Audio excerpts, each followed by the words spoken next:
Victor 5-5. 2 carriers and battleships bearing 320, distance 180, course 135, speed 25. Many planes heading your way. I repeat, enemy race forming, heading your way.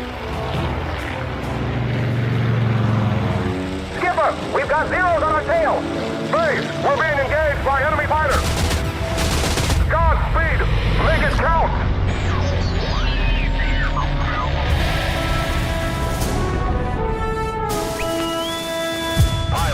Man your planes. Commence air operations. This is Torpedo Leader. We're on our way.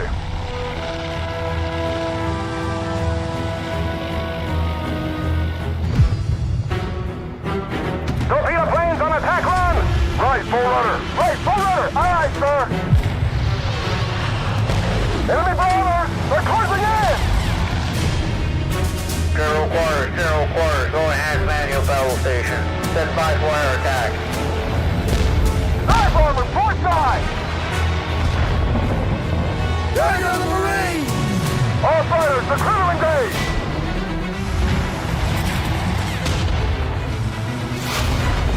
Tally-ho! Tally-ho! Woo-hoo! One bomber down, more to come! We're on our feet! Commence the attack! On the way! On the way! Squawk 1 flare top! I can't take him! Hold on, Red 5! I'm coming in now!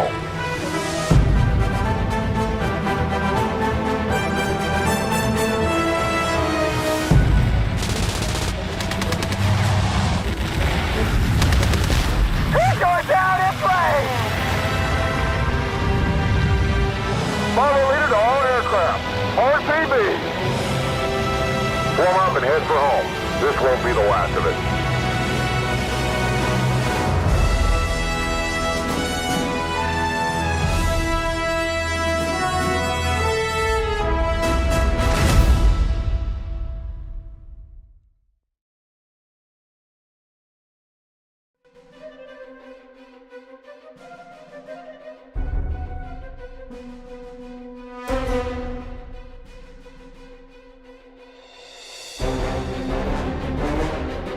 Hello and welcome to Task Force Admiral. That music's a little bit too loud, so we'll turn that down.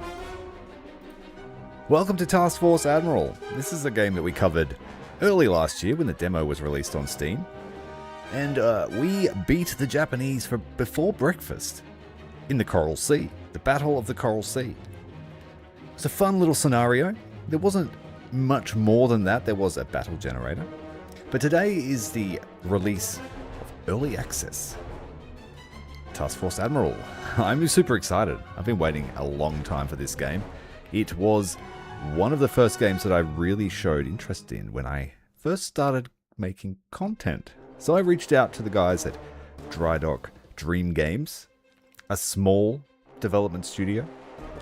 Only 4 people working on this game as far as I am aware. 1 person responsible for all the coding. So for all intents and purposes, it's a solo effort. And it's seen some real interest on the Kickstarter. I can't tell you what it reached, but I know that they smashed their starter goals. Now, this is not the demo. This is the early access release.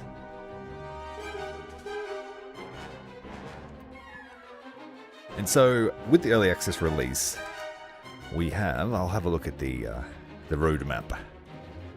So on release, the game has the basic Coral Sea scenario and a variant, and what would you call it? A variant, not historical. Some extra reinforcements. We've also got a basic Midway scenario, which I have not seen yet, and a variant of it. There is the battle generator for Coral Sea and the Midway battles. There is also like a small mode where you get to play as a fighter, defending against waves of Japanese. I found it pretty hard to play with a mouse and keyboard. I might set up my joystick and see if it's a bit easier, but it's cool being able to fly the aircraft, and I look forward to be able to participate in the actual operations that we do. Unfortunately, no campaign yet, but within the next month or so, they say that there will be new Coral Sea and Midway variants, new carriers will be added, the Saratoga, the Ryujo, and the Yunyo. There'll be also a complete Japanese Midway order of battle, so they must be trying to finalize where everyone was, at what times, and at what dates. They'll be adding things like combat chatter for aircraft and ships, animated and static crew members aboard the ships, new music, that sort of stuff. It's exciting. It will take them a little time to get it going, but I am excited. The game is really fun to play, and it offers something that previous carrier-style games never really were able to offer due to technical issues, and that's like real cinematic. Really being able to watch the battles unfold. This is early access. Yeah, so Microprose and Drydock Dreams Games sent me out a copy. We get to play it. I didn't know that it was delayed. I haven't heard any news about that. As far as I saw on the Steam page, it was unlocking very, very soon. So this is early access, and we're going to get started today. We've already played the Coral Sea scenario. If you would like to see how I managed the Coral Sea, feel free to watch that video later on. It's called Beat Them Before Breakfast. And we launched an overwhelming strike on the Japanese task force before the sun was even up. It was really fun. We split off the surface fleet to sort of, what would you say, recon in force. We sent all the cruisers out throughout the night to find the Japanese task force so that we could launch a daring pre-dawn raid, and it was really fun. Now, the game itself is very, I won't say old-fashioned, but it really tries to lean into the old style of gaming, so a lot of the interfaces are quite cool. You're in the plot room, that sort of stuff. But what we're going to do tonight is we're going to have a go at Midway. Busy morning at Point Luck. It's a historical battle. There is also the hypothetical version of that, but we'll look at that another time. G'day Lupus, welcome to the stream. Thanks for everyone for joining me. So yeah, we're going to do busy morning at Point Luck, 0 hour. Midway Island is under attack. A joint task force comprising of 3 carriers is about to try and stop the fearsome Kido Butai ahead of the planned invasion of the American outpost. Against the elite of the Japanese naval aviation, is there any hope for the crews of USS Yorktown, Enterprise, and the Hornet? Along with the courageous fighters of the besieged atoll, relive the fateful morning that saw the tide turn and try your own luck. Yeah, hello Asgarazi. No, call me Commander. I don't claim to be an Admiral. But I am a student of naval warfare, and so I think that we will do well today. I would like to try and do better than what really happened at Midway, but I'm sure the briefing will explain just how important this battle was during the Pacific Theater. It literally was the turning of the tide. But it was not an easy fight. Let's have a look if it's got the full briefing. No video yet? Okay, let's read it. The time is 300 hours. June 4th, 1942. The mission is a meeting engagement between 2 carrier task force. Scenario is set to go for between 1 and 2 days. There is a light wind blowing east-southeast, and it's light. Very cloudy weather, which will offer some hindrance to our scouting missions looking for the Japanese. USS Yorktown, USS Enterprise, and the USS Hornet, along with their escorts forming Task Force 17 and Task Force 16, have gathered to lay a trap ahead of the enemy offensive against friendly forces stationed on Midway Island. Earlier, on June 3rd, the invasion was sighted by patrols operating from our base and subsequently attacked. Intel suggests that the enemy carriers, having not made themselves known just yet, might suddenly appear from a northwest vector, relative to Midway, well within striking range. Air units stationed at Midway are on high alert and are preparing for the moment of truth. Prior to the evening of June 3rd, the American carriers rendezvoused approximately 250 miles northeast of Midway Island. They have been operating in that area, closing Midway during the darkness and opening during the day, while remaining east of the longitude of Midway. Both task force have completed fueling to capacity, and the oilers have been dispatched to their command. Rear Admiral Fletcher is aboard Yorktown. While separated, the two task forces have remained within visual contact until now, operating independently, but generally conforming in their movements. At 21:30, a new rendezvous was designated at 3130 17630 West for the next day. This scenario will focus on the carrier engagement, as such other task forces are not represented yet. Following the strategic check at the Coral Sea, intelligence indicates that Admiral Yamamoto has mobilized the entirety of the Imperial Japanese Navy for a complex, multi-pronged operation against our outposts in the Central and Northern Pacific. Their goal is to invade Midway Atoll, draw out the remnants of our Pacific Fleet, and destroy us in a decisive surface engagement. Kentai Kasen. However, they believe we are still licking our wounds in Pearl Harbor and unable to face their main effort. They are wrong. We have sortied to intercept. The most remarkable feat of this deployment is the presence of the USS Yorktown.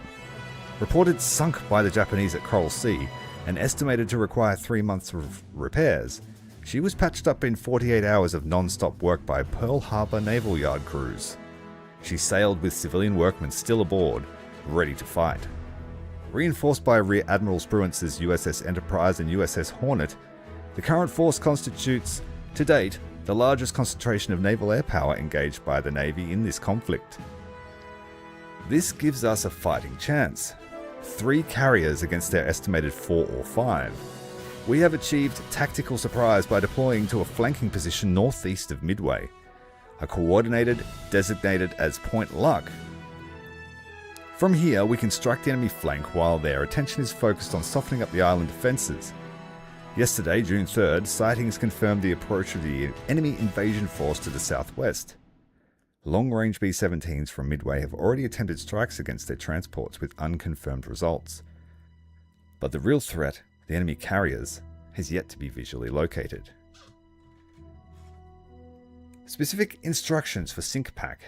We are directed to inflict maximum damage on the enemy by employing strong attrition tactics. However, you are strictly governed by the principle of calculated risk. Do not accept such decisive action as would be likely to incur heavy losses in our carriers and cruisers. So unlike the Coral Sea, I can't be shady. We've got a pretty strict mission set here. We have to defend. We have to take a defensive posture. We strike where we can, but we don't commit so much as to leave ourselves unprotected. According to SyncPack Operation Plan 2942, we have concentrated our carrier air power north of Midway, while Task Force 8 is maintaining a distance cover to the north, guarding the approaches to Alaska. USS Saratoga and Task Force 11 under Rear Admiral Fitch are preparing to sail from the west coast, but it is unlikely that she will be able to join our forces in time. Task Force 1 and the main battle line under Vice Admiral Pai are currently exercising off the Californian coast on alert. Unlike the Coral Sea, the two task forces are initially operating within visual range of each other, but maintain separate tactical command structures. Only time will tell if this was the right call. As such, keep in mind that Task Force 17 is markedly weaker in terms of anti-air and anti-surface screen compared to Task Force 16. Okay, so Task Force 17 is the weak link.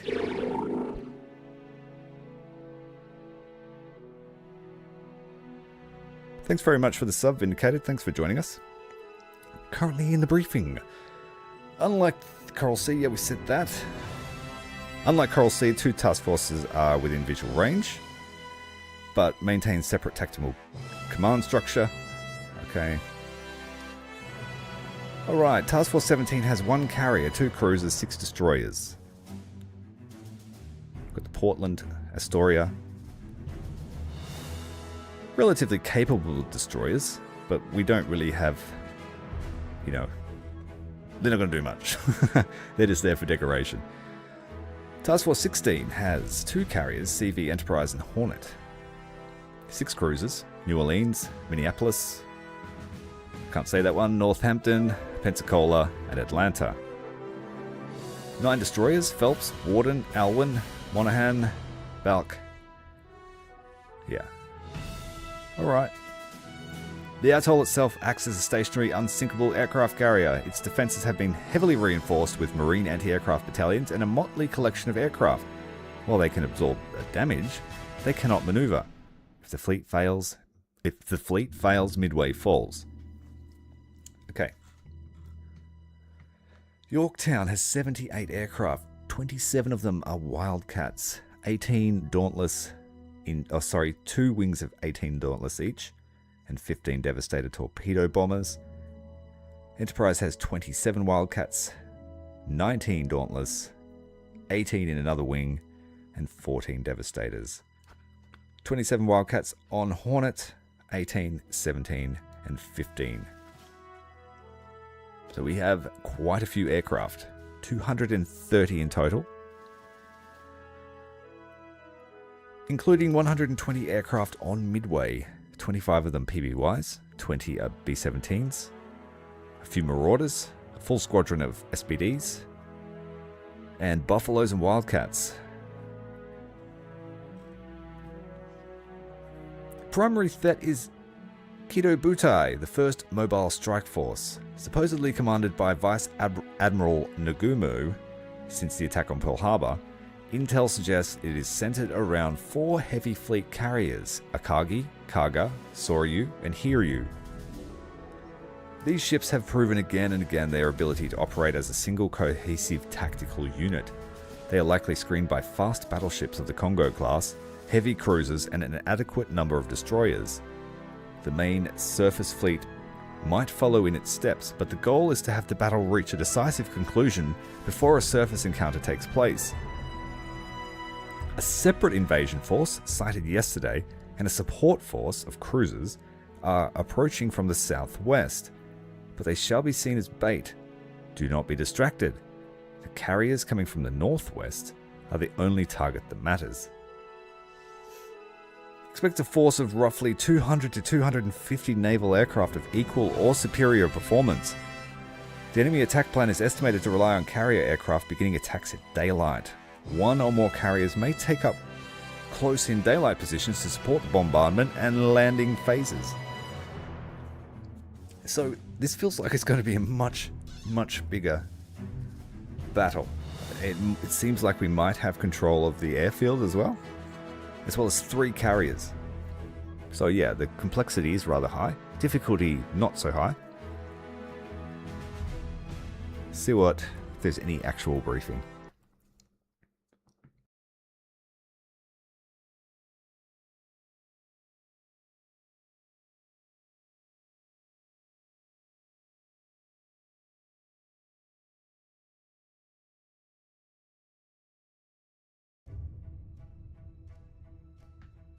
Okay, we are in the plot room. I'm just going to stop time. I don't claim to be an expert at this game. I had very limited time with it.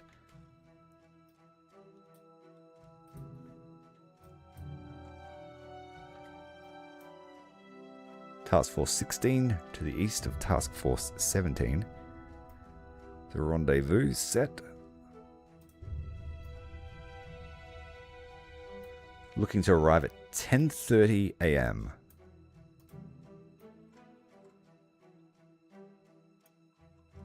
Task Force 17 looking to arrive 3 hours earlier.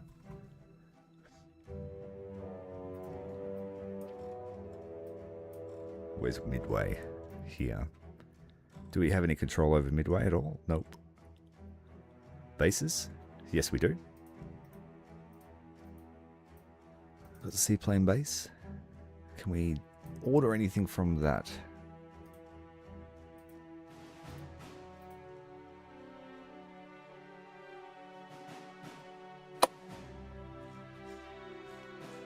Okay, so what we'll do, we have 3 hours, or roughly 3 hours, until we have to,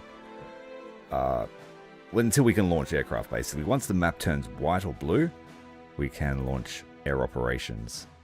Let's have a look outside for a moment. It's pitch black. Sun on the horizon. We won't be able to see the fleet for some while yet.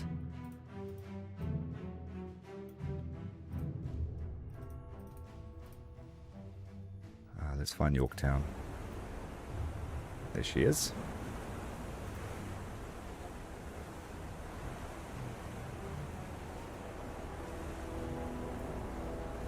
All right. So obviously we just need to get to the rendezvous and have a think about what we're going to do.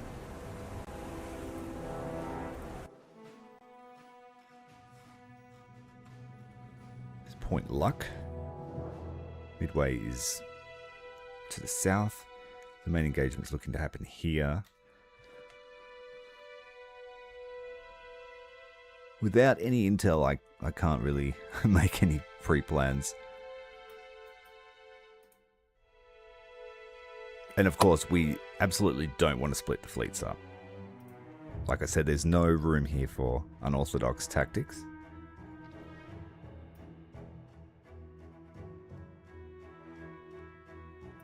Okay, let's have just a quick inspection of all the ships. See exactly what we're dealing with.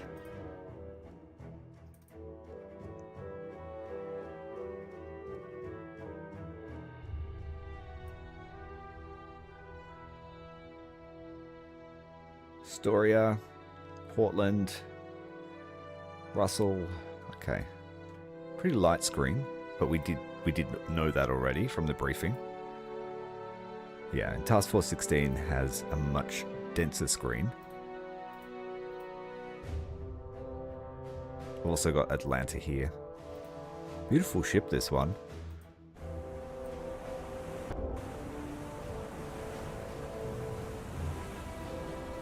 Six 5-inch turrets along fore and aft, and then there's a few on the wings as well.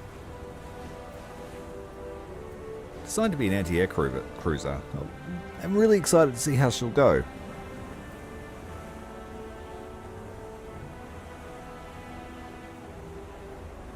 Got Enterprise. All the aircraft on deck. Hornet. Can't see the silhouette of Minneapolis. There we go.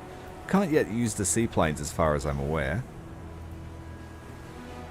But I did see that that was on the roadmap. So then you don't necessarily have to commit your fighters or your bombers for scout duties. Or you could peel off, you know, a small detachment, a scout cruiser detachment, to sort of draw fire away from your main fleet and perform scouting duties from there. Pensacola, let's try and find the silhouette.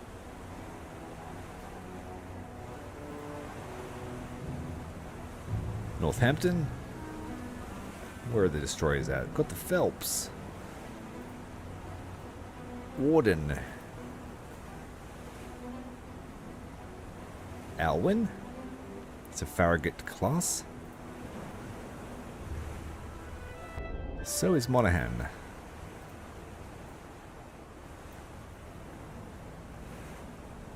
Bulk.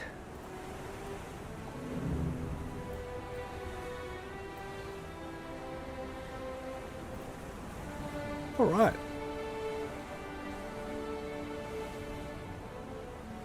So this will be a nice chill game. There is obviously time compression. We can also look around with the free cam, if I can remember how to use it.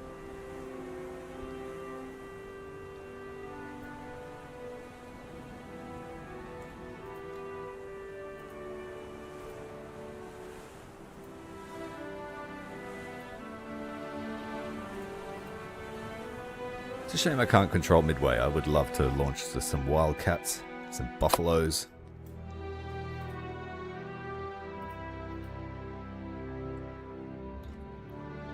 I don't think the game supports, or it obviously supports it, but I don't think it handles 4K resolution here in the interface. I can't seem to get it to click on the maps properly.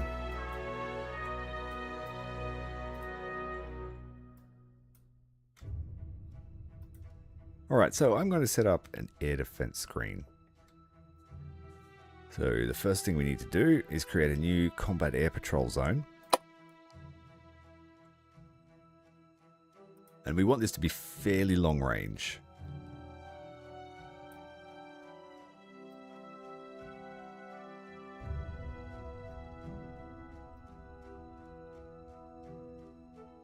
We're expecting quite an intense aerial battle. If there's 250 aircraft expected, we have about the same ourselves.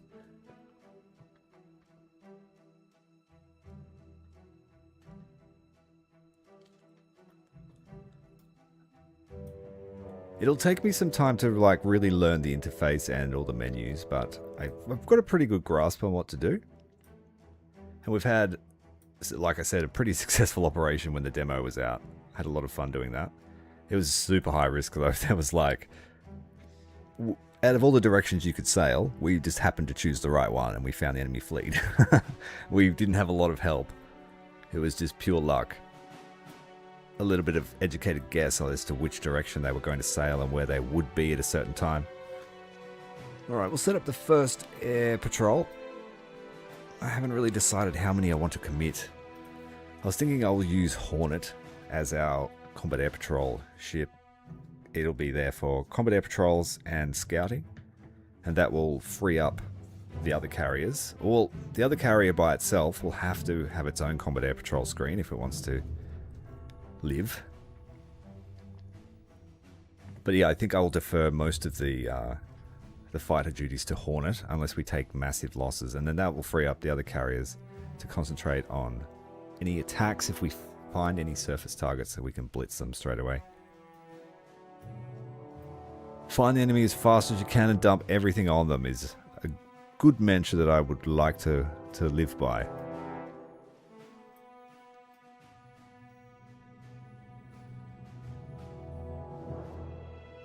Be a little bit picky here as to the shape. Alright, Hornet. Now I think we had a fair complement of fighters here. Let's have how many we could commit to one wing. We've got a total of, I think, 27 on board. If you send out a patrol strength of 13, that leaves another 13 ready to replace them when their mission finished. So it's always double to what you're committing to your flight. So don't make the mistake of sending every single fighter on combat air patrol and being surprised when you've got nothing to escort your strike packages with. So I think we're going to go with a pretty large patrol. Standard would have been about 4 Wildcats, but with an estimated engagement like this one, we want to have 8 so that they can support each other. A 4-man team, if they lose 1 or 2 aircraft, they're in big trouble because they can't support each other. And the Zero is the better aircraft on paper. Hey Wobbly Boost, thank you for joining us. Glad to have you here. Now, I'm going to get this shape right. I'm going to commit 8. We'll have them in a fairly wide pattern. And the fighter defense officer, I'm going to leave that to him to handle fighter direction. Unless the AI does a poor job of scrambling and intercepting. And I just cancelled that, damn it. Alright, we've got 4 hours until we get to our destination.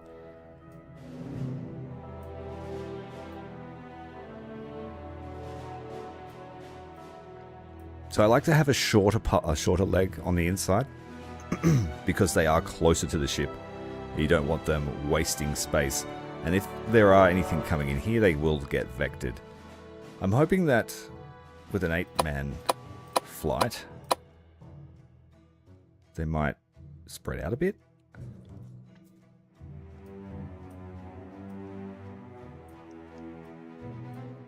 Okay, combat air patrol from USS Hornet, CV-8. We're at 100,000 yards on the scale. I'm might extend that a bit. These things have some range. And then I might have a dedicated close-in emergency flight from another carrier. Maybe 3 or 4 Wildcats. Alright, so we will accept that. Time between rotations is 2.5 hours. The further you push it out, I think that will change the time frame. Let's do it like that. Patrol altitude, we'll have them sitting fairly high, so that way they can work their way down. Cap area, 8 aircraft, another 8 in reserve. Patrol altitude, 15,000 feet, 2.5 hour rotation.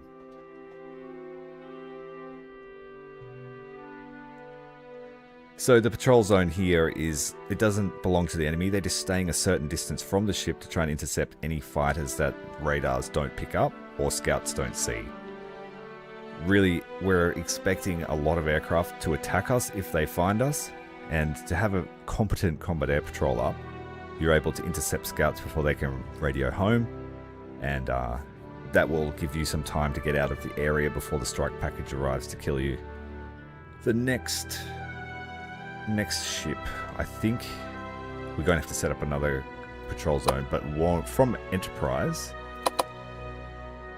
And this will be a 3-man team, and they are just close range. If anything goes wrong, if torpedo bombers slip through, that's their job to stop it. We'll have them covering the entire fleet.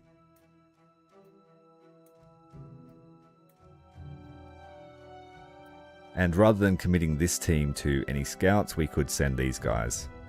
I will have them fairly low, under 10,000 feet, so that they have a good chance of spotting low-flying torpedo bombers. But they are then susceptible to high-flying fighters. This is a 3-hour rotation. 3 aircraft, 3 in reserve. That still leaves us 21 aboard USS Enterprise. Now, we know that that's one task force. We do need to set up another combat air patrol zone to protect. We have to change fleets here to Task Force 17.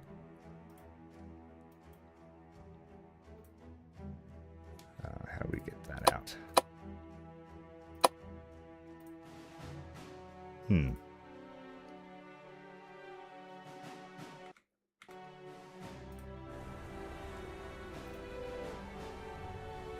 Let's come to Yorktown.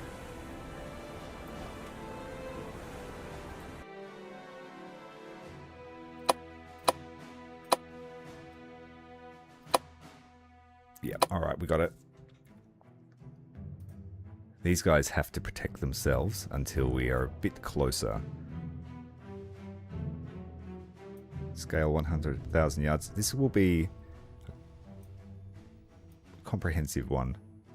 A little bit shorter on the rear of the formation, but extending out further. It'll be a long flight time, 3-hour time, and this will just be a 4-man team. Flying pretty high. They're really here just for defense. Hornet will be taking care of all the scouting duties, so we will make sure to have some scouts flying around this fleet as well.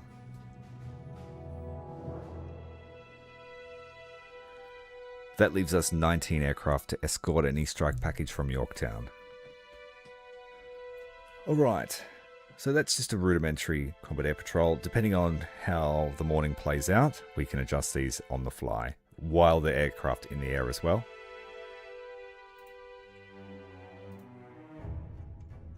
So first aircraft up at, I think, 6:30.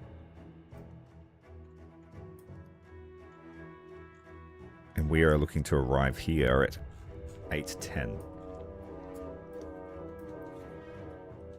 I'll have to turn the UI scale up or the resolution down. It's a little bit small for me. Gone blind. Okay, I feel pretty good about it. Just a reminder, these guys are arriving 2.5 hours later. We're moving at 15 knots. 15 knots. My only gripe is I don't think there are enough map tools for my liking. We've got a ruler, but I would like to see a compass, protractor, that sort of stuff. I like to plot heavily without setting true waypoints, and I like to estimate fleet headings so I can just see where the fleet is estimated to be on the fly.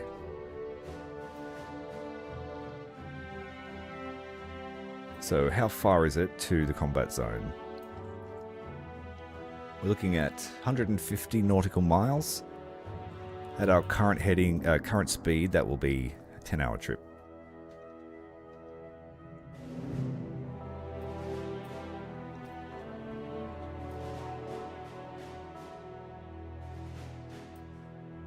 Okay. Now we can just speed up time a little bit. There's not much else I think I have to do. You can't really prepare for what you don't know.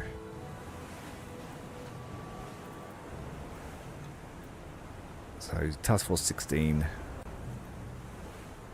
looking good.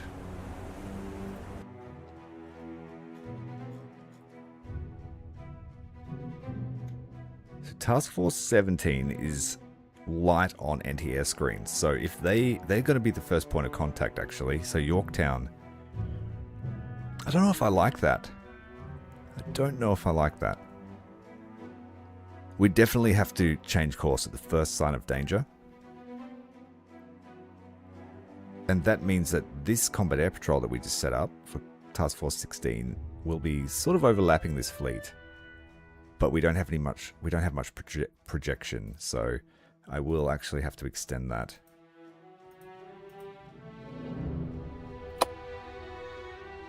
Defensive air ops.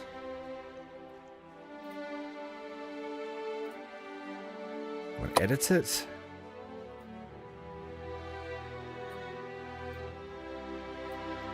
I'm going to add an extra aircraft to it. So we have 17 left aboard, not committed to a mission. Yes, at the moment we're commanding all the task forces. Yes. Task Force 16 and Task Force 17. You can break away all your ships if you want to.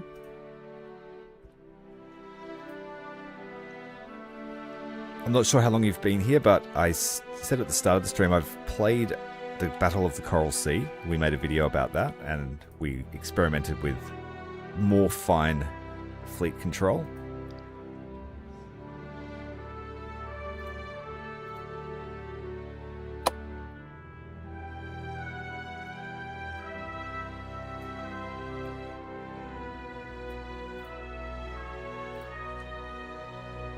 Okay. So you've got here your aircraft roster. It tells you where every aircraft is currently aboard the ship. It tells you what sort of state it's in. So you've got a couple of states that an aircraft can be in.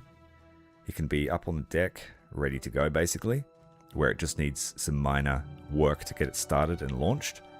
And then there are aircraft that are fully stored and they need to be prepared before they can bring up. So there is a lot of time management that goes on. You've got the time bar down the bottom here, which once you start putting missions in, it will show you if there are any overlaps with landings and takeoffs.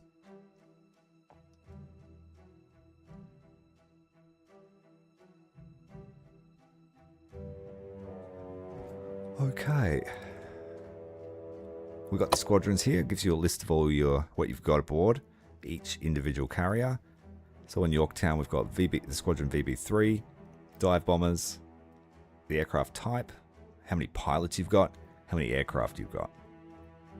So there is probably cases where your pilots will get injured or killed, but still make it back with the aircraft. I don't know how that'll happen, but yeah.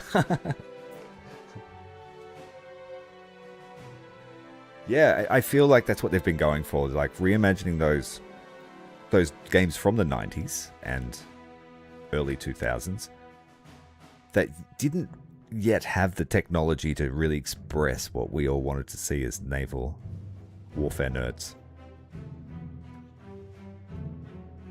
And these sort of games, you know, you just play at your own pace. If you want to just blitz through it at a max time scale, then go for it.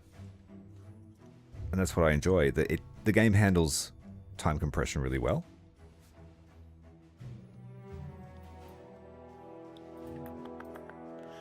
Alright, Yorktown. Alright, so we've now got, because we set up combat air patrol, we've now got a timeline starting to build. The aircraft will start spotting, which means getting ready for launch, getting up on the deck and prepared. It will starts at 4:28 in the morning. Not bad. Ends at 4:35. But the launch, are we allowed to launch that early? I don't think we are. I think this time will change until we are allowed to launch, which is during daylight hours.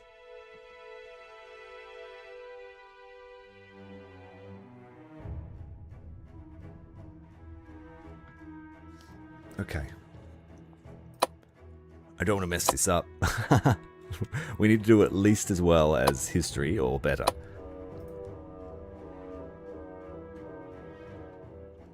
Alright, let's speed up time. We'll go 10 times for now, see how we progress.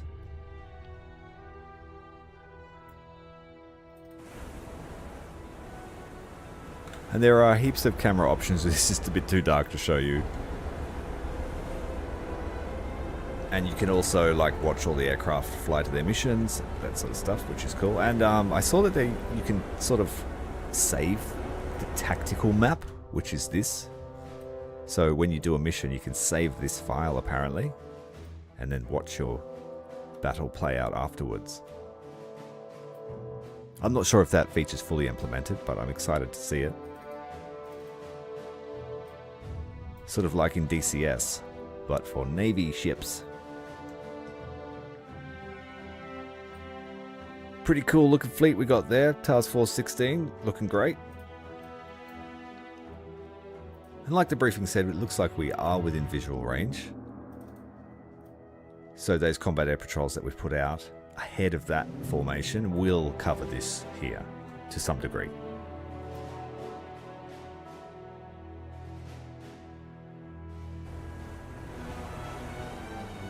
And then I am pretty sure that you can just look around anywhere if you want to. But I'm not sure if you can see the enemy ships until they're spotted. I have tried to find the ships, but it hasn't worked.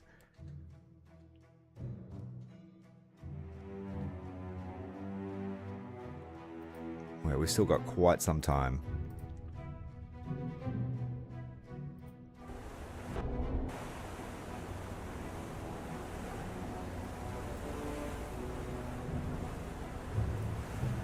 And you can also bring up the details of all your ships. See all of the modules and click up here, have a look and see their status, what they're armed with, what you can expect to see from them, the capabilities. These guys have forward fire control directors, they have a search radar, air and surface, fire control in the rear, searchlights. I don't know how to turn the searchlights on, can you do that? Give away our position. Where's the searchlight switch?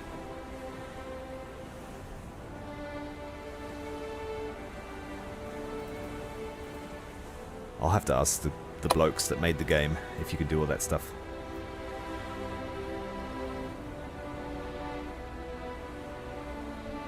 I love games where you can build your own ships. Love them. For me, a good game only needs to have some type of ship, whether it be a real warship that existed, or a spaceship, or a land ship. Name it. As long as it has friendships, I don't mind those either.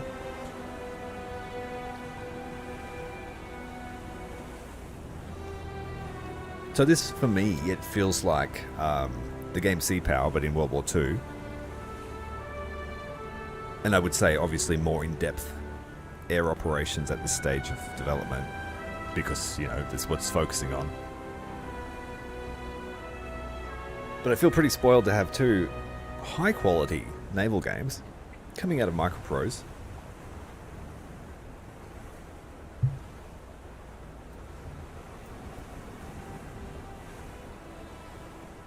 I love me a treaty cruiser. And if we're honest, the Japanese cruisers vastly outclass these things. Oh yeah, companionships as well. Mateship, as an Aussie, that's pretty important to us.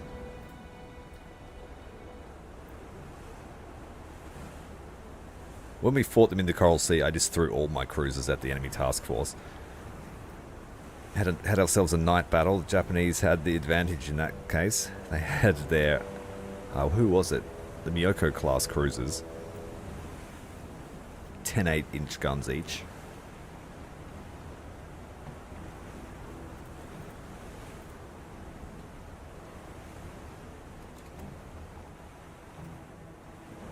The sun's starting to come up. We'll be able to see our beautiful formation sooner or later.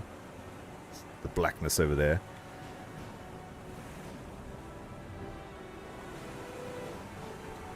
So technically, if the enemy were directly ahead of us, they would see us first, due to the silhouettes, and them being in the gloom. But I'm not sure how well the radars are modeled. Let's have a look here. I think I can set up weather. Yep, wind. Wind is very important, like the Age of Sail. Only you want to sail into the wind to take off. I haven't had a battle tonight, but when the demo was out, we did the Battle of the Coral Sea. And I tried to play like Halsey rather than Fletcher. And so, yeah, we were quite aggressive in our force recon. We found them in the night. We engaged the enemy task force in a gun battle.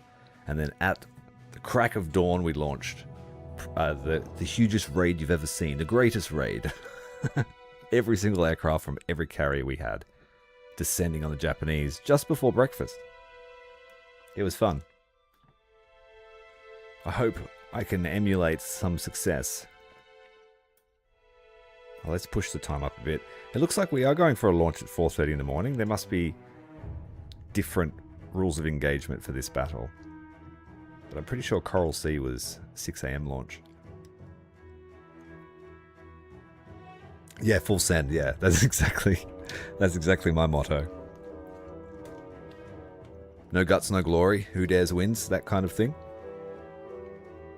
Of course, I didn't have to actually commit real lives to it, so I can sit here from the safety of my home bridge and feel safe in making those calls.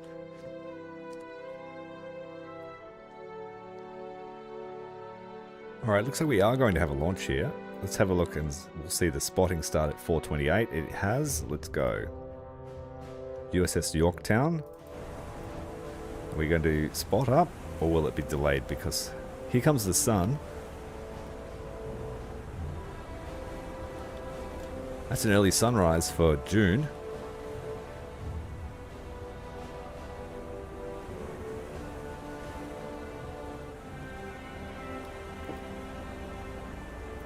Alright, let's have a look at the schedule. Are they actually doing anything? Yes, they are. They're starting to spot up now.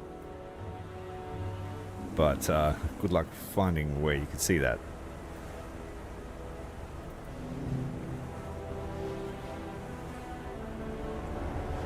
Here we go. Still relying on silhouettes.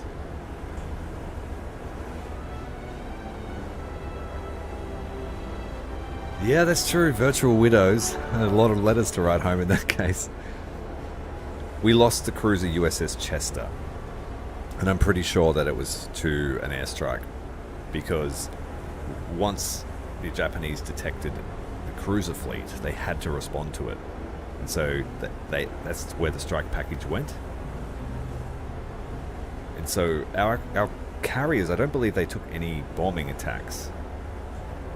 It was a one-way battle in that regard. The best type. Alright, we have a burst of light here.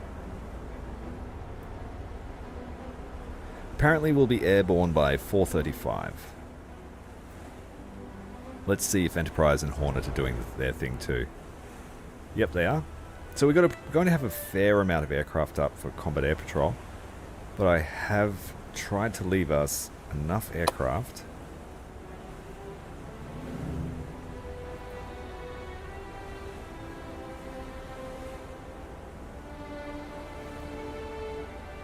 So we've got 15 available on Yorktown. We have 19 available on Enterprise. We have 11 available on the Hornet. Now, Hornet's in basically going to be our fighter barge.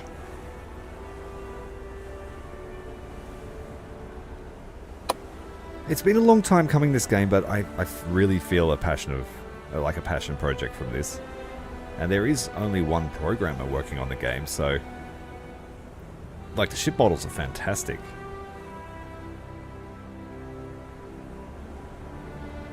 And once I learn the camera, I think I'll be able to record some real Michael Bay moments.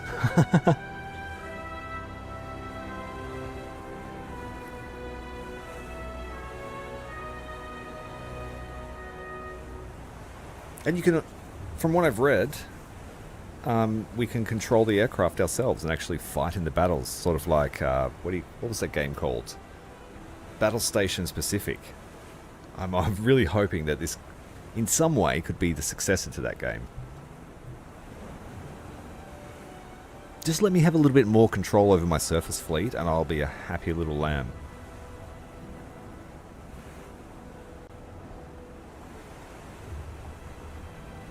Yeah.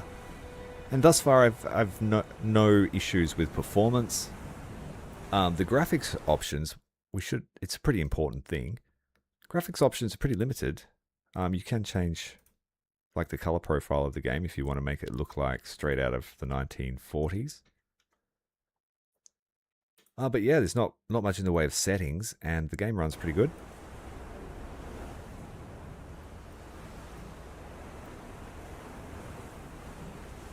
I have a newer PC and an older PC, and the game runs well on both. So that's a pretty good benchmark.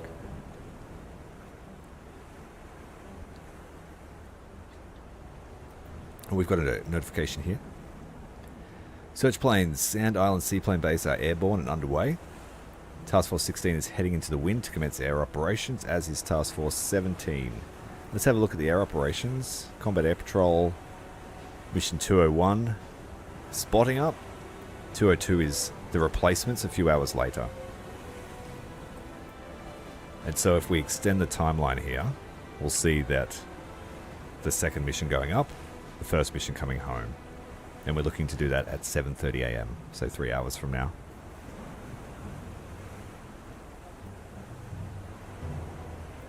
Let's see if we can have some control. Oh, here we go. The seaplane base is sending its missions up. Oh, I just blew my eardrums off. Sorry about that. Turn that down a bit. Still, we'll have to turn it down a bit more. Engines. Got ourselves a PBY.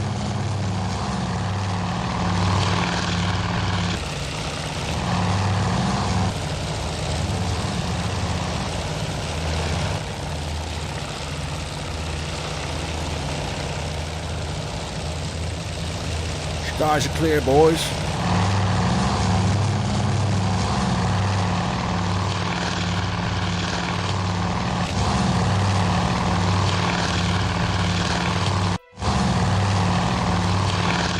Alright, let's see where these guys are on the map, so we have some idea of what they're doing.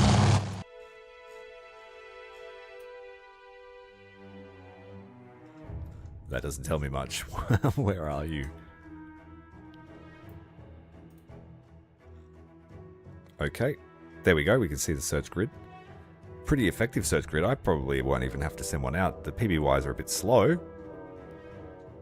But I think we might send out a search grid too if we're allowed to have air ops now. Let's not waste any time. So, who is our lead ship again? It was Task Force 17, Yorktown.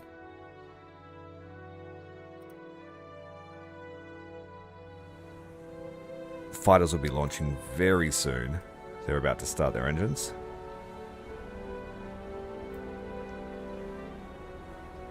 So I want to send out a search mission. Use this tab here. Create a new air search. We want to send this out from Task Force 16 seaplanes. You can send out seaplane missions. Excellent. This will save us a lot of time. and a lot of effort in terms of the carrier operations. We want to shadow any priority targets we find. Starting angle, swing it around. How many of these bad boys do we have? We have 16 of them amongst Task Force. 16. That's a lot of seaplanes. Let's send 6 out. Then we will overlap with the Catalina's search grid. I might narrow them down. So each aircraft will head along one of these plots. So the more aircraft that you add, the shallower and the more comprehensive the search grid is. You can also choose how far out it goes.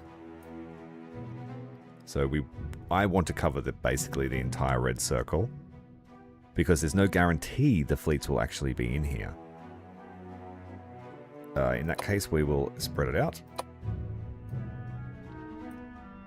We're going to send 6 aircraft. I will make it 8. I just want to see a horde of seaplanes. Yeah, sorry about the noise. That was unexpected. Just know that my eardrums got caned as well. Okay. Now search radius 660 kilometers. How long will this take? Oh well, just send. Full send. This is going from Enterprise though. That's not what I want. Okay, it changed. Yep, okay.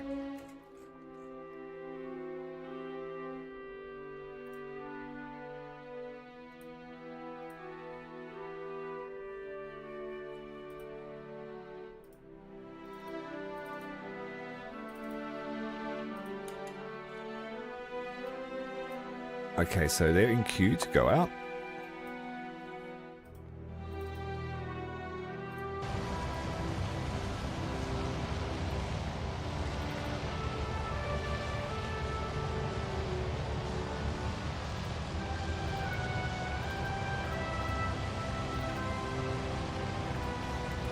Yeah, we just have to wait for them to take off.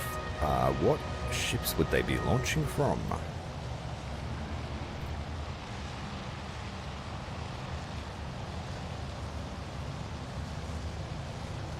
Probably all of them.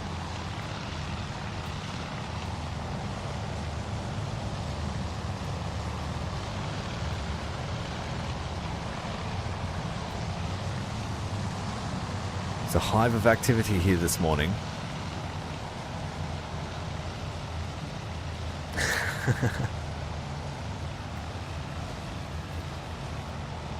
At least you know that the sound effects are realistic then.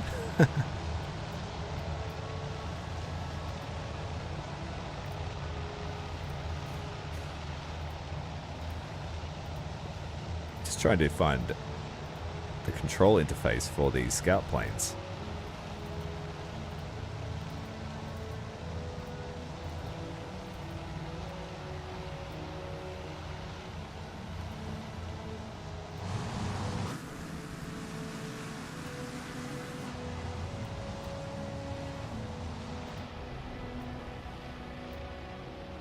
What time are you looking to launch, boys?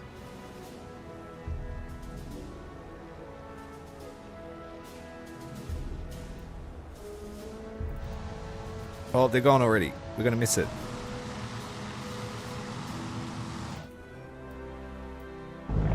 Here we go.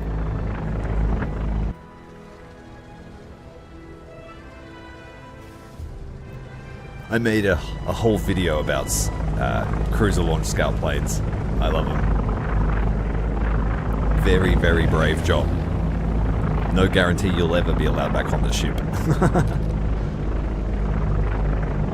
You gotta hope that crane works and the seas are gentle.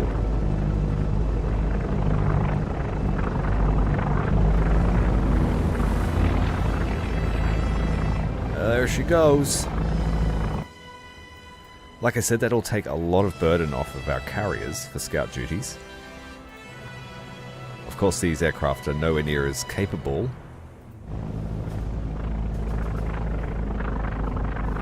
a second launch.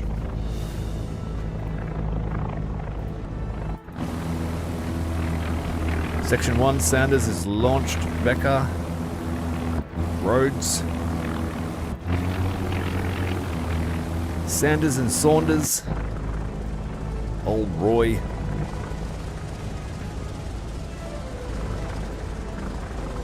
Let's try and find that camera. There we go. And we're away. Launched under the glow of the pale moon.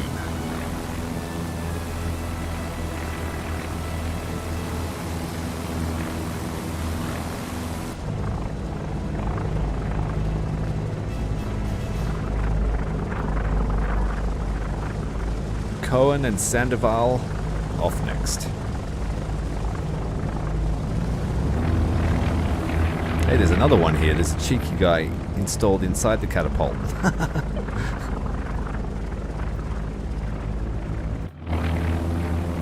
Hey, I'm not complaining about bonus aircraft.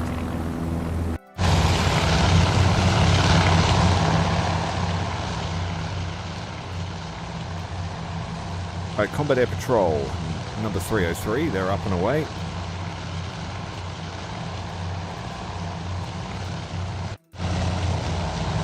.201 are underway.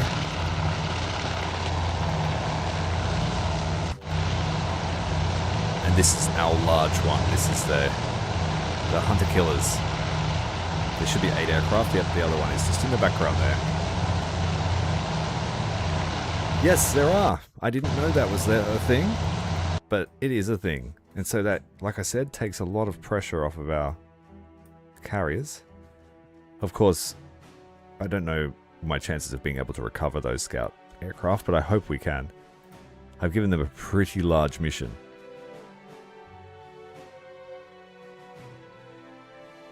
But that also means that the Japanese will have them. Not ideal. Because arguably, the Japanese scout planes are more capable. Things like the Jake and is it the Aichi?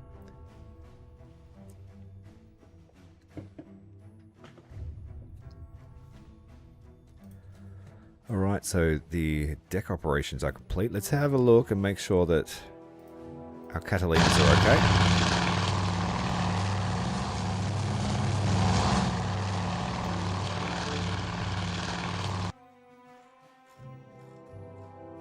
And so they're halfway through their search pattern. They haven't spotted anything yet. Actually, what I should be doing... Task Force 17... What we're going to do here is set up a strike. A strike package of... I like sort of even numbers. I'm just going to send most of VB6. We're going to spot them up. What you do here is... We don't have a target yet. But you don't need the target to set up a mission. What we want to do is set up early spotting. Now, you've got to be careful here because this will prepare all the aircraft for a strike package, but it locks down the deck, basically. So we have... When are we looking at the next aircraft arriving home?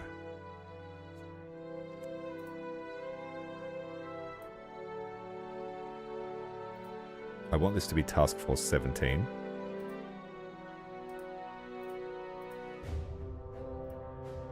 Alright, from the Yorktown. We're going to send out 12 dive bombers and 4 fighters. And that's it. We don't have a target yet. We could send them out on a speculative mission, but that's dangerous because you could have half of your strike ordnance doing nothing for 5 or 6 hours when you need to be sending it on target. But what we'll do, I'll set up the early spotting. We'll set up... So normal departure is all the aircraft head to the target destination as they take off. And then on their route, they start to form up into their flights. With Deferred departure. All aircraft will circle the fleet until all aircraft are assembled, and then they'll move together as a cohesive unit. You lose range from your strike, but you gain force. You gain strength through numbers.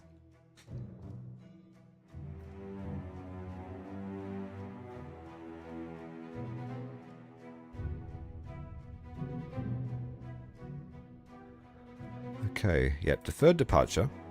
Now we can set offensive power or endurance. We want offensive power because they are pretty close to us. What are we looking at here again? So nearly 150 nautical miles, which is a short mission. Okay, so they'll be taking 1,000-pounder bombs, 12 of them, and 2,400-pounders. 12 dive bombers, 4 escort aircraft. We don't have a destination yet, but if we greenlight it, they will start.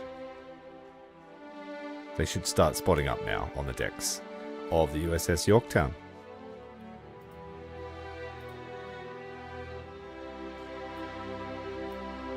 If we can find the ship, that would be fantastic.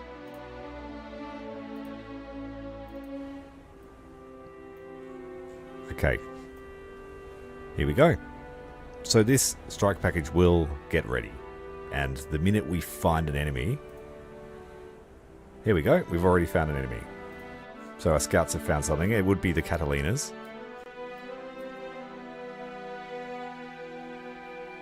Bearing 154, range 226. I don't see anything on the grid.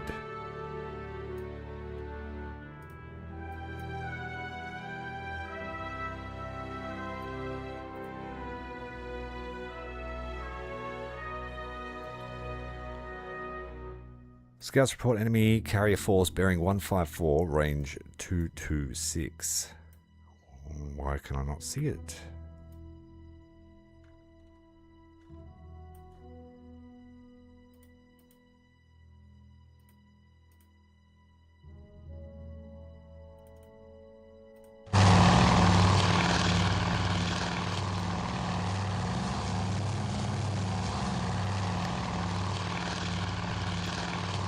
Which scout found it is the question.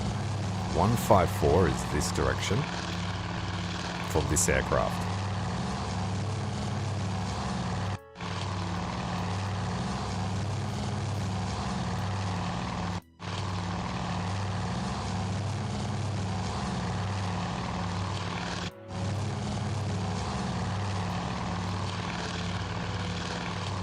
Cloudy conditions make it a little bit difficult to see the silhouettes of enemy ships.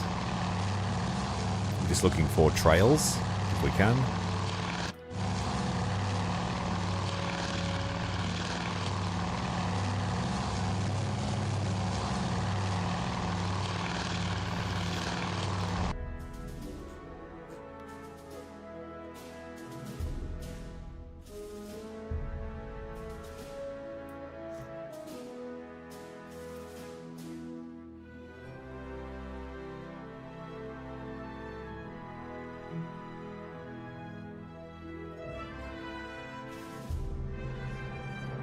There should be a contact on the board here. Let's just make sure I haven't hidden it.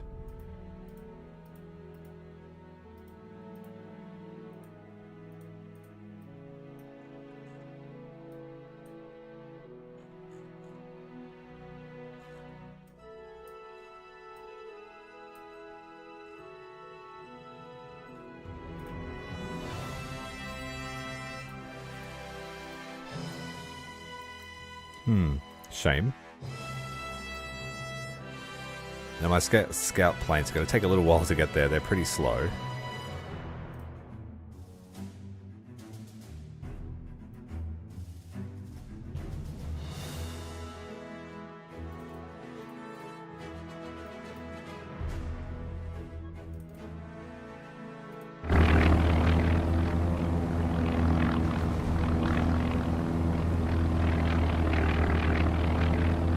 Yes, knowing where you've got to be and how long they can go is fantastic. I do like what they've done. So what you'll see here is this is where they took off. That's their path. And once they reach the end of their path, this is where we need to be to pick them up. At 8:34. Or within this range so that they can find us. So speaking of that, let's shorten the waypoint and see if we'll be there on time. So we'll be there at 8:45. So enough time for them to find us. Yeah, so once you work out the interface, if you sort of know the basics of this kind of warfare, you'll have a good time.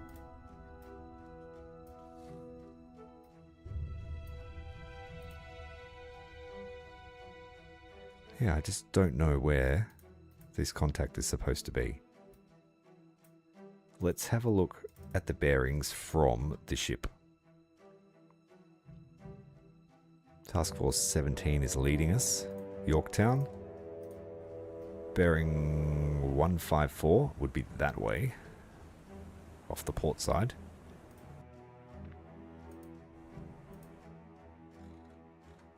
That scares me.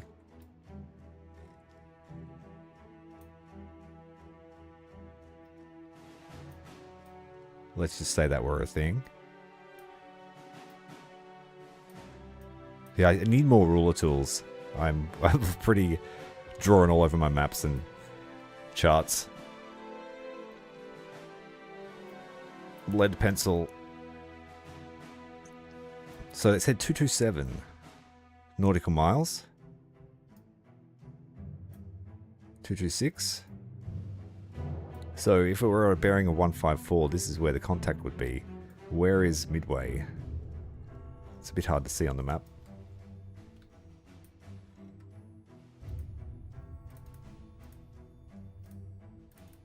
Here we go. Midway is here.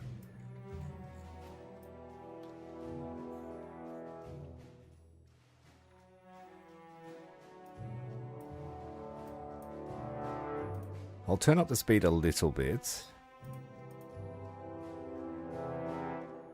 We don't want to lose precious minutes if we actually have found something. And we have confirmed. That music tells me we found something. Where the hell is it? It might be the seaplanes under attack.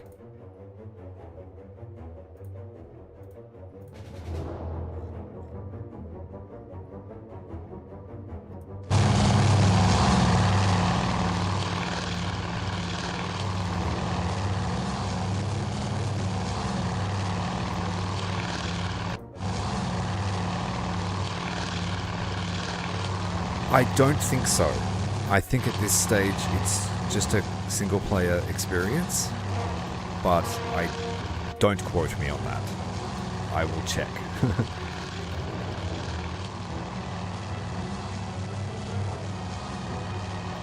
No sign of danger for the Catalinas.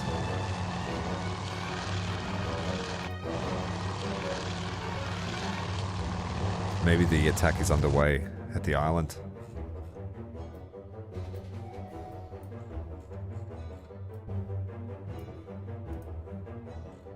Here is Midway. It seems quiet.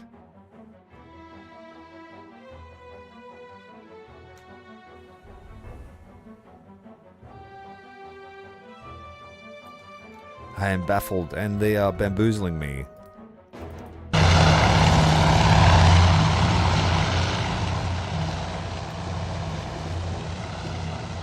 No sign of danger.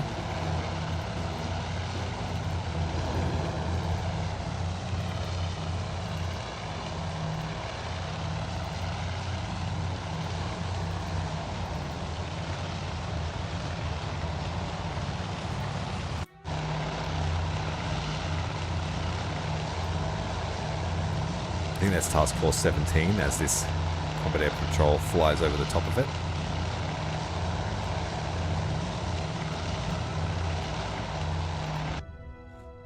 So the music's calmed down again.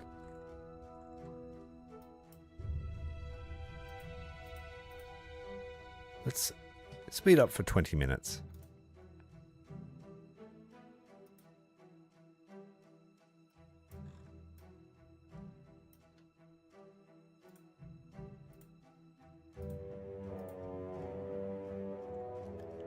The Catalinas are almost to the end of their search grid. They'll head back soon. Oh, wait. We've spotted a contact. And it spotted us. Is that one of our aircraft shot down?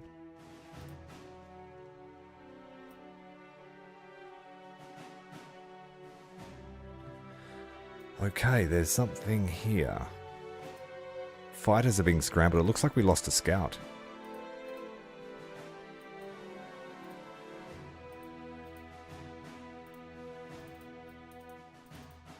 Unless that's a contact.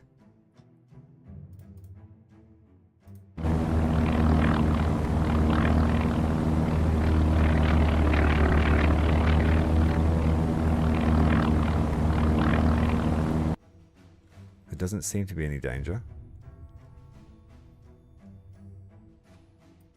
Unless they're reporting our own aircraft.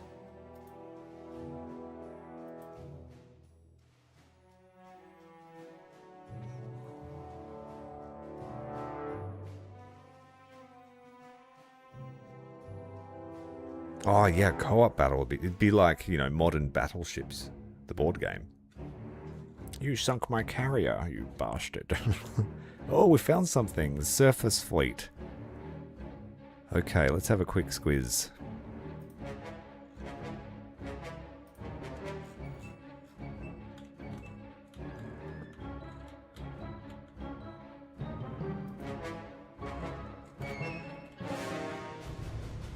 What do we got here?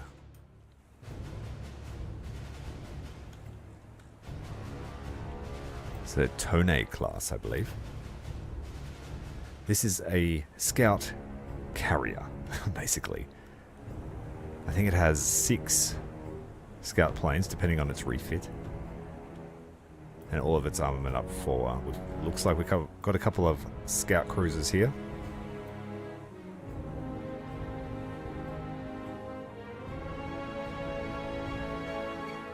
Is it the... I can't tell you what this is called. It's like an Isuzu or a Sendai or a Kuma. Those older pre-war scout cruisers. This is a nasty bugger. It's a Congo class.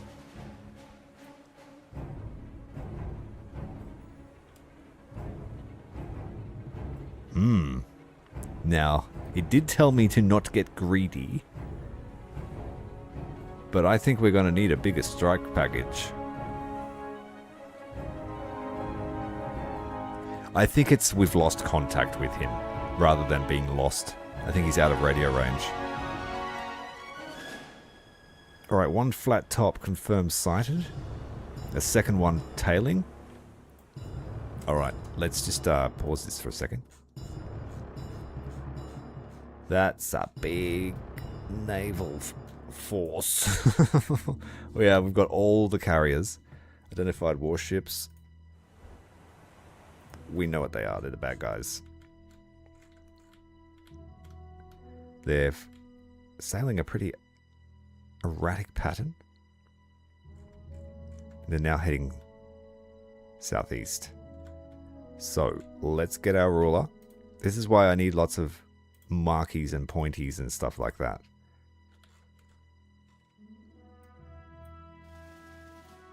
So, as of current knowledge, they're heading in that direction, but that could change at any moment. A pretty large fleet, so it will take some effort for them to maneuver. They are traveling at 15 knots, so that at that rate, they will be here. If they don't adjust course, they will be here in 1 hour. So we will draw it out to 2 hours' time. Now I already have a mission set up.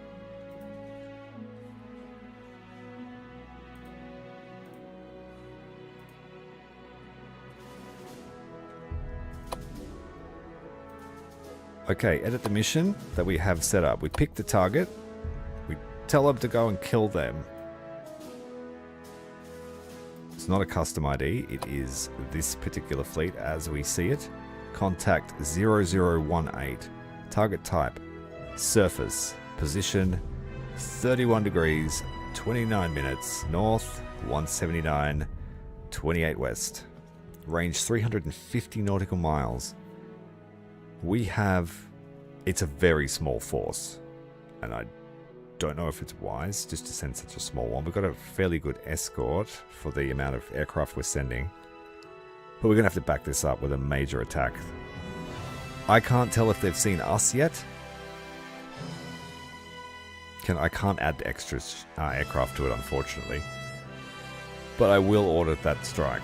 Total distance, 350 nautical miles. Distance to target is 200. They'll have 22% fuel left.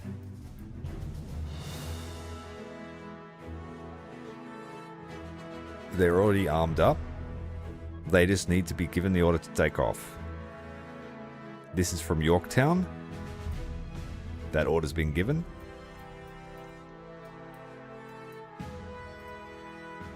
It's a very small attack, but it's going to let the Japanese know we know where they are.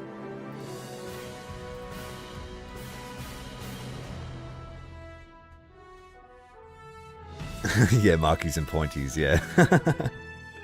We get real technical and then we dial it right down.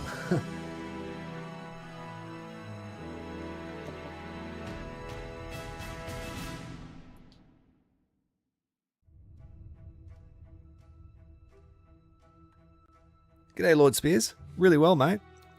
Good to see you, mate. How have you been? We're playing some Pacific War. The Battle of Midway. We've just sighted the enemy fleet. Quite a large surface fleet comprising of all of the Japanese flat tops.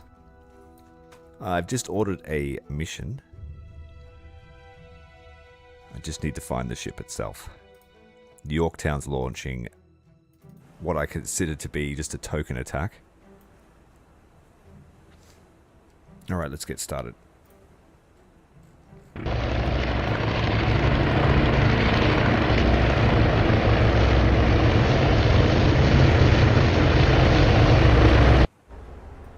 Alright, Enterprise. We're going to set up a strike from you two, but this is going to be the big one. I have to change the fleet.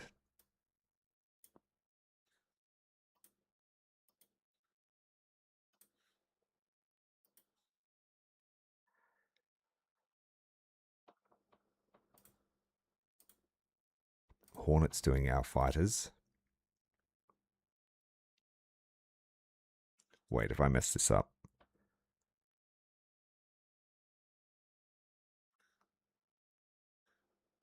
Hope not.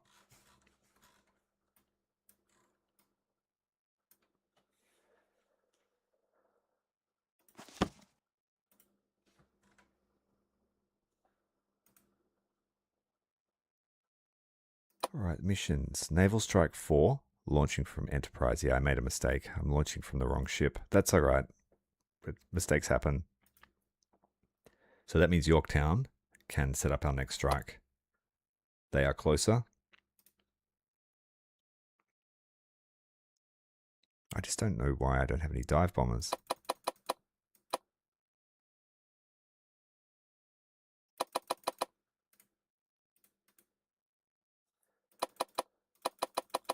So 12 dive bombers.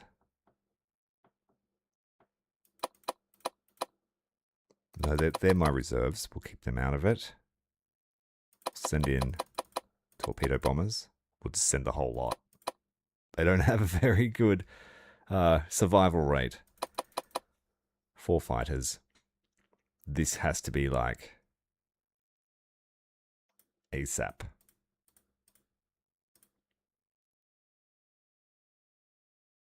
Pick the target.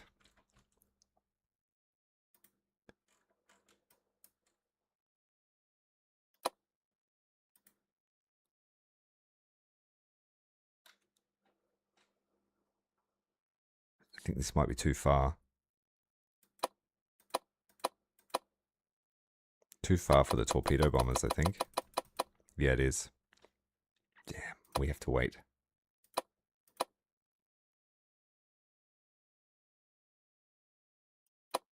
I would have to set up for endurance, I think. No, that won't affect the torpedo bombers. I'm just going to have to send the whole lot.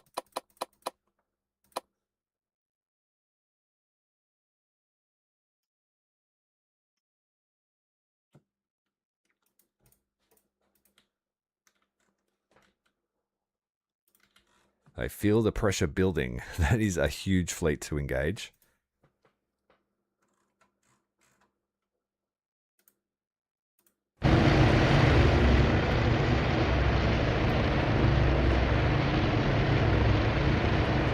I love it. I think it's great.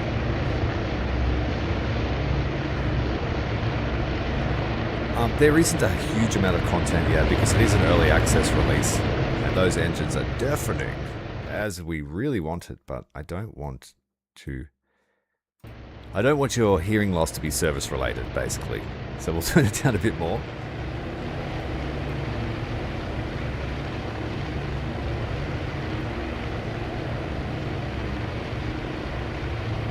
To engage with guns, you want to be about, I would say, 8 to 10 nautical miles.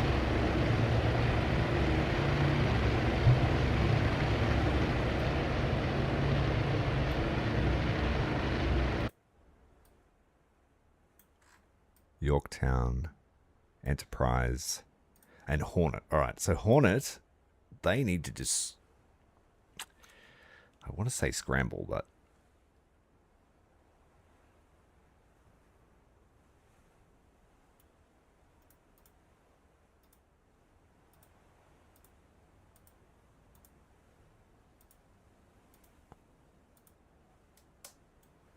okay, we've got clear deck for a while.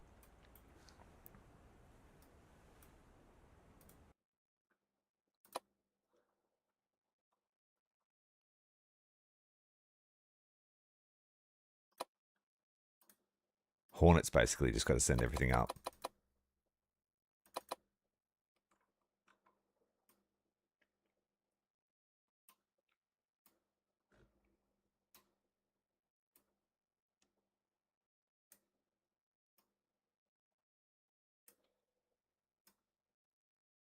This is a bit of an overlapping combat air patrol. We want it to be wide.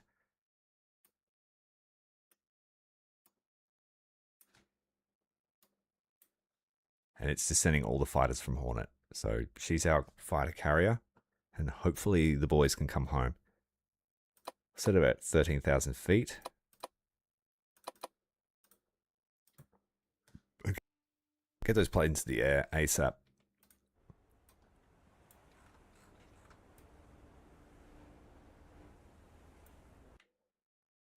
But now I've lost all the beautiful ambient sounds from the ocean.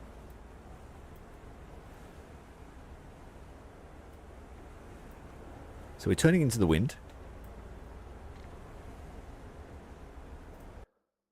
And I'm probably going against rules of engagement here by launching an attack as soon as I detect them, but that's just what that's what my instincts tell me to do.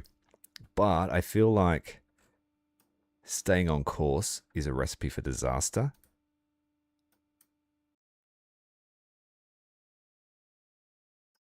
But we do need to be here at 8:30 if we want to pick up all of our scout planes. And I don't want to leave these boys behind. I mean, they can float. That's a bonus over the carrier-launched aircraft, but I wouldn't want to spend the night in a float plane on the sea.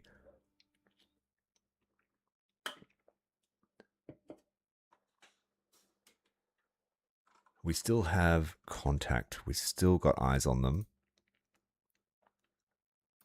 Let's have a look. Midway's launching a strike too. We got bombers, B-17s, readying up. Hell yeah. We're not doing this alone.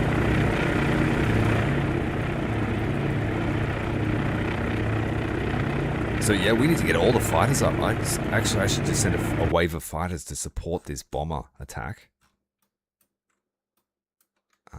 How can I do that? Can I just send fighters? What time are they due to arrive here? Waypoint at 6:18. We need to hurry the hell up if we want to get some help out there.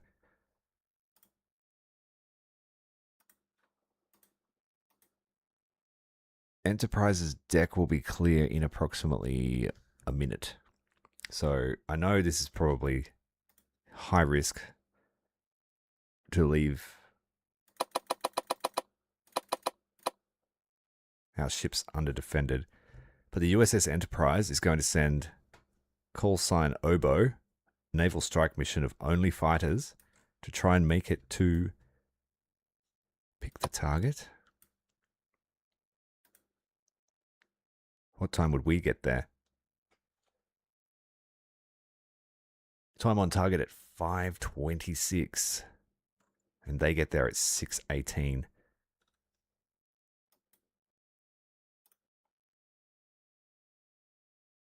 So my desired takeoff time, we'll need to push that back.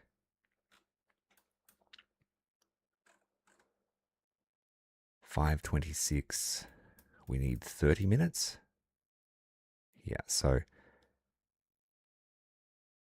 let's make it a 6 a.m. departure.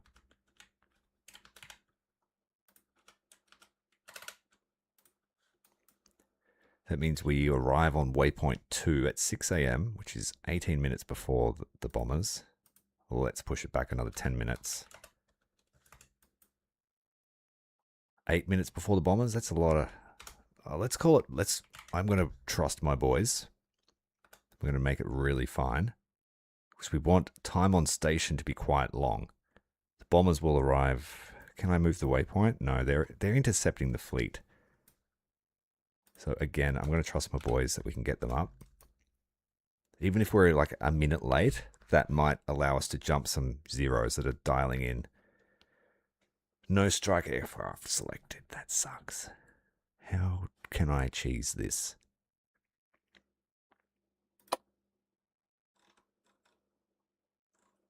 The much slower Dauntless.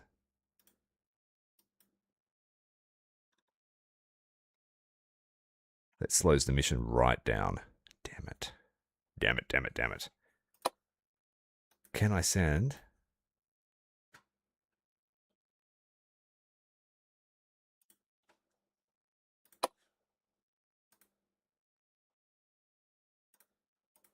I can't send fighters on a search mission. I really want to help these bombers.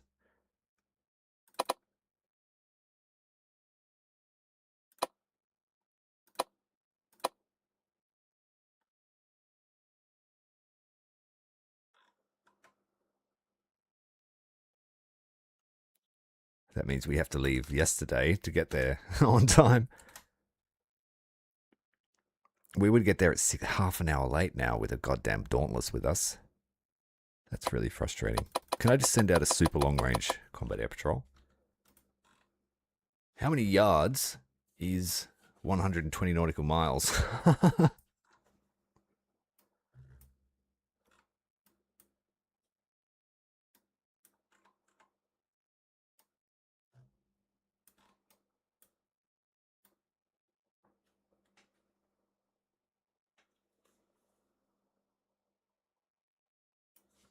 Oh, hey, mate. Thanks for joining us. Loving it. Loving it so far. Yeah, I wanted to send out a fighter sweep, but it's not yet available. Okay, that's cool. I'll work with what I've got.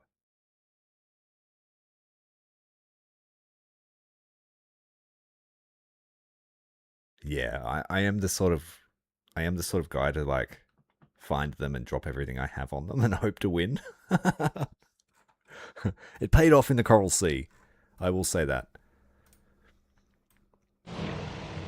Alright, what I might do is just send up a very dense combat air patrol. Bombers are starting to form up.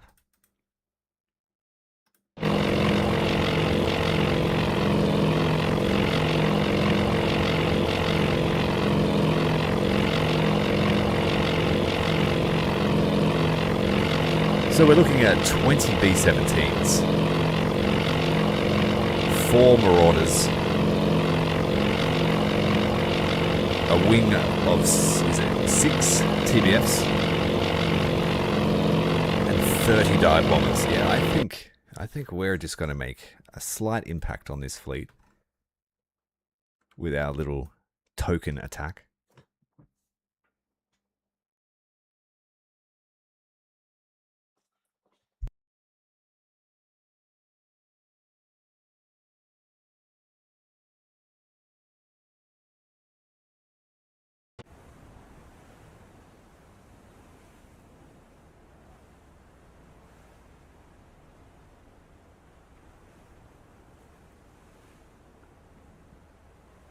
So our takeoff is late.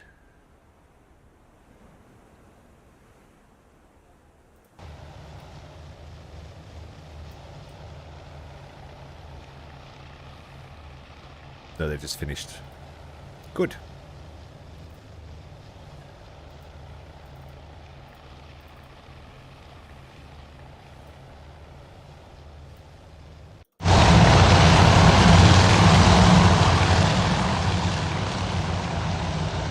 Right, so the escorts are up.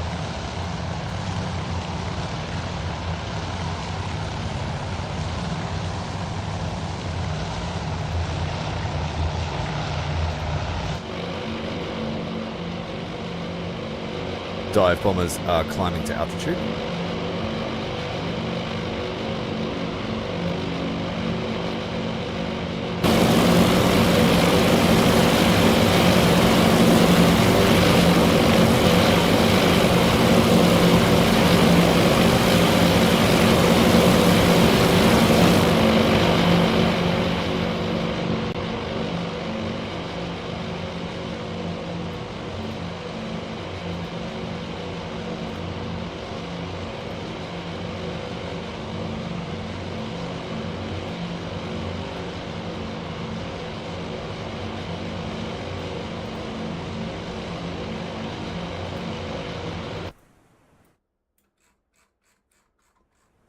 G'day Retro, how you going, mate? We're doing some Midway.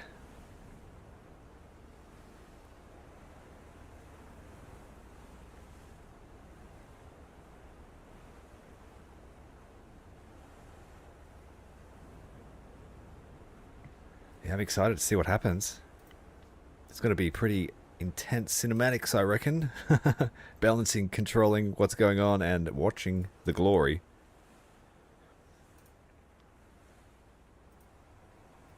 So we want to look at bases. How are the Catalinas going? Are they alive?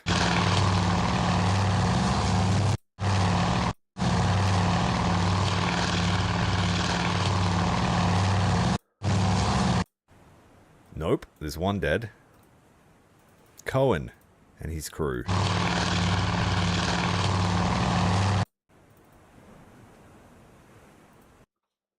Where's that located? Okay, shot down over our ruler.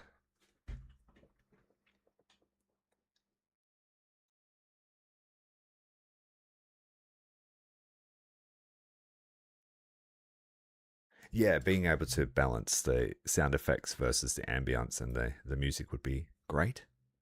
But those are just quality of life things that I'm sure will be looked at. Naval Strike 8, still taking off.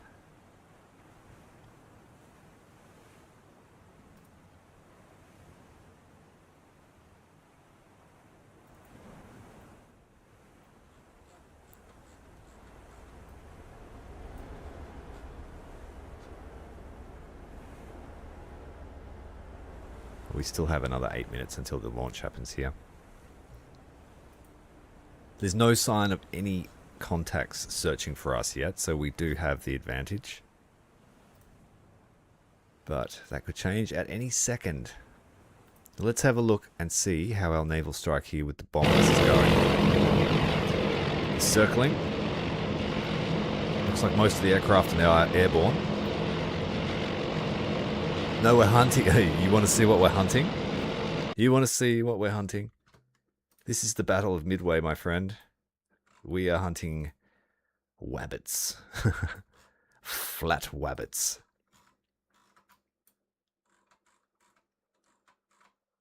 Just about every anime character you could imagine is here. There he is. Something's happening. Splashes. It's a Congo. Or a Congo. And I think I saw aircraft taking off. It's pretty flat on that ship. Yeah, we've got 4 carriers to try and take down. Maybe 5.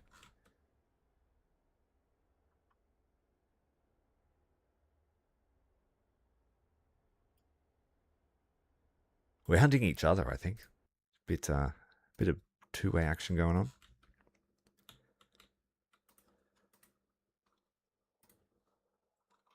All right. So the bombers, B-17s. I want to see these Marauders too.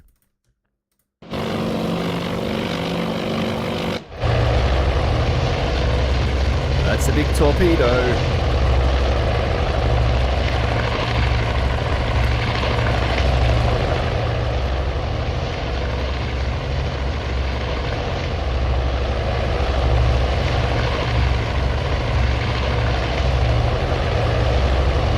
Yeah, we lost to Catalina. Somehow.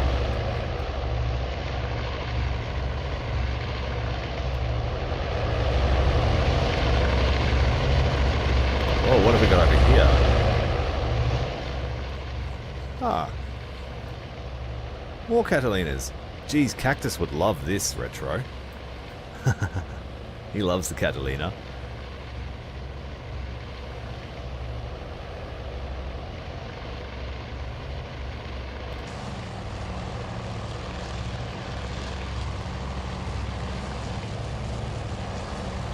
Tell you the warhead size, but it's a bloody big one. Let's just hope that it can explode. No shade being thrown at American torpedoes. Thank you.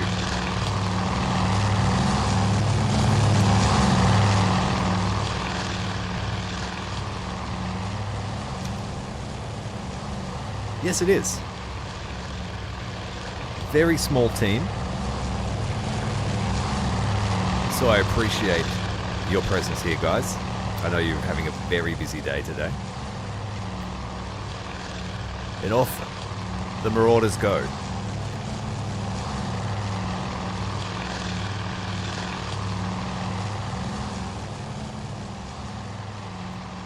The water looks great too. Love it. It's a dredged out channel.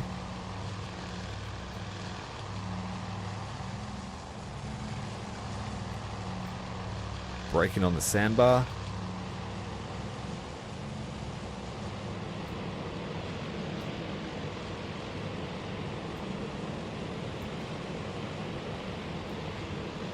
Barracks is a long way away.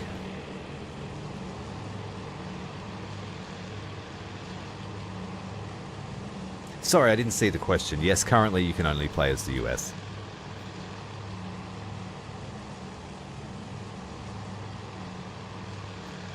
It's got that retro charm to it. And I mean, the game is very complex, so there is a lot of information to give you.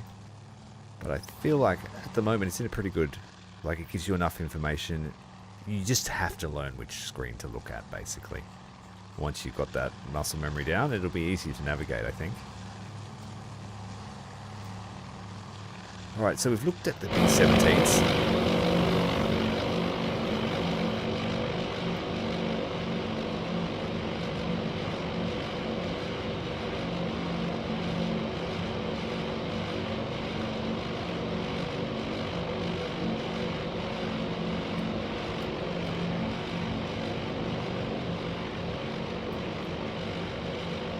What else have we got coming for this naval strike? We've got the TBFs.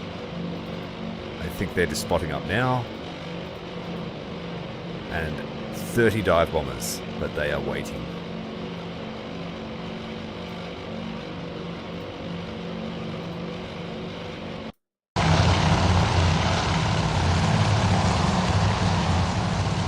We have news.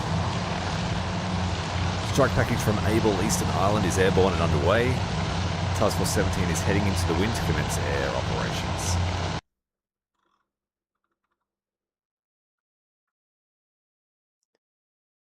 Thank you, mate. I will talk to you very soon. Thank you very much for your support too. Thanks for letting me have an early grab of the game. And best of luck with the early access launch, guys.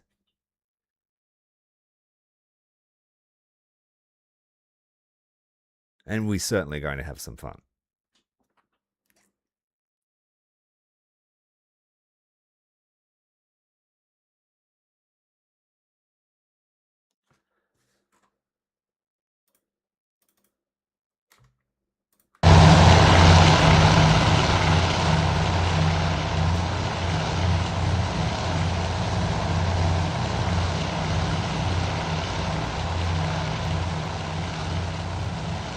Yeah, I've been in contact with the guys that made the game for just over 2 years now, I think it is. I sent them an email because I was just so super fanboying once I saw the original marketing video.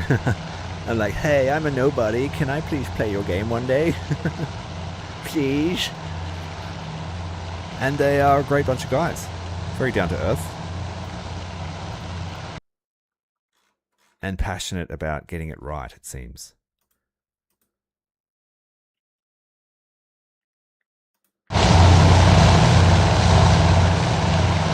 Alright, so let's try and put it all together. What have we got going on?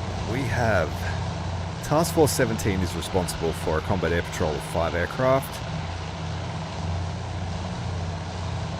Combat air patrol waiting to launch to replace them. We have 2 naval strike packages launching from Task Force 17.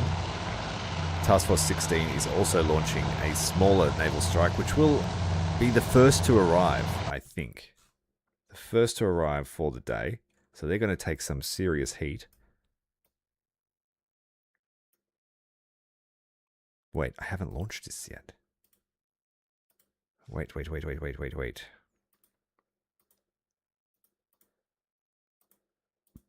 This must be where I got confused before. Ah, I can't switch. There we go. Okay, so Naval Strike 4, 12 aircraft in planning.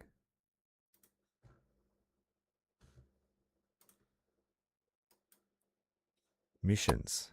Naval Strike 4, planning, edit. This is the one we didn't have a target for. We've lost contact with the carrier.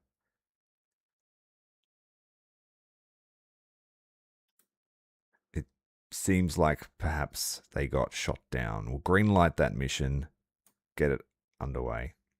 We forgot to send that mission. Damn. They will arrive there at 5 minutes before 7. So yeah, our strike forces will be the ones that arrive first.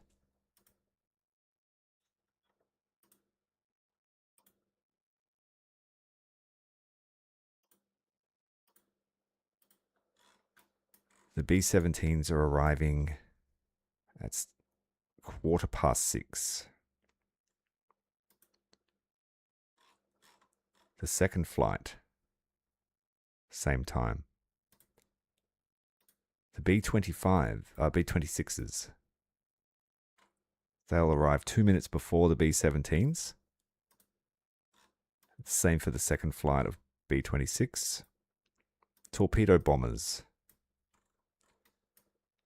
Torpedo bombers will arrive at 6:30, approximately 13 minutes after the B-17s.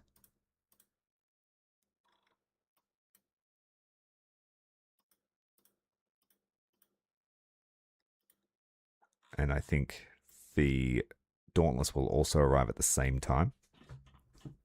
So you're looking from 6 a.m. onward. Japanese are going to be put under a lot of pressure. For our own strike packages, we will arrive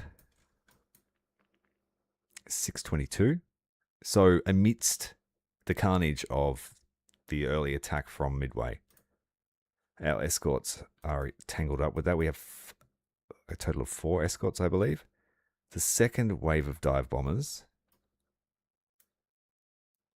will arrive at 6:35, which will be around the time that the Midway's wings will arrive. So we're actually going to be, I think we're going to be pretty safe because it's going to be all hell breaking loose over the top of this Japanese task force. And then the final dive bomber attack from Task Force 16. I don't know if that's accurate. Let's have a look. Time on target 7 a.m.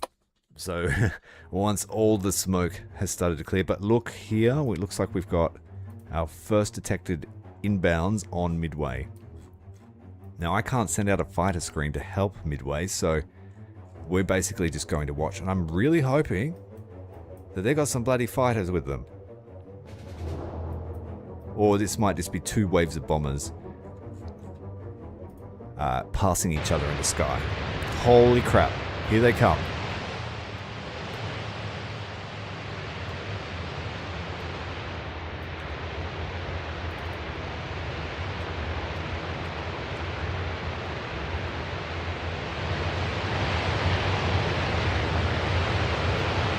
I think that they're B5N1s.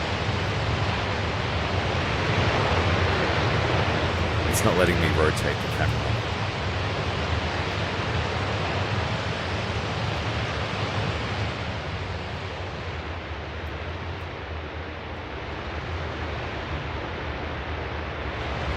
That's a shit ton of Japanese.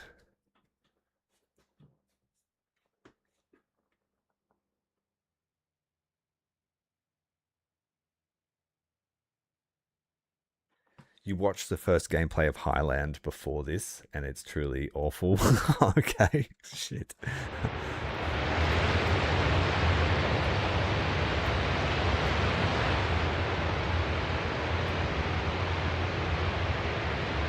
I mean, I used to have to go to the movies to see this sort of stuff.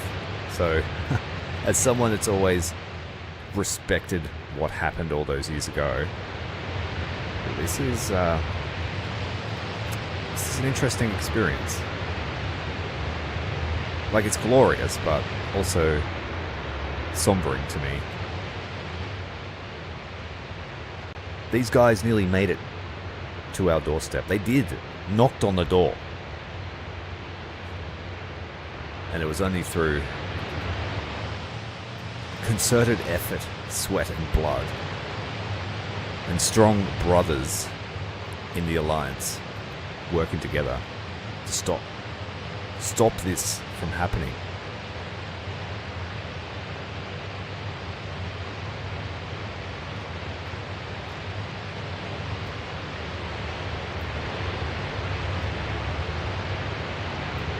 Alright. What's going to happen with these guys? A new unidentified surface force, bearing 210, range 224. It's the same contact. This will be contact 32. Now, we've already committed our naval strikes, but I think these guys here that haven't yet launched can be, I think they can be given a new target. So we'll give them contact 0032.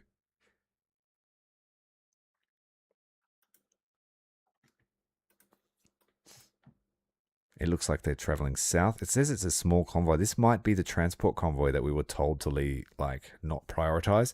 But I feel okay sending something after them if it is, because it is a fairly light attack that we're sending.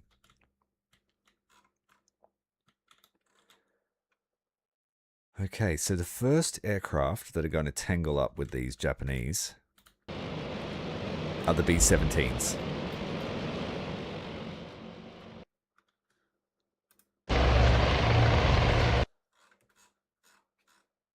So these B-17s, how far away are we from contact? 46 nautical miles. This is going to be really short. Anzacs carried. No bias whatsoever.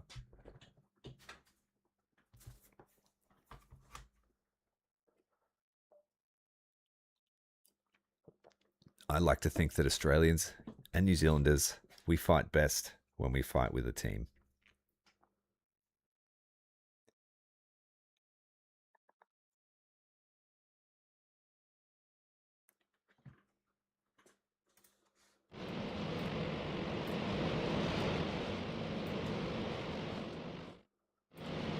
I can't see the aircraft. Feels bad for these B-17s.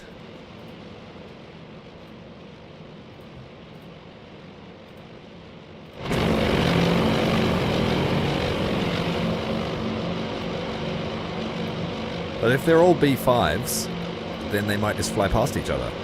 And of course the B-17 is very, very survivable.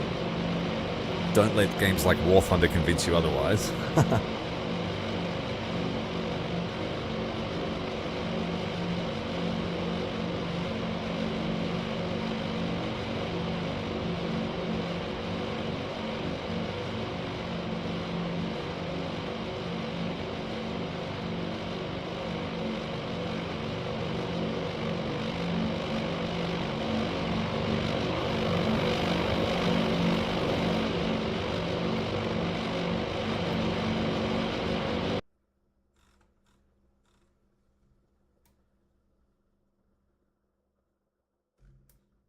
I'm hoping one of these other flights can catch up. And they'll be the first ones to pass. How are our B-26s going? These boys are fast when they want to, so I'm pretty sure they can sort of run from any zeros that might chase them. I would much prefer to run in one of these than I would a B-17. As for the torpedo bombers, man, that's a short straw. And we're still waiting for the, what do you call it, dive bombers. Sounds like we have some activity still, queuing up.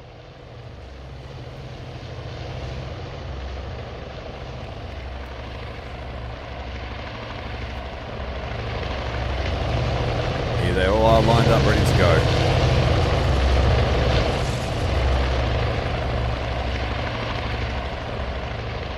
They're all heroes. These guys need to get in their aircraft before the bombers get to Midway.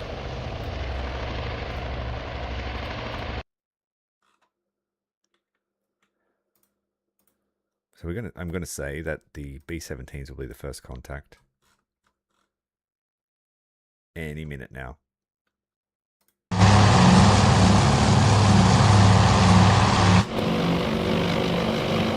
I'm just hoping we might have altitude over them.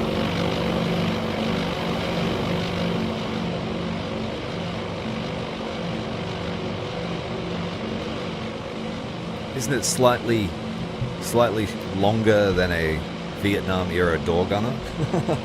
Door gunner like 2 weeks. A rear gunner and a dive bomber like one mission.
scrambling fighters from the base. So they appeared pretty quick.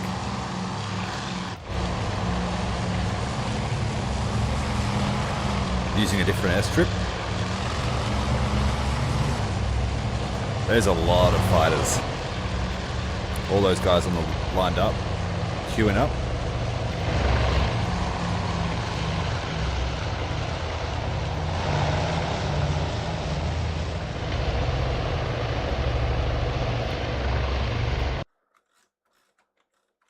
Great, at least there'll be an air battle now. We're about to make contact.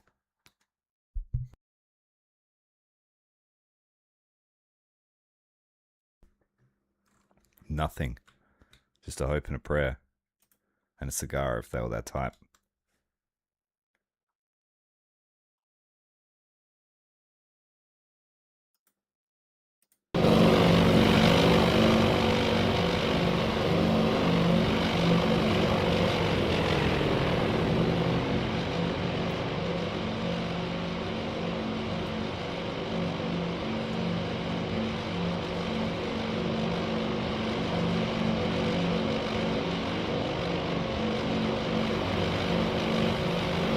No sign of them yet. But it should be very soon. Very soon. How many aircraft are we actually looking at here? Roughly. 20 plus, 20 plus, 20 plus, 20 plus. Is at least probably 80 to 100. Someone's shooting.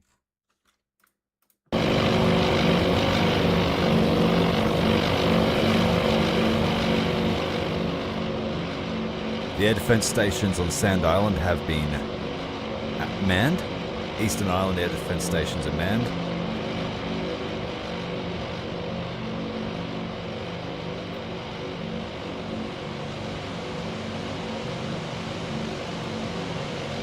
Here they are.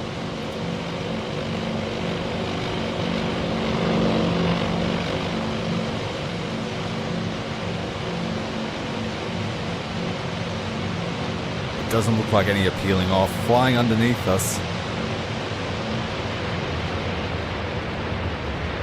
Imagine what those bomber crews are thinking now. Gunners are opening up.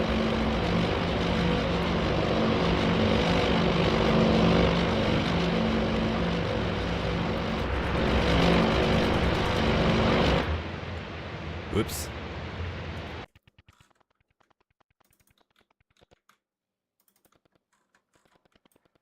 Alright, who's the next to pass? The B-26s? Yep.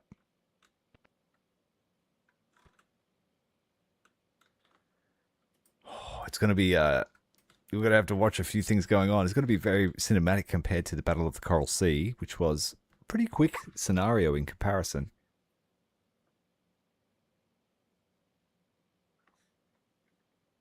Yeah, they're on their way. They're going to get us. There's going to be a serious fight at Midway. 100 aircraft. How many fighters have they launched? 3, 6, 9, 12,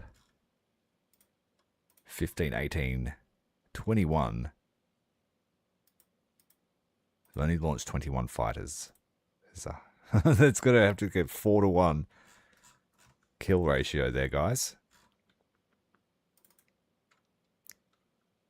And hope they don't get clapped by any bombers. The gunners.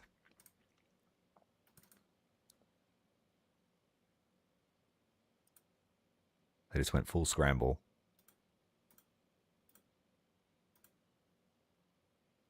Alright, we want to watch the B-26 next as they fly past.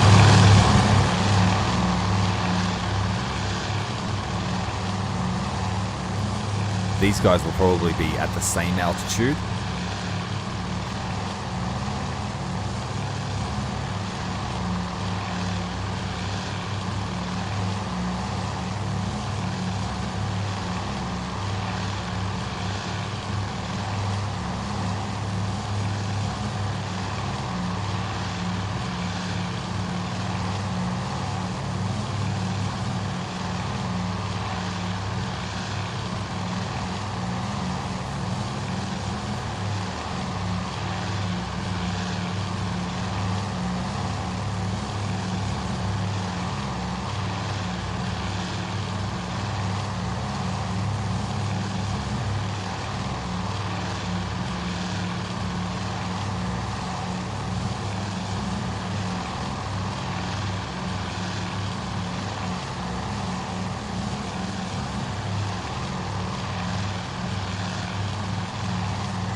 Oh, they're passing us, apparently.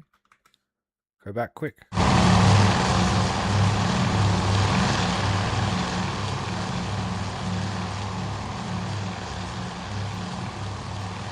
They might be off far to the right.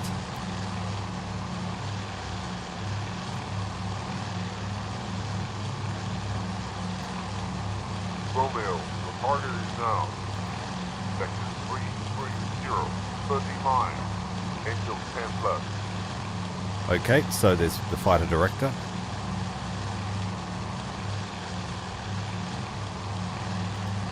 To love leader.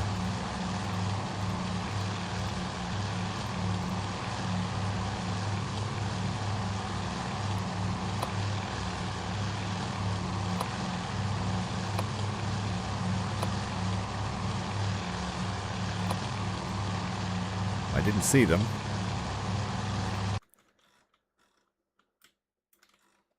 It looks like they've already passed us. They have.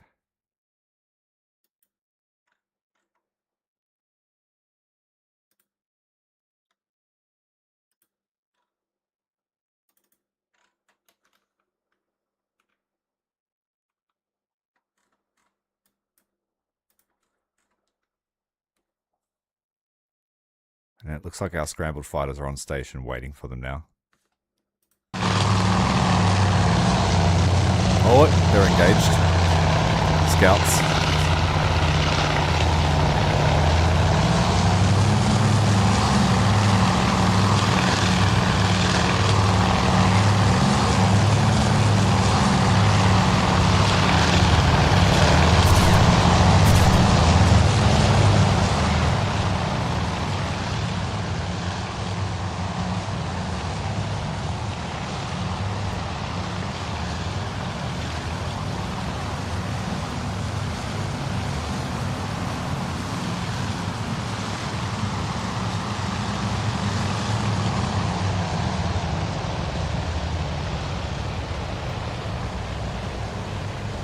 Yeah, so far we've lost a Catalina that I'm aware of.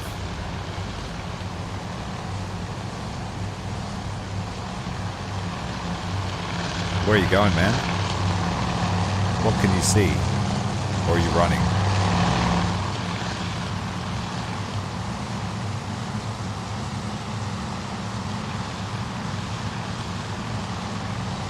I'm not sure if we splashed that scout, but they've scrambled to something else. They're vectored in hard.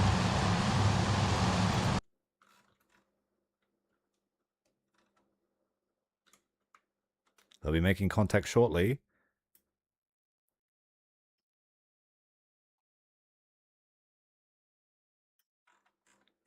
Here's that unidentified contact again.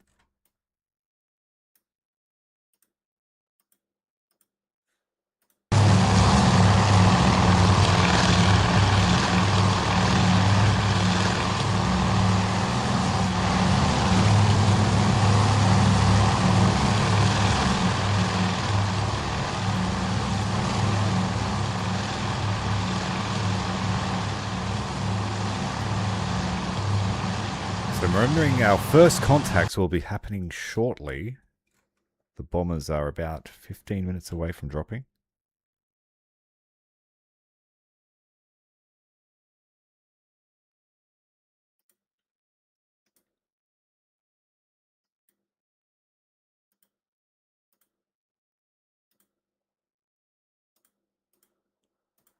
What's going on with this mission? Take off, goddammit. Late. Late. I forgot to set it to auto. Oh, looks like their scout plane made it through. And it looks like we're about to have some engagement here. Oh, here we go. That's a lot of zeros. Oh shit, boys, I'm a bit worried for your health.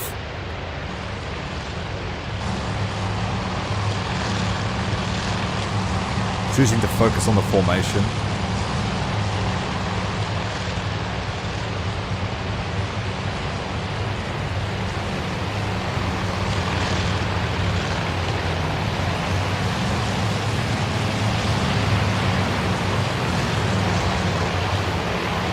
Got a damage here. 2 aircraft damaged in the formation.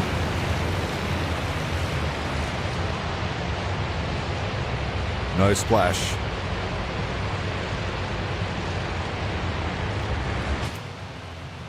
Oh no, what happened?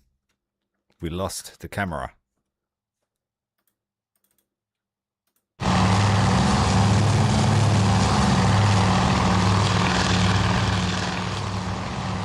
Dual barrel roll.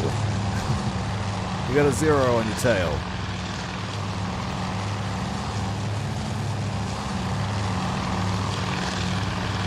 Looks like he's trying to extend, perhaps.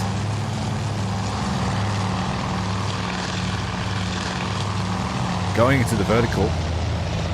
Trying to clear the tail of his mate. But it's just a Congo line here. Enemies friendly, enemy friendly. 0 going over the top in a split S. He's got 2 zeros on his 6.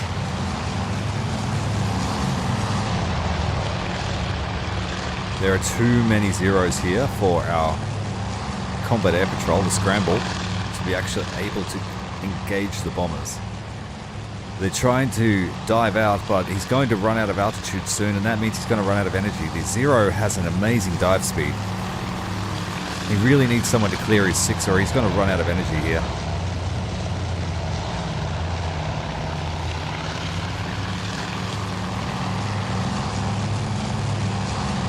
One thing to note too is aircraft collisions are turned off currently while they try and rein in the AI, from what I read. They're a little bit too aggressive and they'll like ram each other.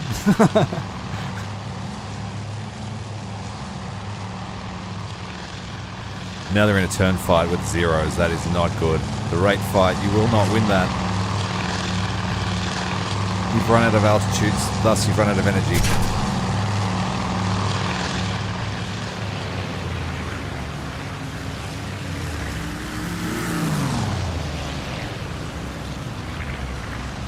It's like the most deadly race you've ever seen.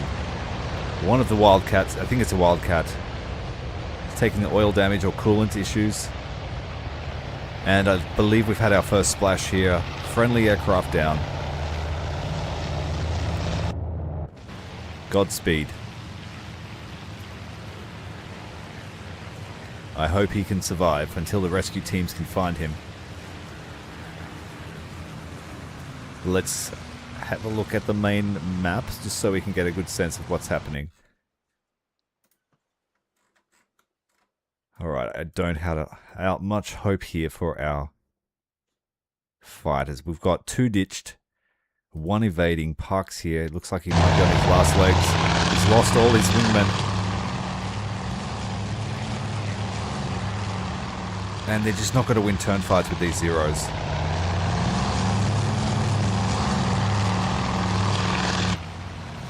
Two confirmed ditched, 3 ditched.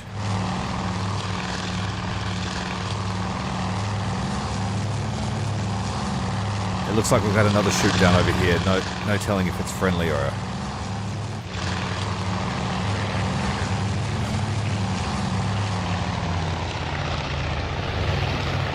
And the air defense garrison outclassed. We've had major losses all across the board here. Merrill, Armistead, Lindsay. Humbrud, he's still up. He's engaged with a target, but he's also got a target on his 6. About to ditch here. Let's hope it's a soft landing.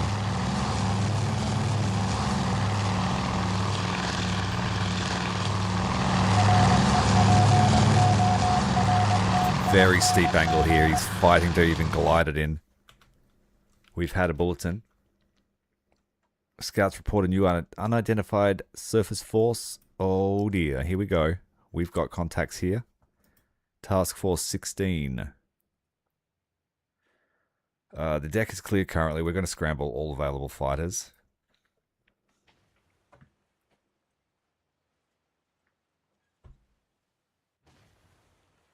G'day Atomic, welcome mate. This is currently Chapter 1. It's in early access, so currently you can only play as the United States. but I'm okay with that for now.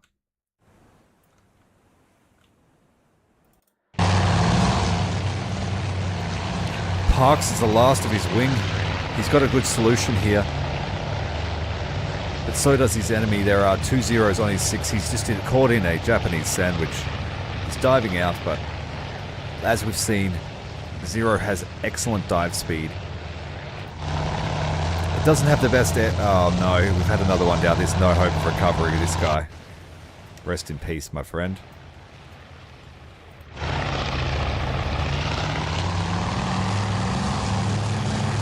And so we need to go and have a look here at Midway Island because that bomber force is getting through.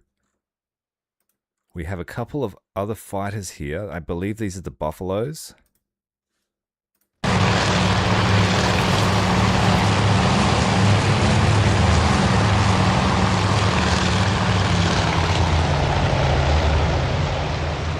Hey MZ, how you going, mate? Welcome to Midway. And the island is in sight. The dive bombers are getting ready. We should see the air defense batteries opening up soon. We've had a shoot down, 2 aircraft down. It looks like a Japanese aircraft has been shot down. The boys in their Buffaloes. Little do they know that they are the only boys now in the air. 3 Buffaloes. The saviors of Midway, we'll soon see. Are they friendly aircraft diving down on their position? I really hope so, because these boys are outclassed against the Zeros. If the Wildcats can't do it, what hope does the older aircraft have, really? I'm having a great night, man. This is having a lot of fun here. Reliving history somewhat. It's a shame you got to go to bed soon, man, but I understand why.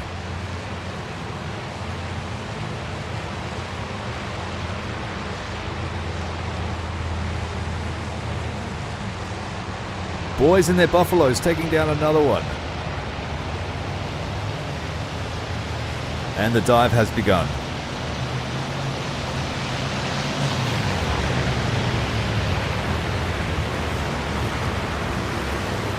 Let's pray for the defenders of this island. These brave boys.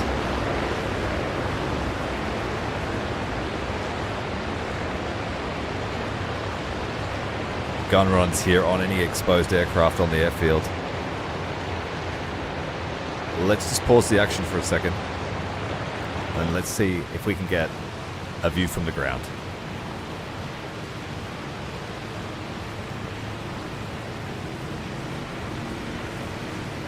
Because all hell's about to break loose down here.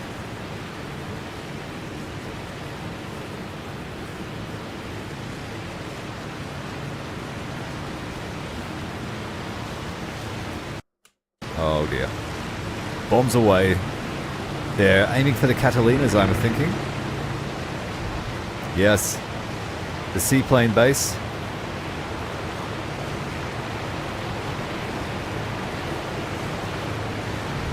We've still got aircraft taking off on the runway as the bombs are landing. And these are the torpedo bombers too, so what hope do they have of actually tangling with the Japanese here above the island of Midway? The first wave has passed through. The Buffaloes still dancing and weaving through the formations. But the Japanese have been able to drop their first payload on the island. I can't remember the name of this particular island.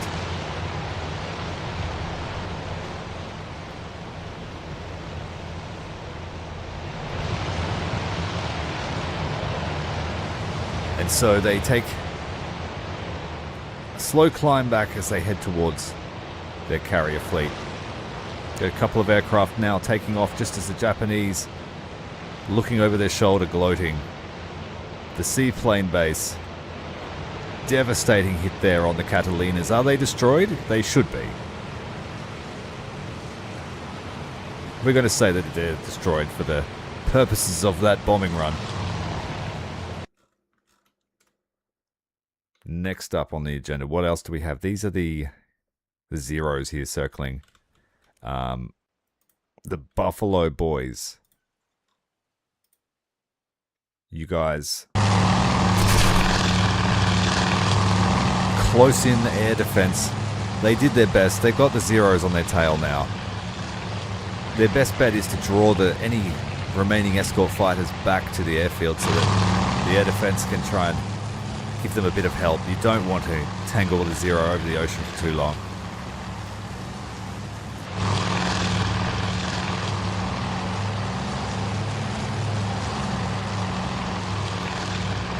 Alright, the time is now 10 past 6 here, Midway Island. Now we need to go and find where these B-17s are at. We are approaching the strike zone. We also have contacts here above our own fleet, which we have neglected to direct. Let's head in here. Fighter direction. This guy here, unknown target. Why are we not intercepting him?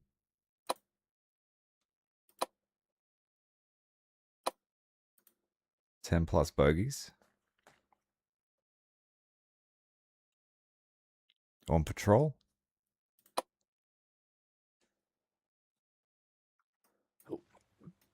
The fighter director mustn't be too worried. But I'm going to see if we can see those units on the map.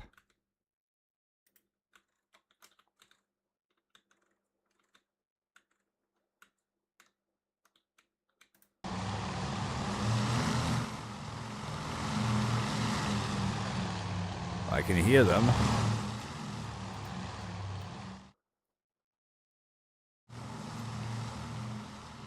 Are they in the clouds? They are.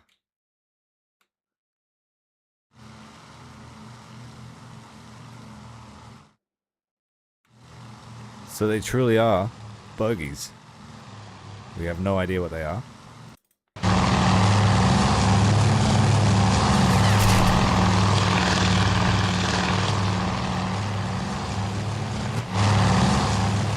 These fighters here stationed closer to the island are doing really well. But they have a serious job ahead of them. As for the other flights, they are completely done for. The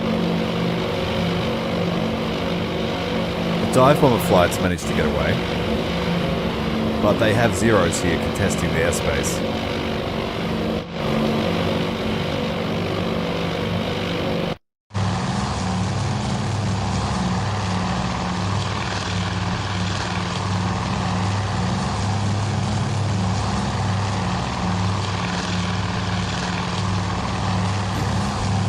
Yeah, so the early access will be on Steam.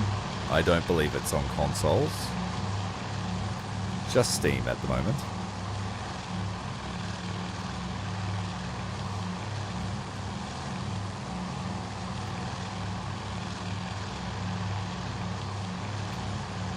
I really hope these B-17s can get some payback. There's enough of them. I'm not sure what they're loaded out with, I can't see that.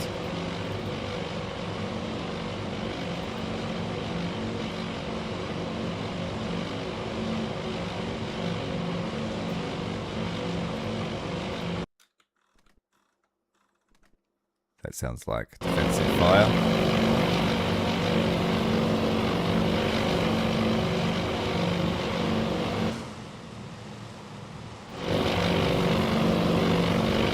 There's aircraft below us.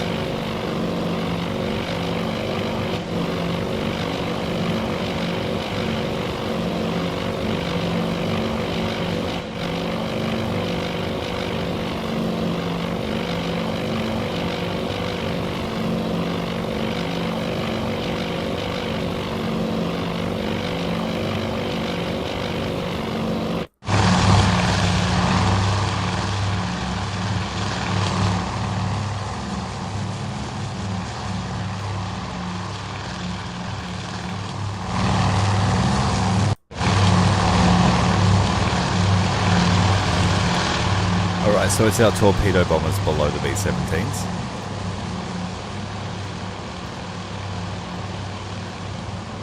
If it's not released yet, it's releasing shortly. I think there was a hiccup with the Steam release time, but today is definitely supposed to be release day.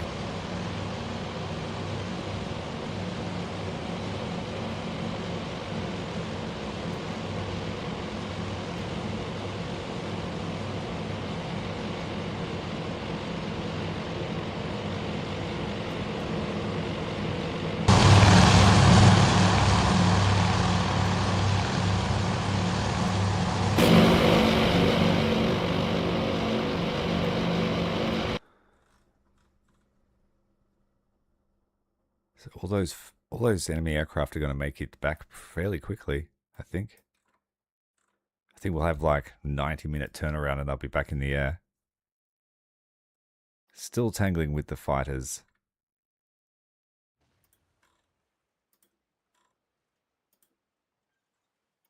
All ditched.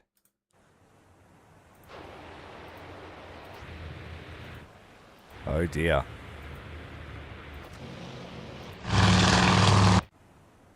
They're all shot down.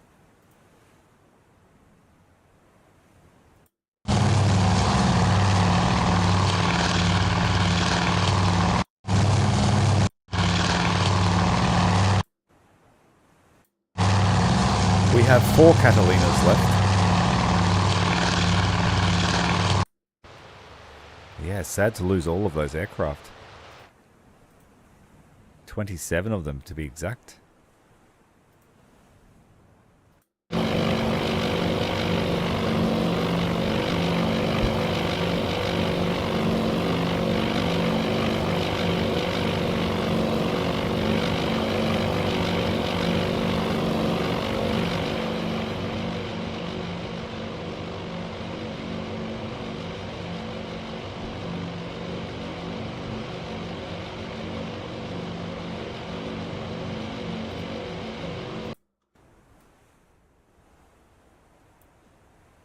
So we haven't had to do much yet. We've sent out our strike forces and they will be arriving around the time that the main strike from Midway arrives.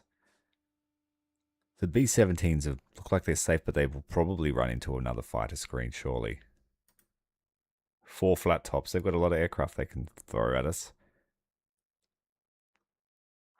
Task Force 17 is about to commence launch. Scrambling all our fighters.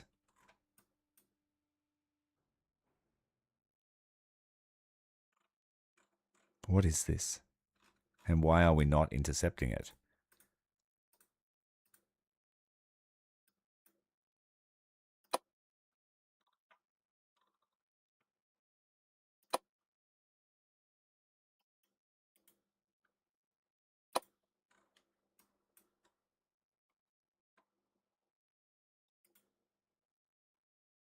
Romeo, Green Leader, Buggies, Vector 080, 10 miles.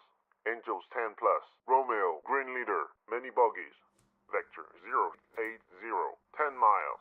Angels high.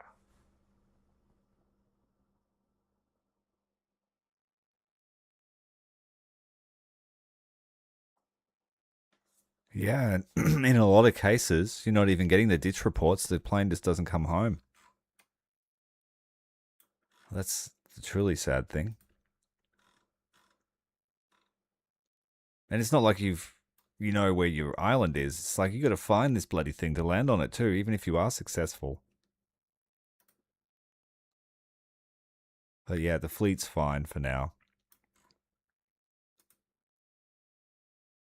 We've had to turn into the wind, so we're off course, but we'll arrive at the rendezvous point at 7 a.m.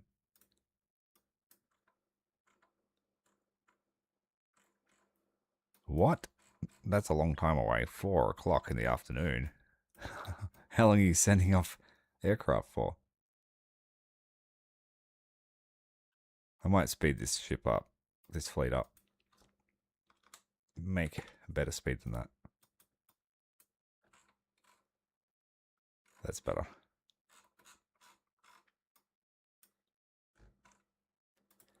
Let's have a look at our nasty foes. It looks like this might be a different fleet.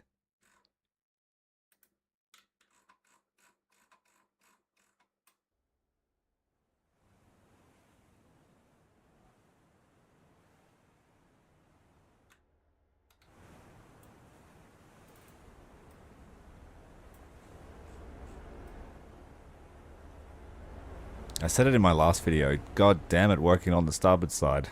Just choked to death in one of the gunner mounts.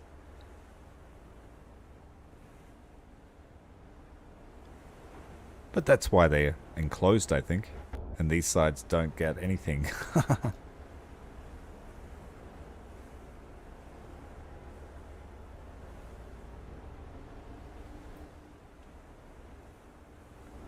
Well, using the powers of psychic ability, we know that they're going to launch another wave of torpedo bombers. So is that...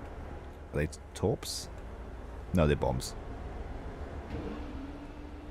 So hopefully this one's going to Midway. Not us.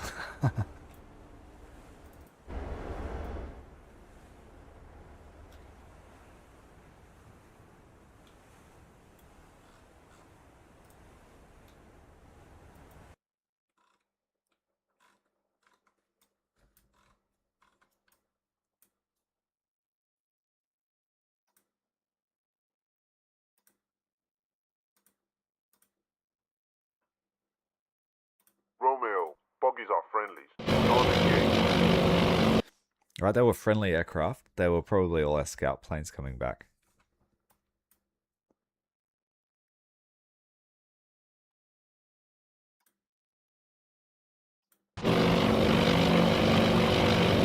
Looks like we're still climbing.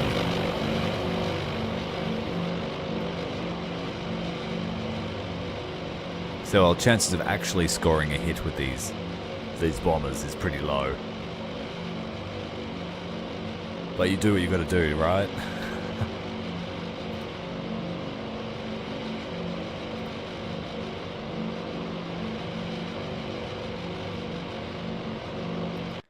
Now it seems like schedule's off a bit. It's 6:20.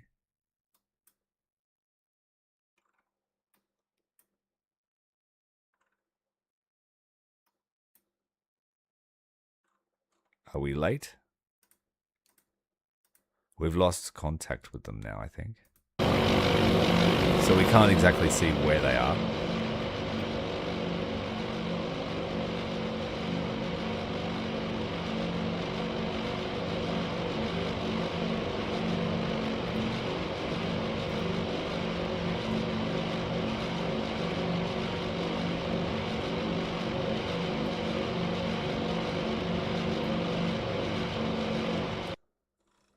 Somewhere here.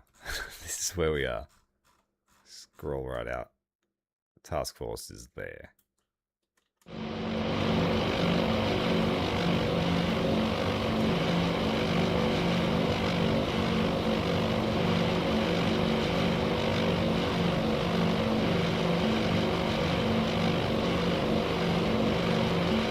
And we're going to have to drop through cloud cover, so yeah, I don't like your chances.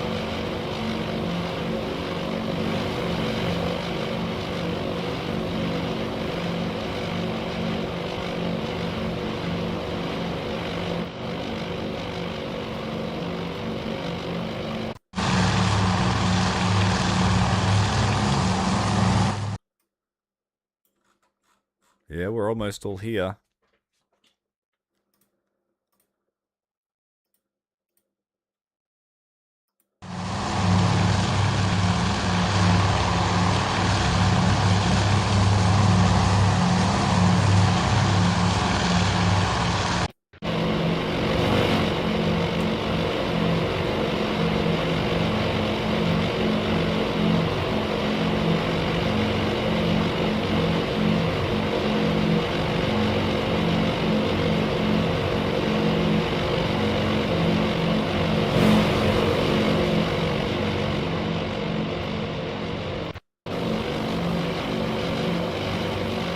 And then, of course, we have our bombers on the way as well, and they're getting tangled with. But we have escorts somewhere.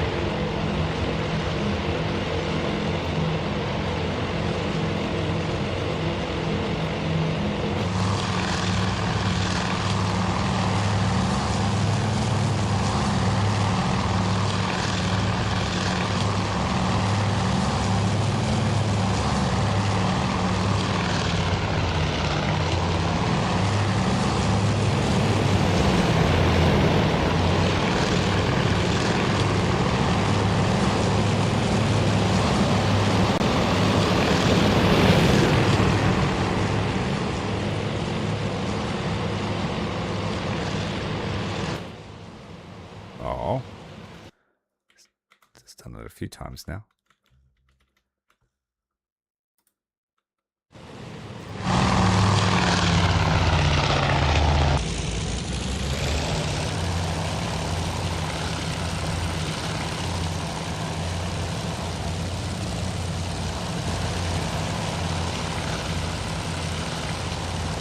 The enemies on both sides.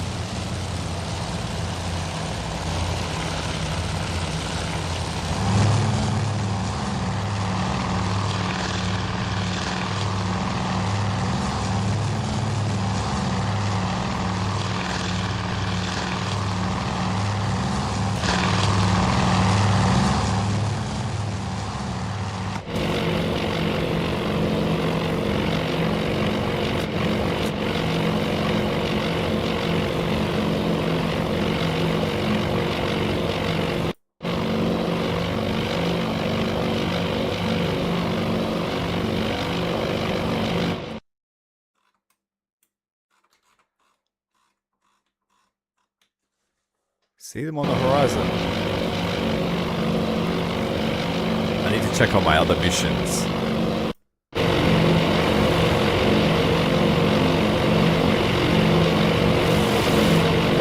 Oh, it's the best section. Is that Richard Best here, en route?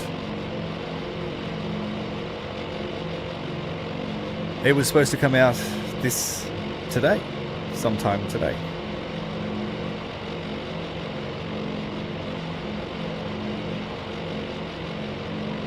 I think it was 8 p.m. Europe time.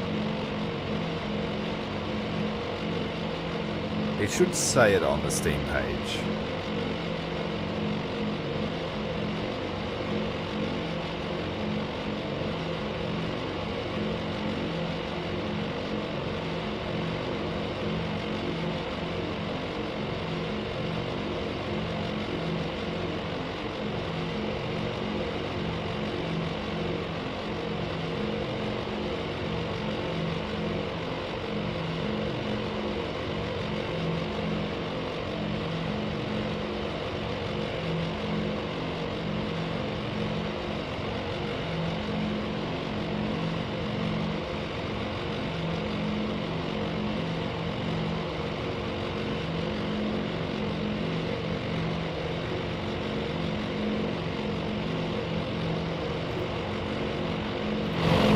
These guys are alright.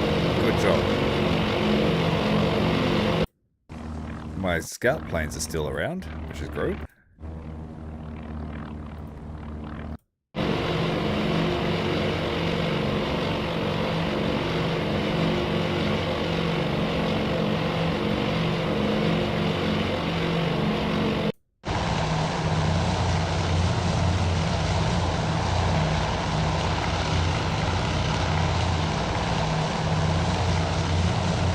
So we'll see if Best can sink a carrier. Here he is here, leading up.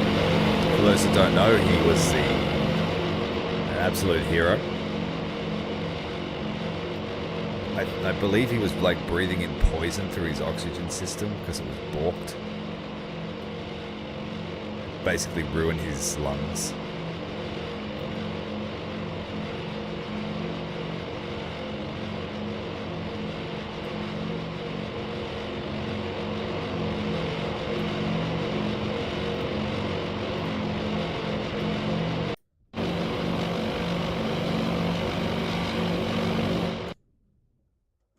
So I think the missions are late.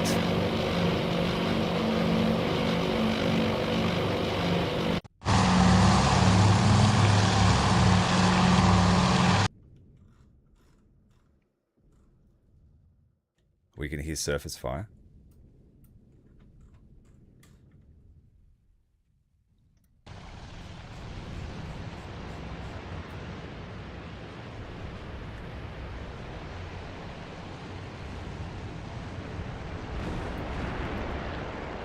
Aircraft taking off from the Japanese flat tops. Here we go. We've had a hit here on one of the Japanese ships. I'm not sure what did it. Let's just pause it so we can find out who's doing this.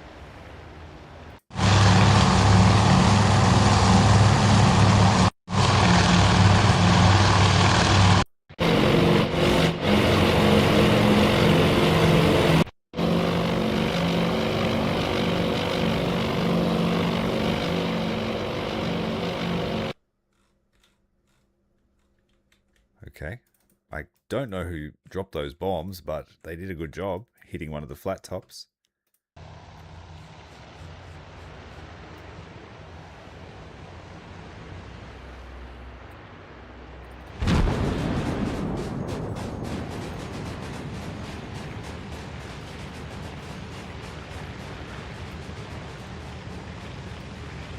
Where are the aircrafters doing this here?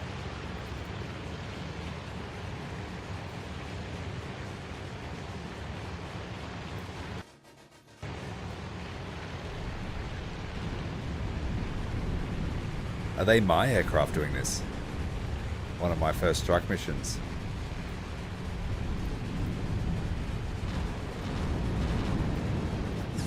It is. My boys. My boys did it. We got here before the boys from Midway.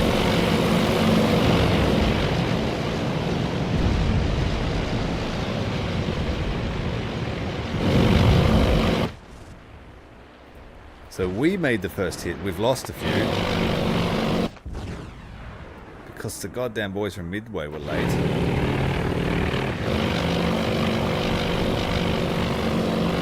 Or at least we scored one hit. One good hit.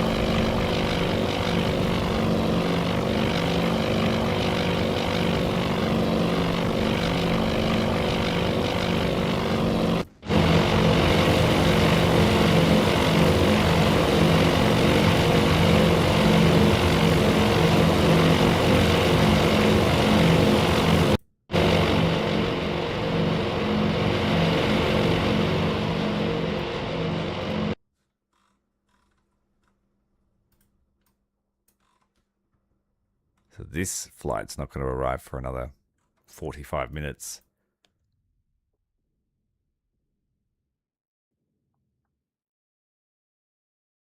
He does have a hole in his left wing. Oh, I'm pretty proud of my boys for not holding off and just launching the attack. Taking fire from the destroyer as well as a 0 on their tail. So, and because I didn't set it up right, I launched one without launching the other. The escort fighters are not here.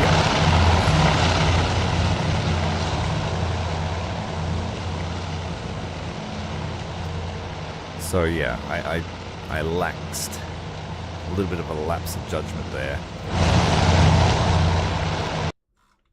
But apart from that, I'm so happy to get a hit. First blood on the Japanese for the day. 6:30 a.m.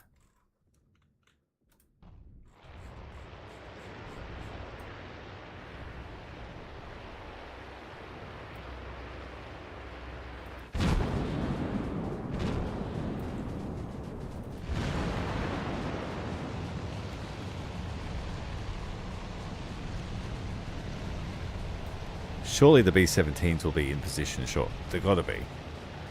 I want to see it rain.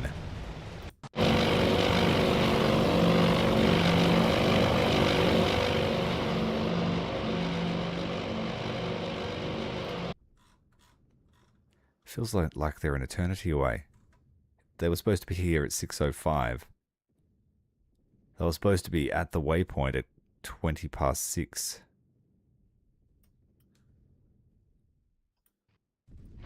They took off on time and they were unimpeded. They weren't attacked.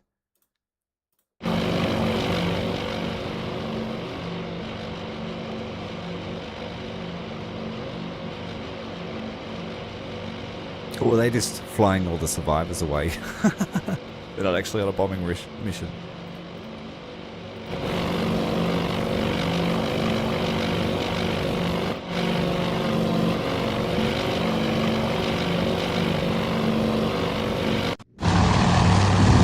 Oh, we've dropped torpedoes.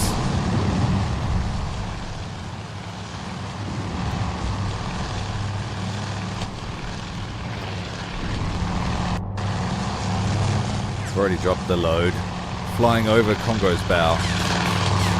Rear gunners opening up.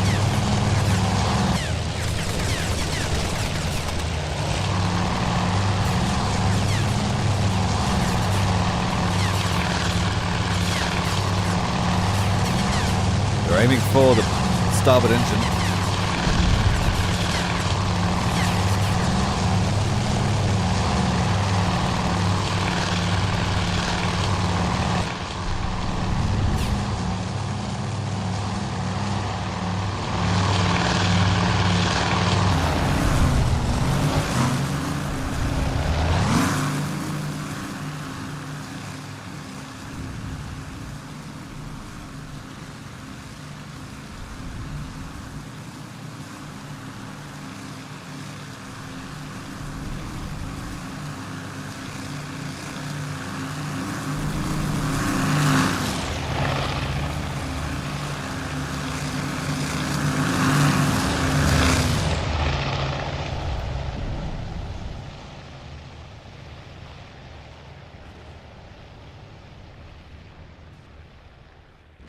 Congo's turned hard to starboard. Did we get any luck with the torpedoes?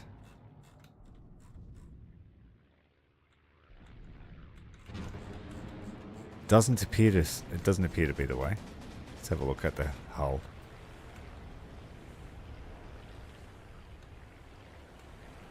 Maybe we got a torpedo strike.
We lost one of the Marauders, I think. Yeah.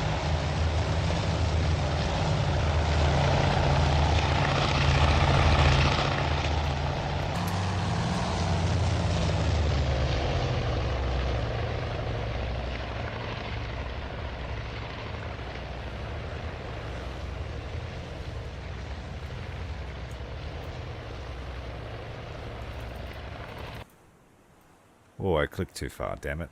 We missed the crash.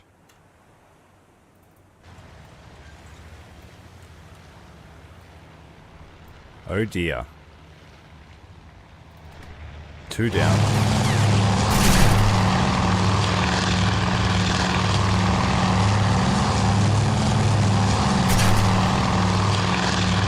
Maneuver kill. Maneuver kill. Good job.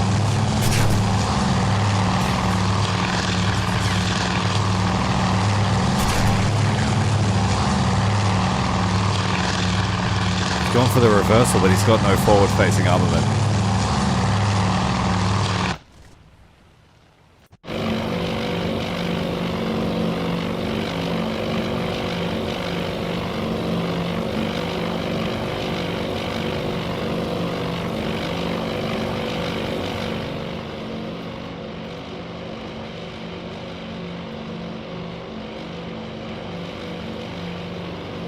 I don't want to miss them drop the bombs.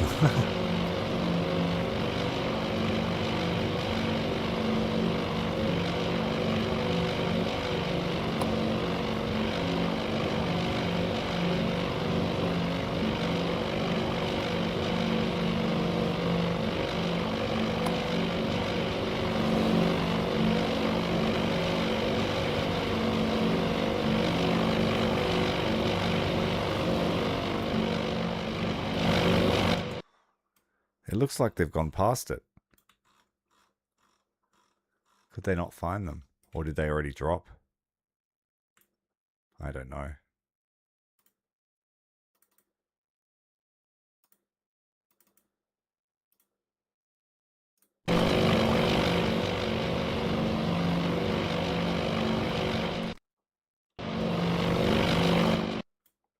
says dead ahead.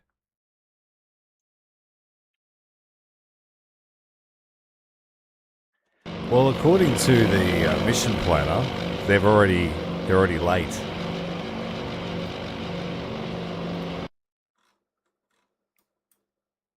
They were supposed to be here at 6:05, and they were supposed to be on target at 6:18.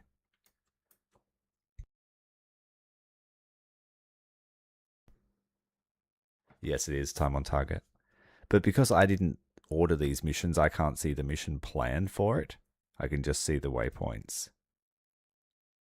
So I'm not sure what's happening.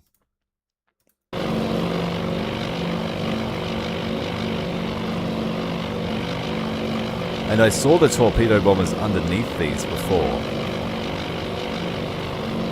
So maybe I've missed a drop. These torpedo bombers are due in 10 minutes ago. And then I've got my missions. Naval strike is almost here, I think. No, he's dead. Dead, dead, dead, dead. Even the escorts are all dead.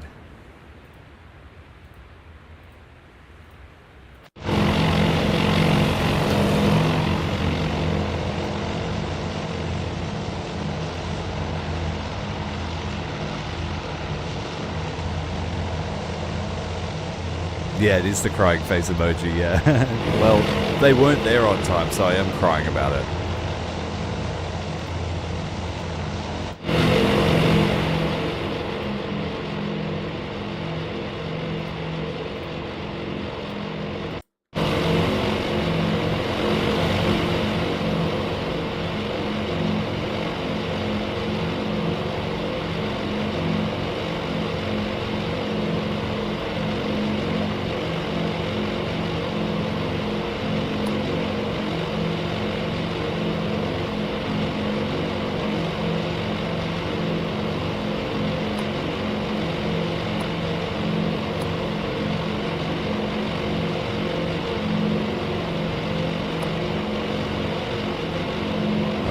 These guys are going to arrive at 7:12.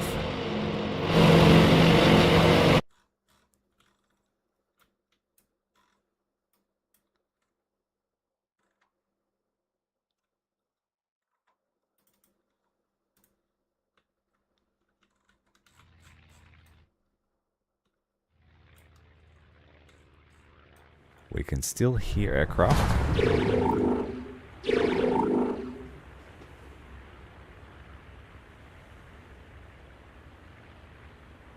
Hey, Queen Bleb, thanks for joining us. Yeah, we are recreating the World War II Battle of Midway against the Japanese.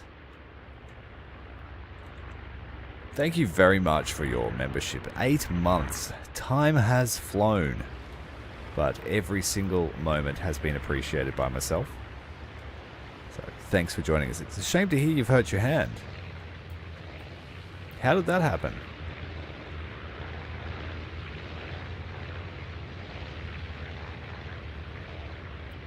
Congo here, running up beside this scout plane launching cruiser.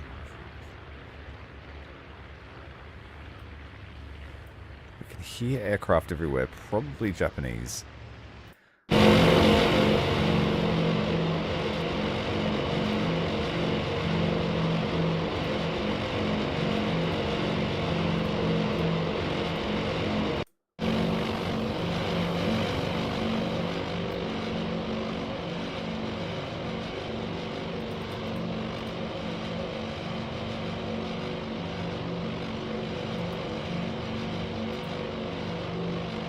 Aircraft are landing.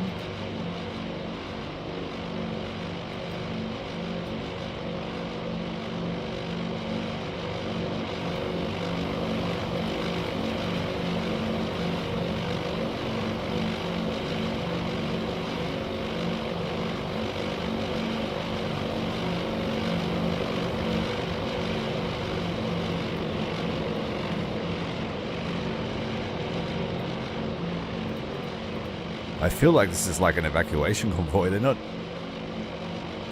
I don't know. Maybe I've read the chart wrong.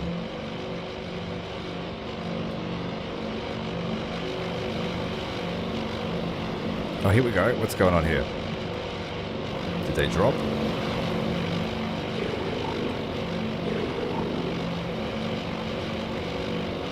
Thanks very much for the sub, Kilo. Welcome to the stream.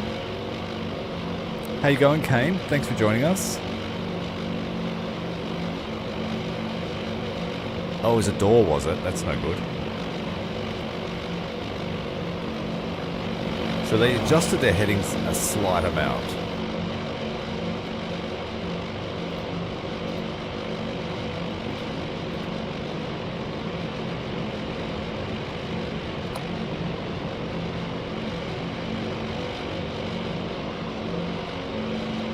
Oh wait, I see ships right here in the center of the screen. You may not be able to see them, but right here.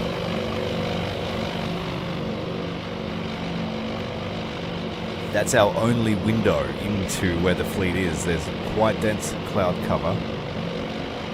Taking a sort of a port track here. Slow turn through the line. It's a cruiser by the look of it. We've got another ship heading this way, across screen, and another ship here. You can see a couple of trails. There's another ship here, this way, and a flat top here.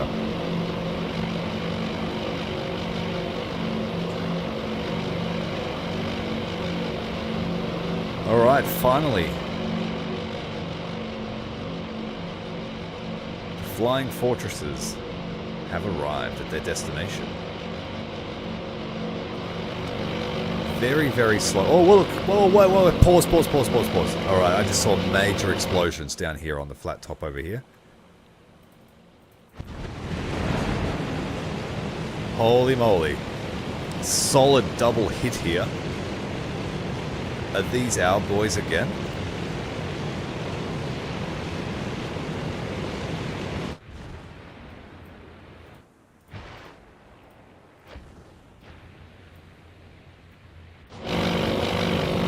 They are. These are our boys. We've timed it with the arrival of the B-17s. Massive hits.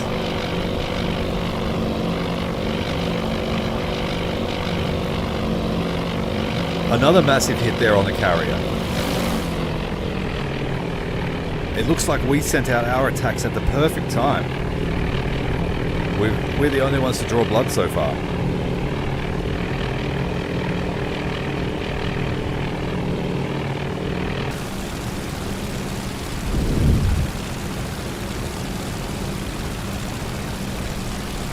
Can we deliver the coup de grace?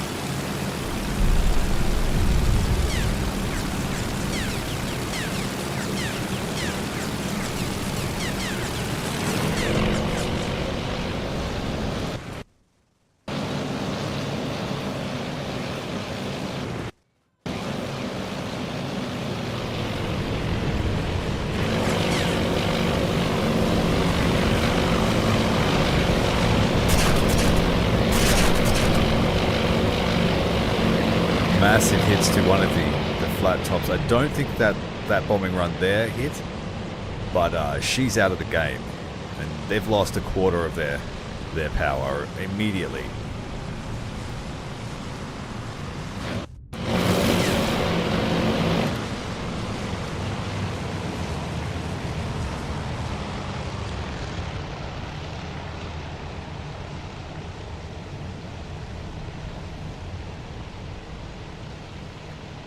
Alright, excellent job. I don't think our boys are going to make it home. There's just too much stuff going on, but a heroic effort from those two strike packages arriving before anything from Midway. We can hear all the gunfire outside. I hope that's not over our ships.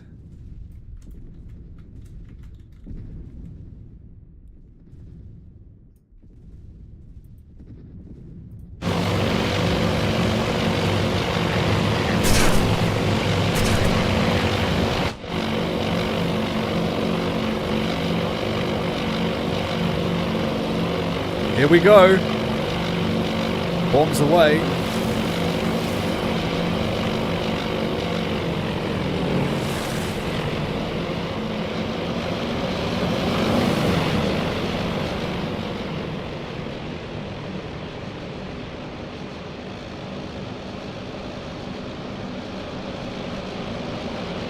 And the bombs are all away. I'm just going to pause it here and we'll have a good look down on the surface.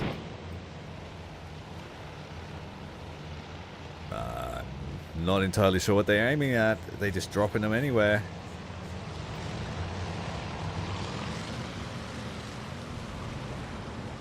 I can't see any of the other ships. Let's go and have a look over here. Alright, action.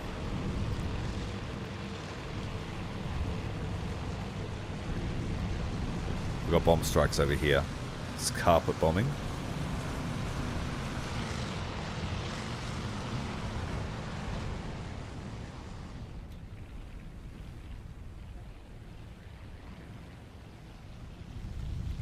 Yeah, we've just carpet bombed anywhere with these B-17s.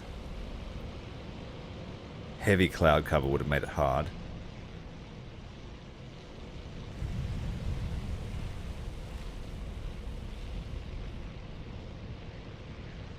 The carrier we hit was Hiryu. Thank you, mate. There aren't any submarines yet, but they will be added.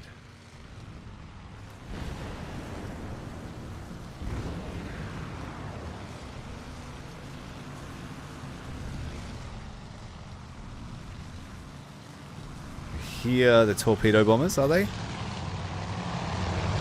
No, that's a zero. Shot down over his own carrier. That one is burning out. Significant damage.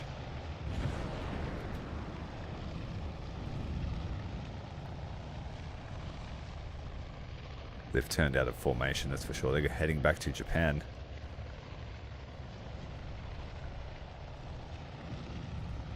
Yeah, they wouldn't have been able to see. There was like a small break in the clouds, and that's when they readjusted their line. But mainly they were just dropping with hopes and prayers. Statistically, the B-17s had a real tough time hitting anything on the open ocean.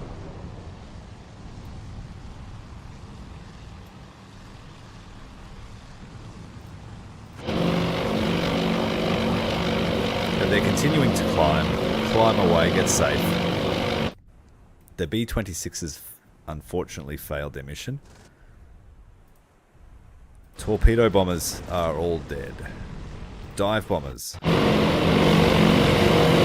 dive bombers are next. These ones are from Midway.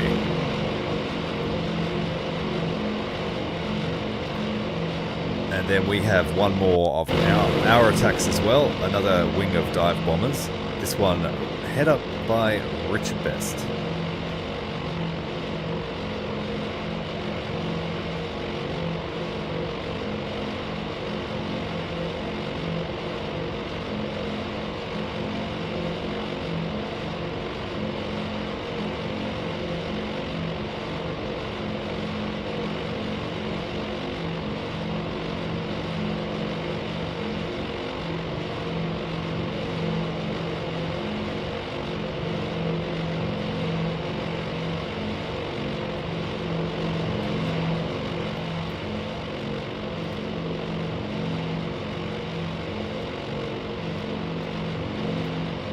This flight isn't due. This flight is due to arrive in, say, 20 minutes.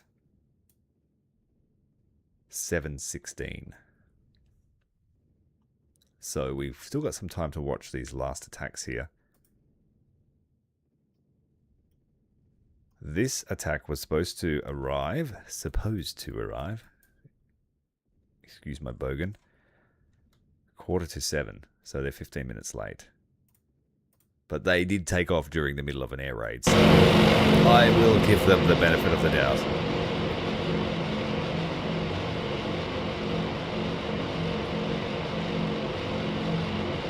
Yeah, I guess when, with Midway, they just threw everything they had. Really, if you've got it there and it can drop a bomb, I guess you may as well try.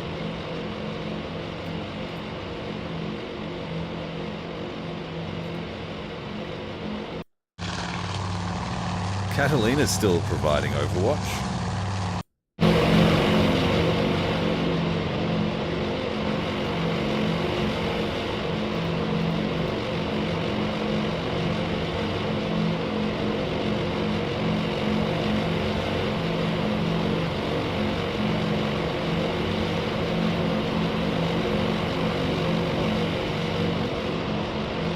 Alright, we have been detected.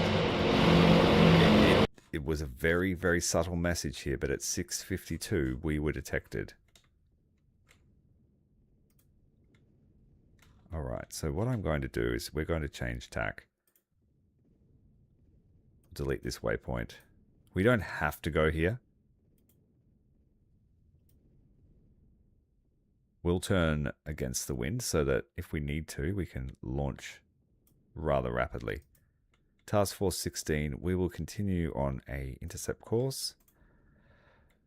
We want to set up a bit of a line here. I need more tools, guys. Please add more tools.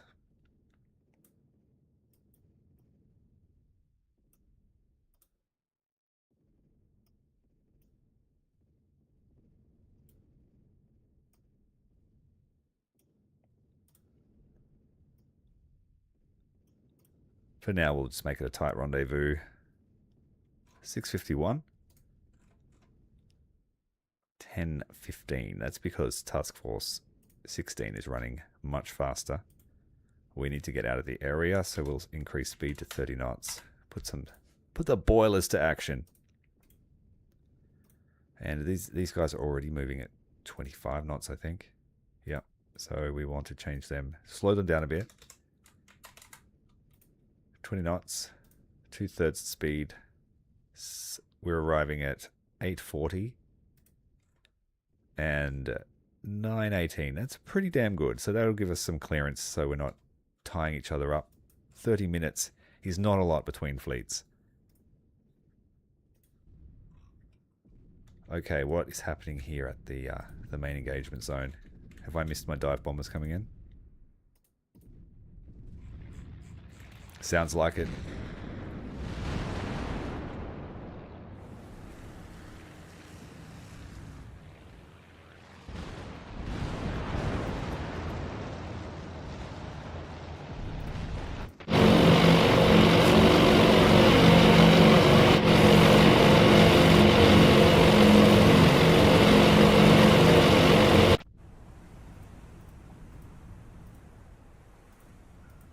Did I miss my own attack again?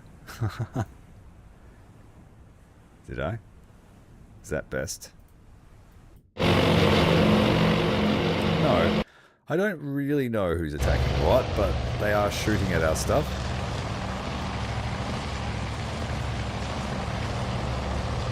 Combat Air Patrol heading out again. We have been detected, so we're going to keep it quite thick.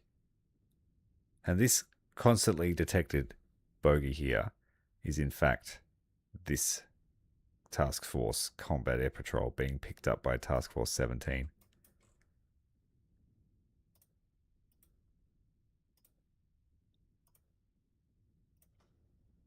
It looks like some of our dive bombers managed to head home, but unfortunately the fleet's not going to be where they need it to be. Oh dear. They need to be here. We're heading away.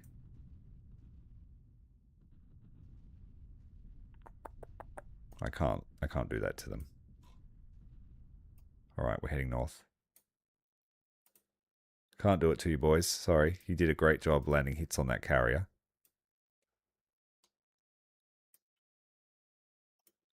So indecisive Admiral here, but we leave no man behind if we can help it.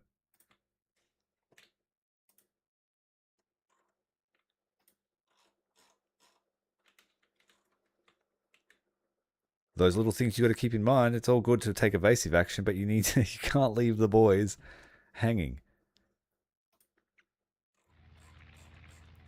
This formation is in absolute chaos. Honestly, I think we should just scramble everything. The mission briefing did tell me not to blow my wad, but it's better to ask for forgiveness.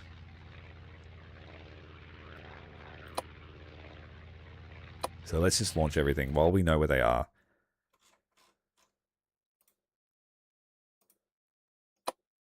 Let's go out.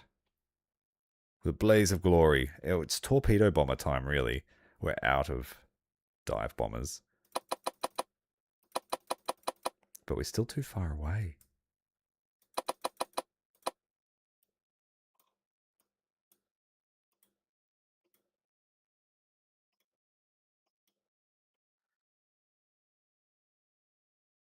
No fuel left. And that's even with the closest ship. I don't really want to get closer. They've got number superiority.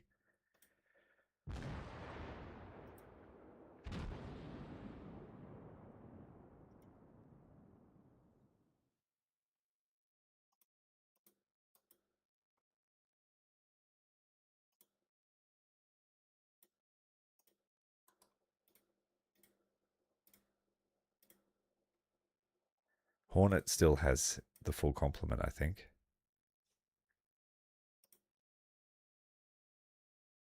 We have a full complement on the Enterprise.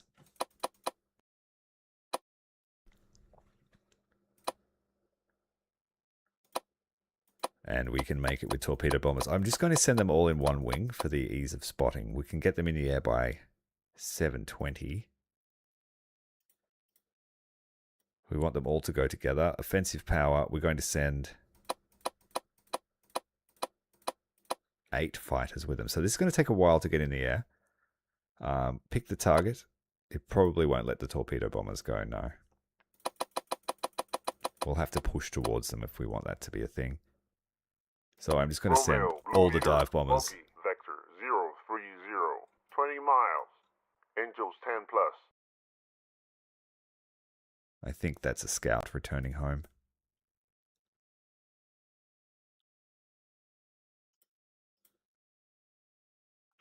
We're pretty busy on Enterprise at the moment. Just in time. We'll be finished with this mission just in time for the next combat air patrol to launch.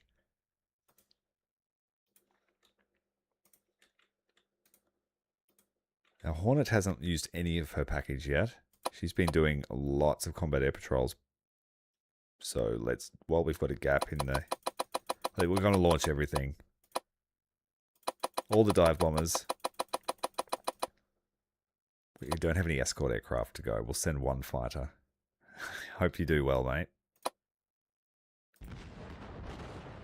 We're going to defer the departure till everyone's airborne, so this might make us late, but I'm pretty sure we've got enough air cover to keep track of the fleet. Green light that. Get it in the air. So, the mission, Naval Strike 13 from Enterprise, 25 aircraft. Naval Strike 14 from Hornet, 35 aircraft, 1 escort. Yorktown's strike package is in planning. Let's head back to the mission planner.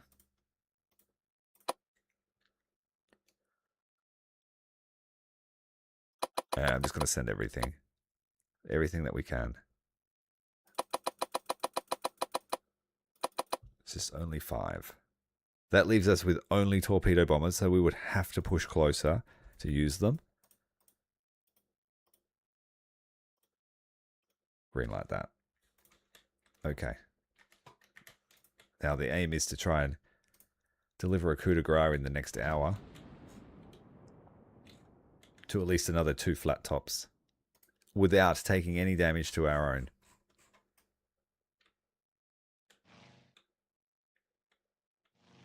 I can hear an aircraft.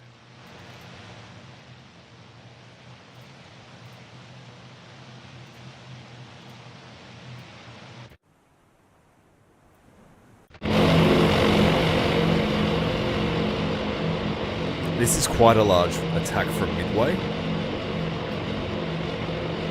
30 aircraft.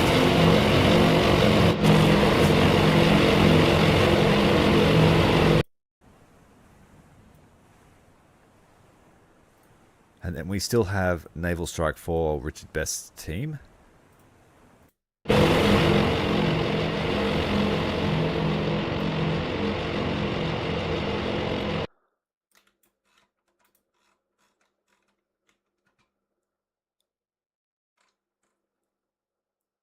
We are 2 minutes away from the strike. Hold on to your butts. Hey, Flak Alley, welcome.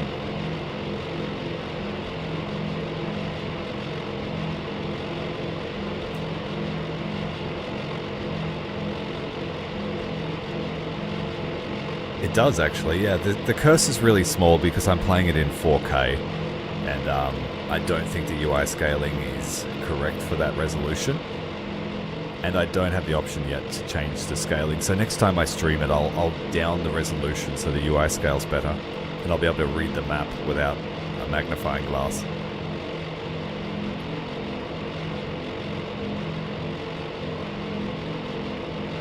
Oh, thanks for that tip about Hiryu as well, with the bridge being on the port side. Thank you.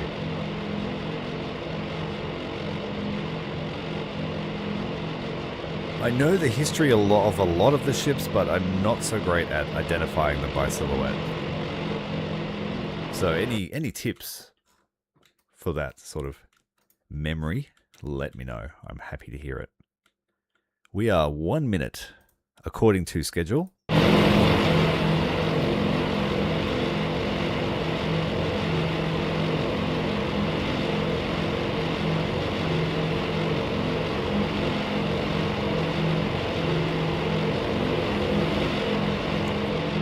Let's see if Mr. Best here can replicate his real life.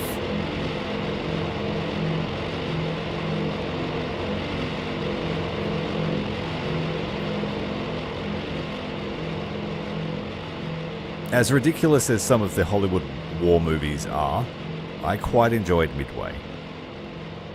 It just tickled that nerve. How much does wind matter? At the moment, it's just about being into the wind, but I'm not sure how much it will affect it later on in development. In all the briefings, it tells you the wind conditions, whether it's heavy, light, and that sort of stuff, so I think to some degree it might.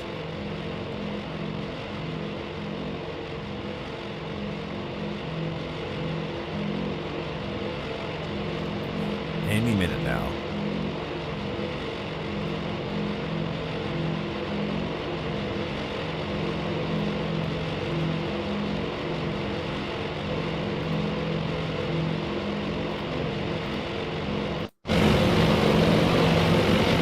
It looks like the Midway gang are being intercepted by Zeros. They must be getting very close.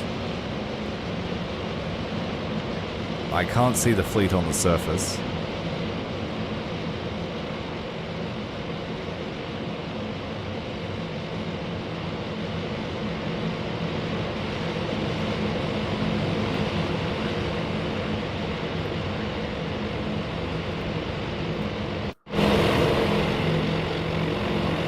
Alright, they're late too. Isn't that what happened to these fellas in real life too? I'm pretty sure they got lost. And it was just by pure chance that they stumbled across the fleet? It's been a while since I read up on the history.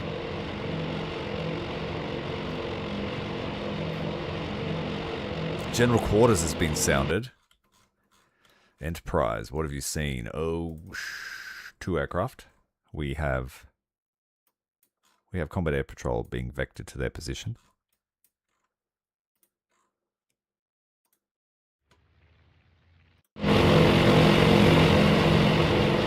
You're late, Mr. Best.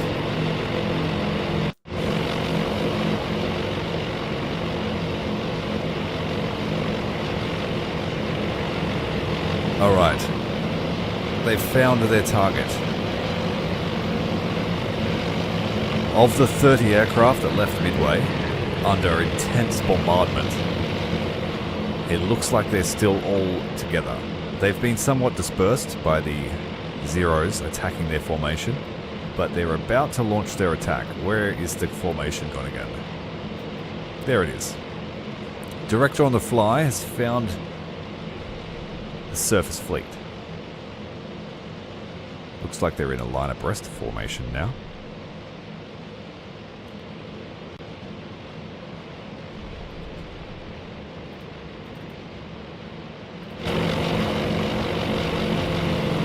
Well, let's check on Best. If he could arrive at the same time, that would be absolutely magical. Can we see any friendlies on the horizon? No, we can't.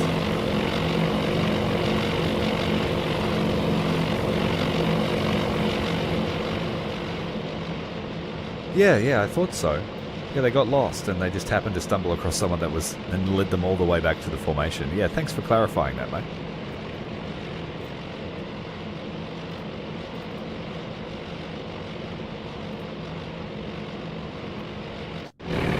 Here we go. Midway boys are in. I think it's great that the Buffaloes did such a good job too.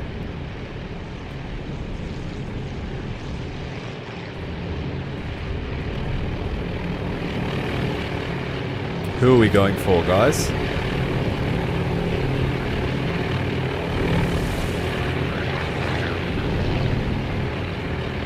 They're going for the DD.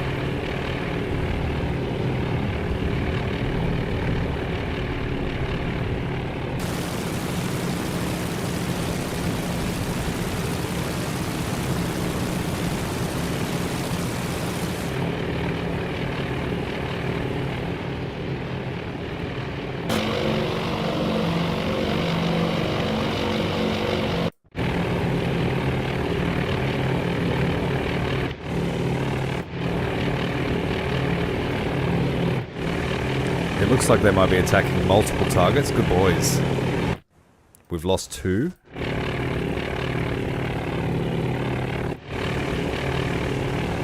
I just want a good sense of where everyone is at the moment.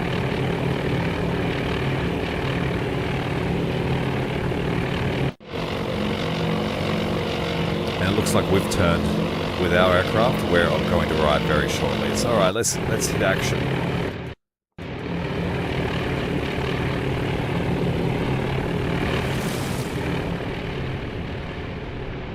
These guys have an excellent bead here. Just don't mess it up, guys. Bombs away, too early, but it looks like he took a hit. Again, bombs away. This guy's got the best chance. Too early.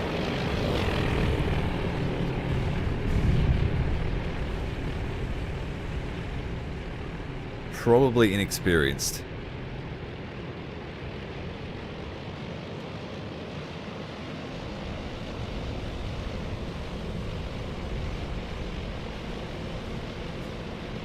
Yeah, it's said that Midway is a good portion of luck, mixed with Japanese bad luck, mixed with being in the right place at the right time, and sheer grit is all I'm going to say.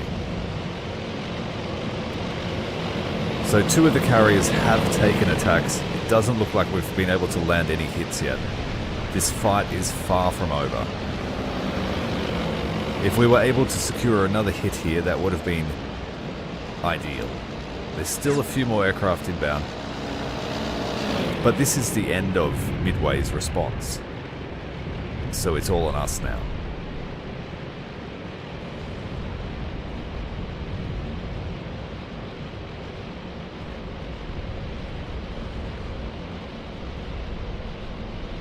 Yeah, 100%. So many different variables that make up what is now one of the most pivotal moments in history.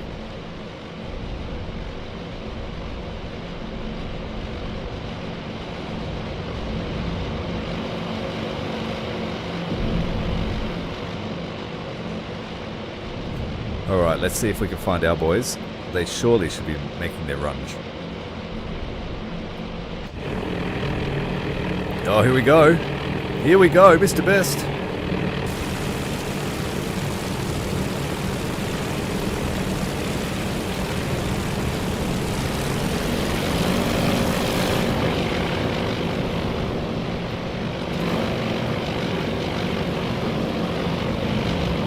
He's landed the hits. He's landed massive hits. Amidships and to the stern. One of his wingmen blew off the bow. That was amazing. Mr. Best, you are the best.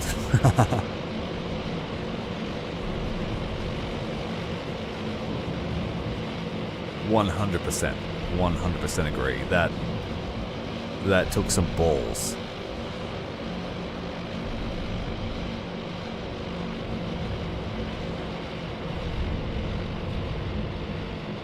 See, that's the thing about wars, is they can be won very quickly. So, for a small fraction of time, the Japanese really had a chance of taking what they wanted. I mean, of course, once the monster woke up, then it's a totally different story, but to the people living at the time, especially in Australia, it was a very, very real reality that the Japanese would be on our doorsteps before the US could muster a response or any type of help. And I guess it was just a bit of many things, like we could debate, and historians have debated for many, many years. But here we have a second hit on a Japanese flat top. What looks to be the major damage delivered by Dick Best.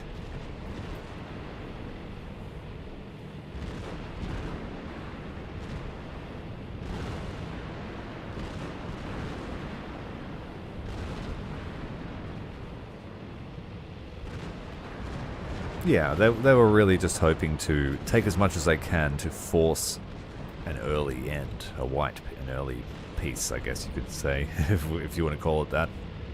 But yeah, massive hits here. Let's go back to the fleet, because that's not the end. That is not the end of our day here. We are just getting started, 7:30 AM. Yorktown. Very, very quiet on the decks of Yorktown at the moment. And you want to know why? Because we've got no aircraft left. They're all out on a mission. Enterprise. Launching the mother of all attacks. It's taking a while to spot these aircraft up. Naval Strike 11 will be ready to launch in 20 minutes.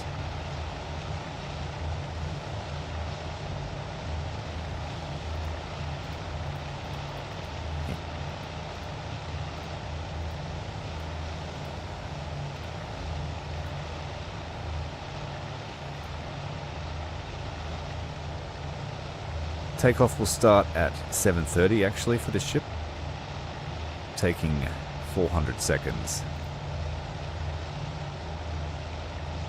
And over on the Hornet we are receiving aircraft to land, while also, I think, delivering them down into the bays, yeah. But at least we'll be able to pick up those boys. So those inbound ships, inbound aircraft, I think we've saved them. They're scouts returning, I think. I believe they're scouts too. Time will tell. That, however, that could be Richard Best and his group.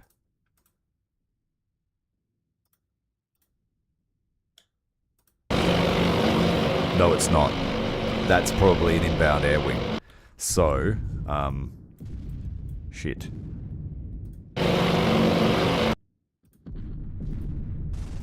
Most certainly need to investigate that.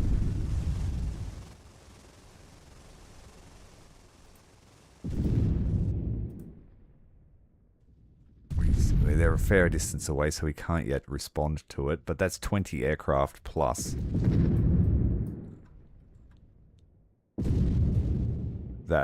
That's a lot of aircraft. Shit. I need, I don't have any fighters. Fuck. What do we got on the deck here? All the SBDs are queuing up, but they've still got another 10 minutes till they're launched. Taking off by 7:29 apparently. Is that really going to happen?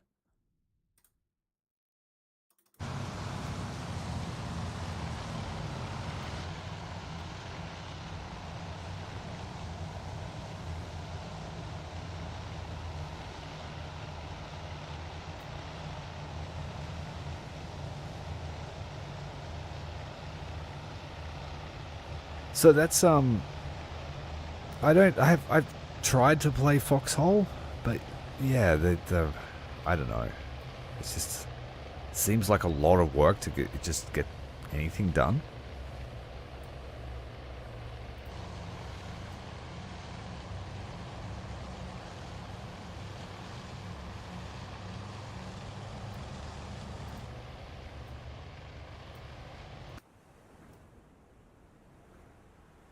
My boy, I'm worried about you.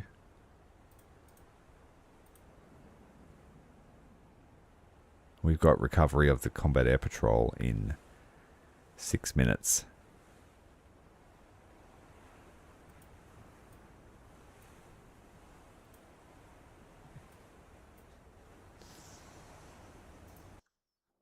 I'm wasting time, and it's going to get me killed.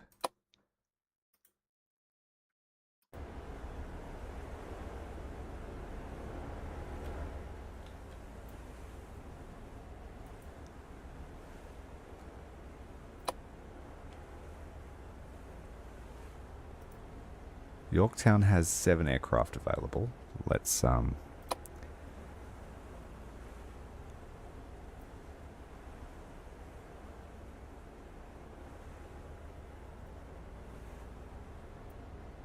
just scrambling. Yorktown's scrambling. They are the closest to the danger. We're going to have to turn into the wind. And we're in the middle of launching a strike package. As soon as that's gone, I will scramble whatever we've got aboard.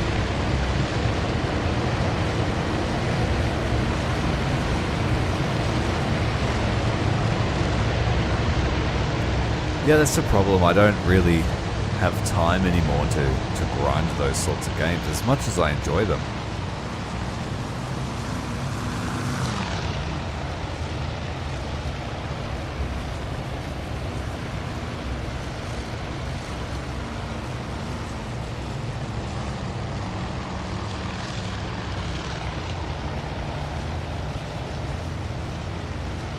I've used a boat with Corn.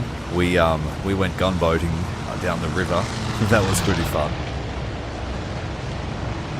I was just slaughtering guys on a bridge with the mounted gun. And then Corn got shot and killed on the helm, and I had to try and steer the boat out of there without ever having played the boat before. It was quite fun. So I will give the game that. It's fun in that respect.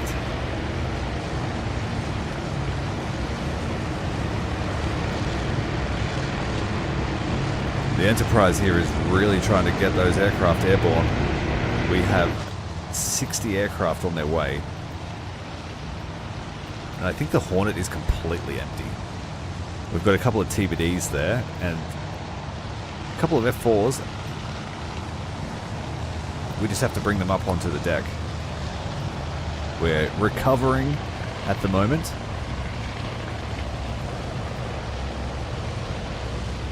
General quarters was sounded 15 minutes ago.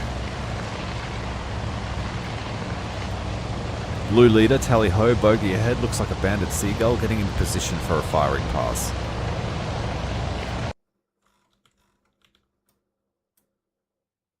We still have a combat air patrol up, very wide. But it's no longer covering this aircraft carrier.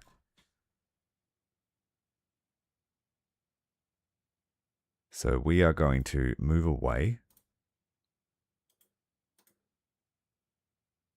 and head back to Point Luck.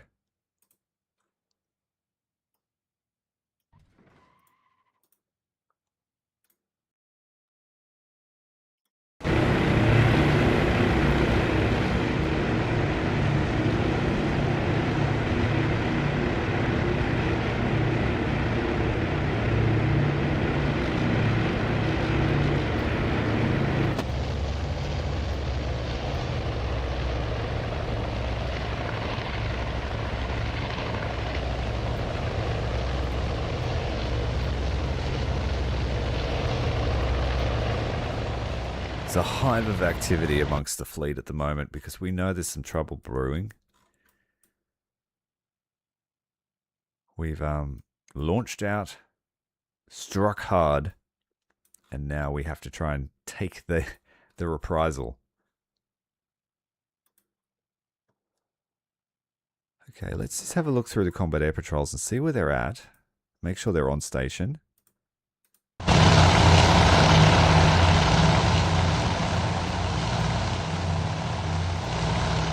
a 5 aircraft combat air patrol.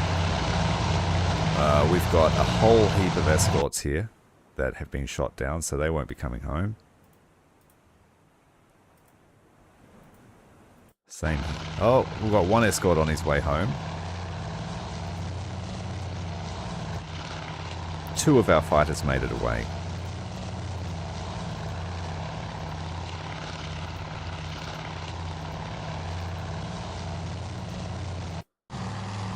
Scrambled fighters are up.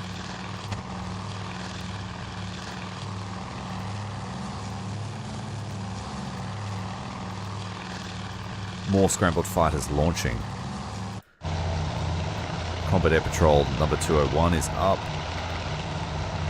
202 is ready to go. All of our dive bombers are marshalling up before they head off. And we're almost through the launch.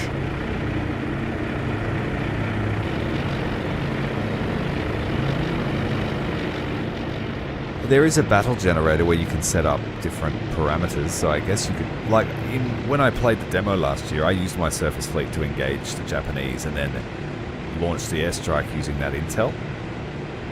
And that worked. We lost a cruiser, but that's about it. They lost everything. Romeo, Green Leader, enemy super. Vector 280, more than 80 miles. Angels high. Romeo, Black Leader, enemy snooper. Vector 280, more than 80 miles. Angels high. Romeo, Blue Leader, enemy snooper. Vector 280, more than 80 miles. Angels high.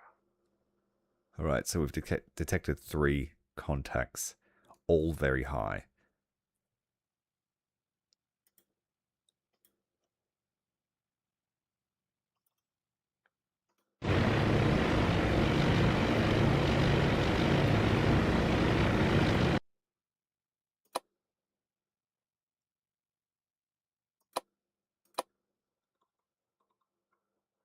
And we've got guys on the mission. So it looks like scouts and actual attack wave. Hopefully I've got enough dudes up.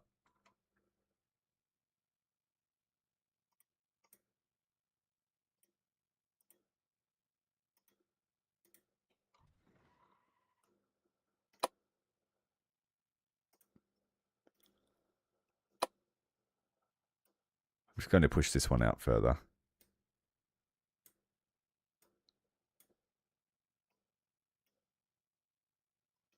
We'll have an overlapping grid here. And this one,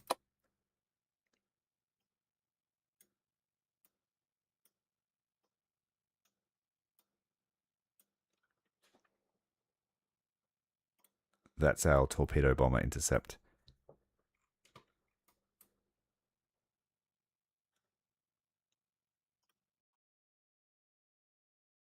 I guess now we just need to look at what state the Japanese fleet is in while we can still see them.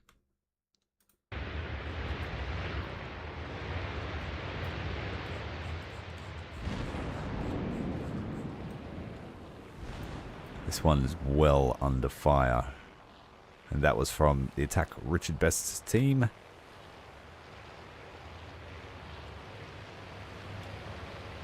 So I'm hoping that that flight deck is now ineffective. It can't launch missions or sorties of any type.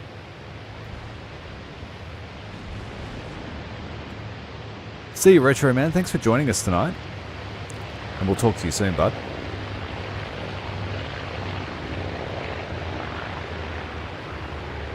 I wonder if they can transfer their aircraft to other carriers. Well, there is another attack wave forming up. Shit, we know it.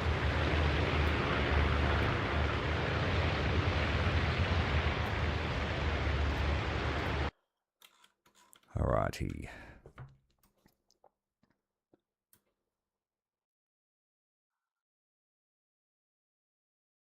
91 nautical miles away. We're looking at about 10 minutes until they arrive. Scout planes.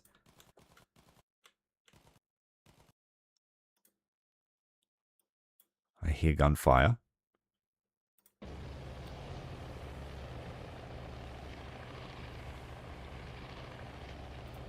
We have combat air patrols on the way. They've been vectored there, so hopefully.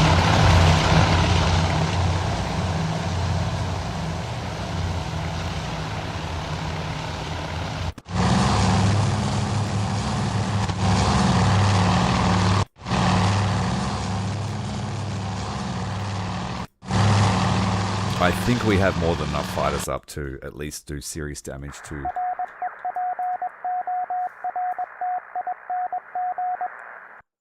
I bet that's one of the other carriers that's limping away from the formation.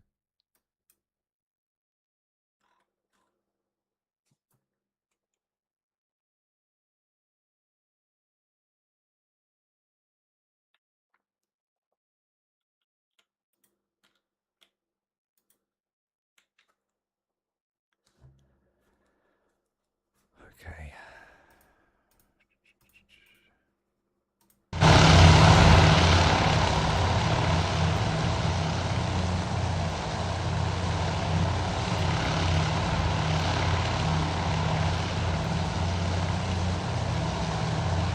I'm just going to take a quick bathroom break, guys, so I'll leave it watching this formation and I'll be back in 2 minutes.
This is the early access, guys. So we're playing the Battle of Midway, which is the scenario that was not in a demo.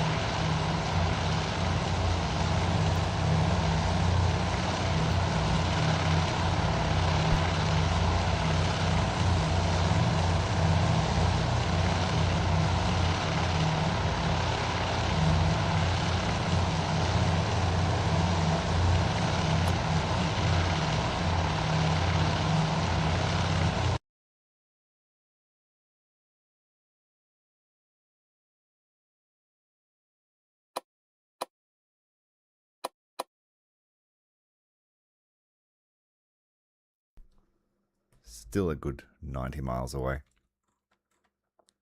These guys here look like they'll be the first to intercept.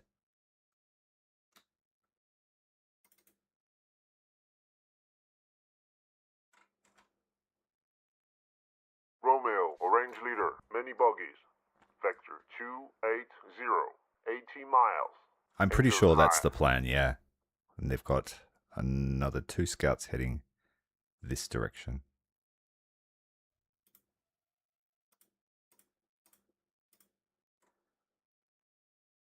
So I've got a nice collection of fighters here about to intercept. And then these guys will swing in on the flank. Got scrambles here and here.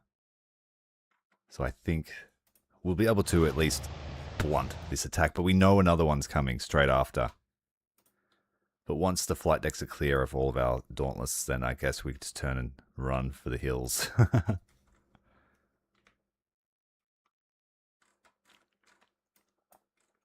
Going to make contact shortly.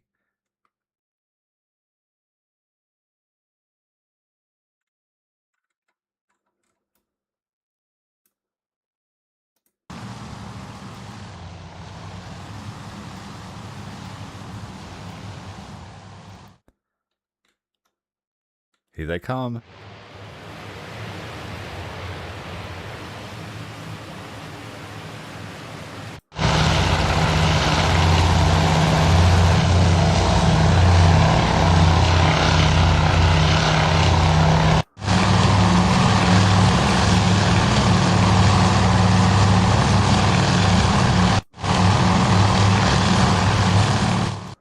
All right, which aircraft were actually there?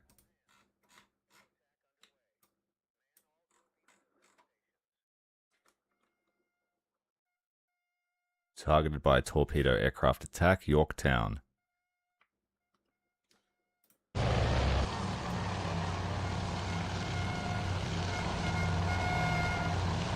all torpedo descent stations. Okay, we know that's gonna hurt if we let them. I'm just trying to manage the camera, guys. Sorry. Get a bit of pressure here.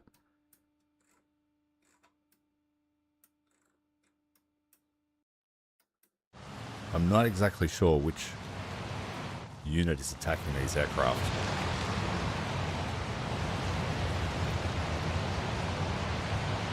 Black Leader.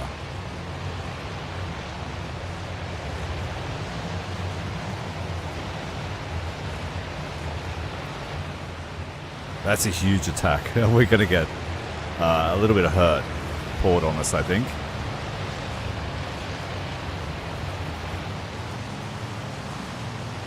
We're engaging them.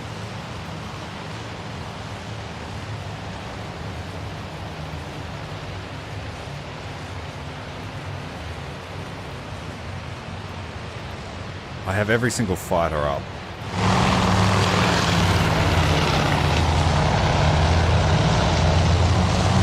Looks like we've got some twin-engine bombers, or did I just see that wrong?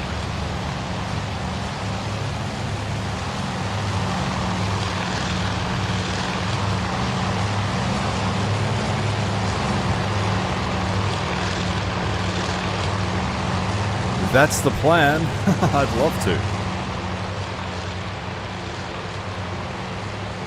2 splash. I hope they're not ours.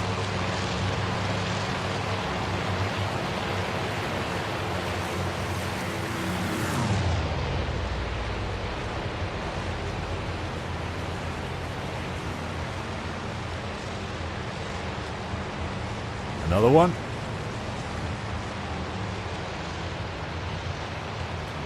They don't appear to have an escort, which is great. We can just keep shooting them.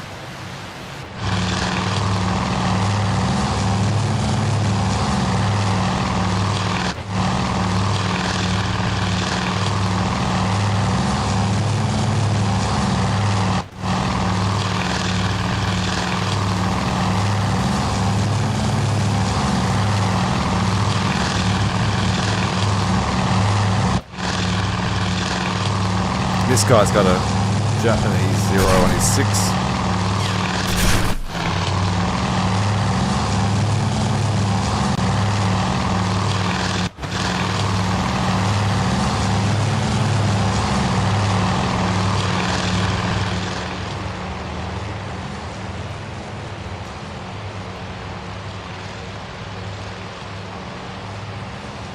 Yorktown is running the opposite direction.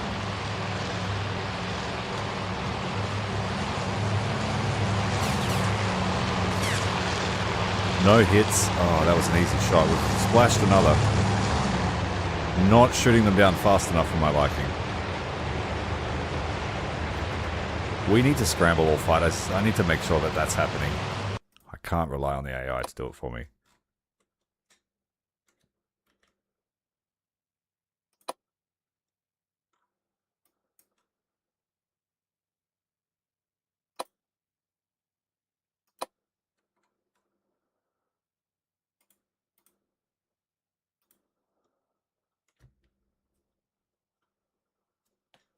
Romeo, orange leader, many buggies.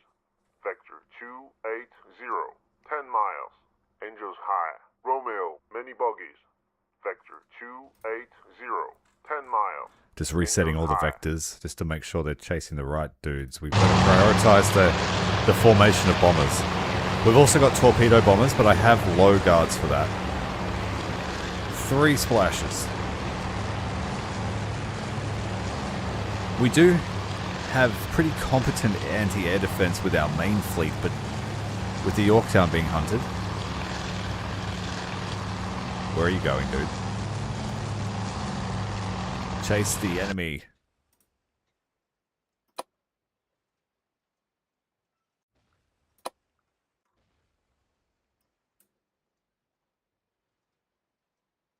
Romeo, orange leader, many buggies.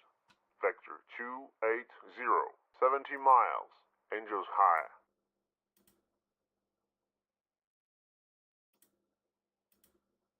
We have another aircraft on the eastern side.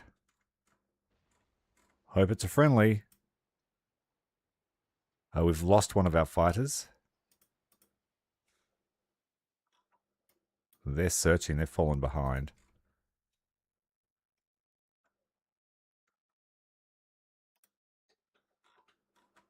They're going to be late.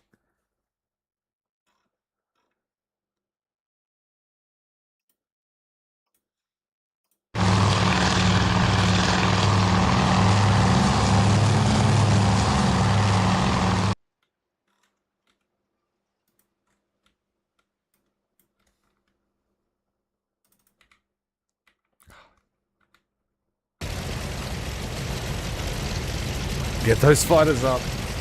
Don't let them land. Get them in the air.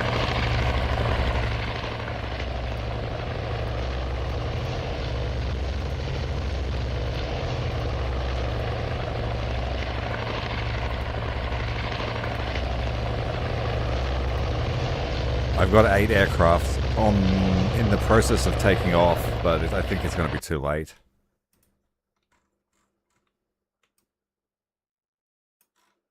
Oh, we've still got some distance, but they're going to catch us, for sure.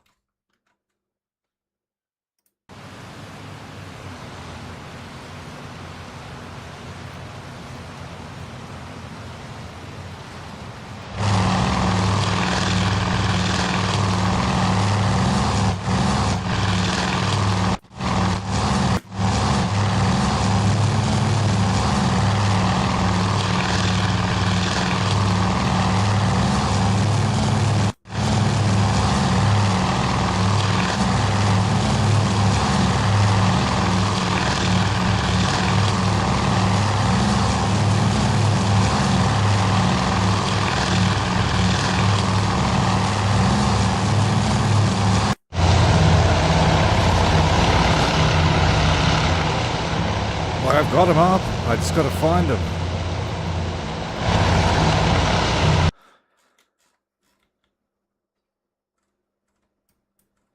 Run, Yorktown, run.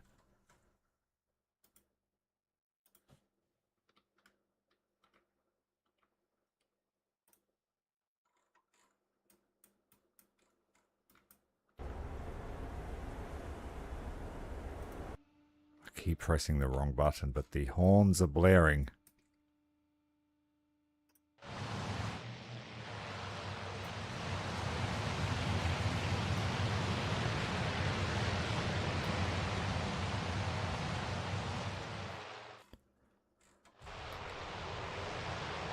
I see lots of enemies, but no friendly fighters.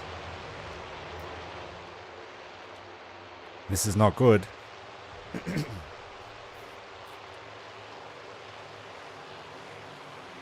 It is. It's exactly like playing it, man. I'm loving it. I am actually feeling a lot of stress. Here's some fighters, some of our friendlies.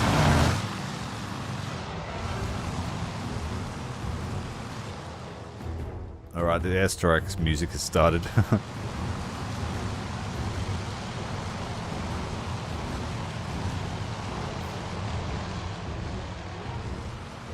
We've got what looks to be 5 aircraft now arriving to attack this formation.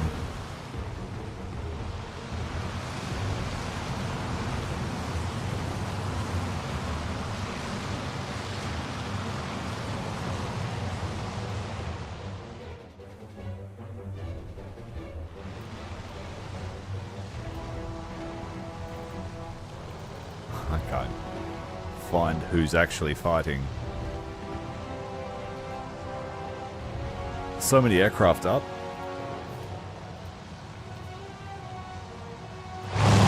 Here we go.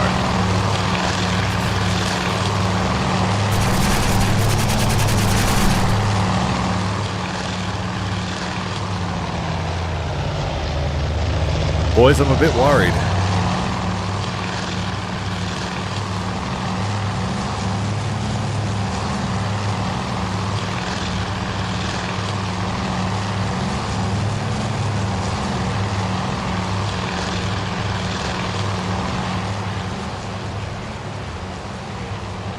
I need you guys to shoot more down. Thank you. Splash 1.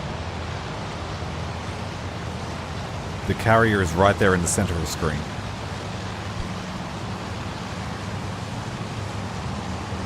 My pleasure, Wobbly. Thanks for joining us, mate, and I'll see you again.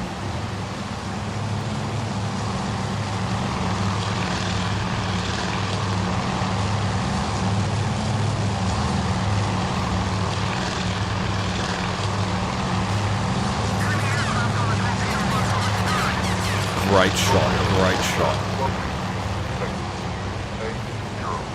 We need more like that. More.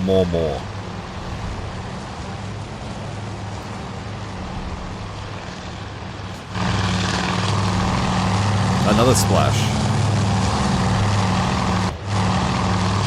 But they are now diving.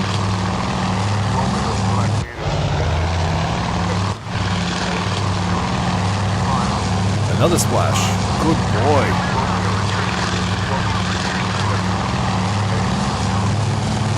It looks like they're diving on one of the cruisers, but it possibly shot down.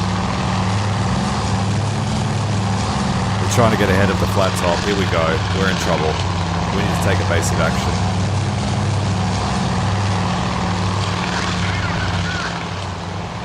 Torpedo.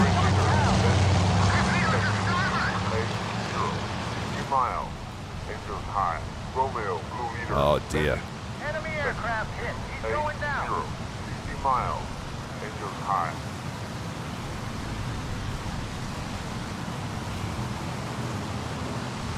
Look at her dance. She is twisting and turning, desperately trying to get away from these fish. She is at an advantage because the torpedoes are running from astern, but it looks like we may definitely take a hit from these dive bombers. Miss, hit. Damage control parties on the breach. We are going to take shrapnel damage to the hull from these hits, but it looks like nothing major yet. That's not the end of it, and we've had a catastrophic explosion to the stern. Right in the center of the flight deck. She's still wiggling and weaving, desperately trying to get away. The combat air patrol was not thick enough.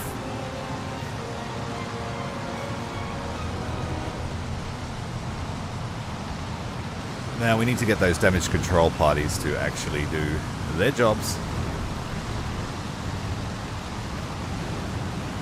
Disabled.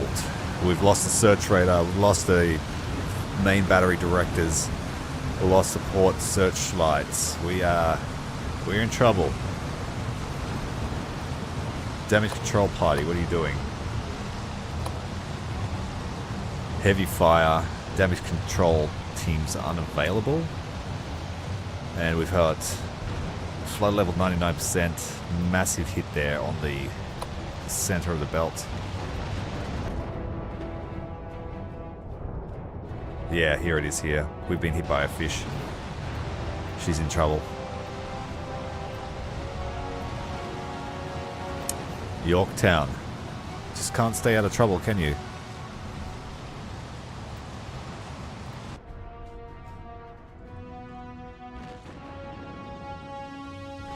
So this ship really needs to get the hell out of here. We've still got all of her escorts.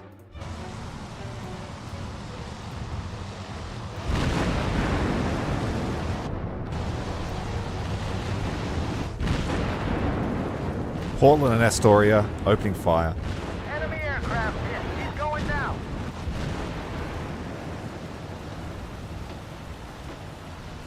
Well, I think we shot down a good portion of those aircraft. So with two of the flat tops out of commission and a good deal of their strike package destroyed off the ships that aren't crippled, I would say that we now have the advantage despite the damage.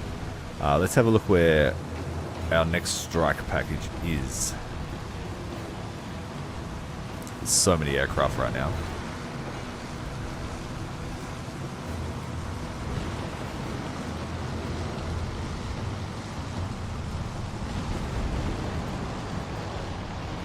I think we're still waiting to launch. I hope that's not the case. –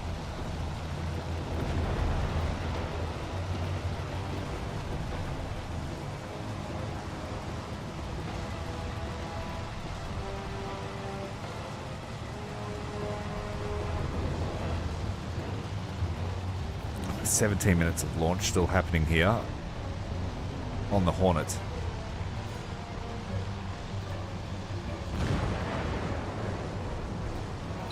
All of her aircraft are away except for one Wildcat. Similarly here. Got a couple of Wildcats aboard.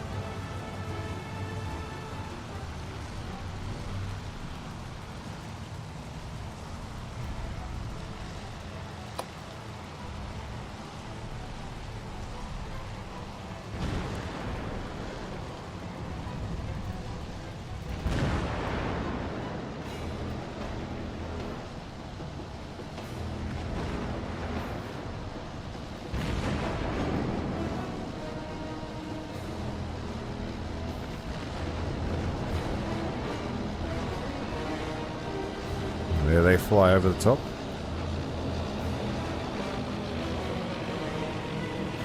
Gloating.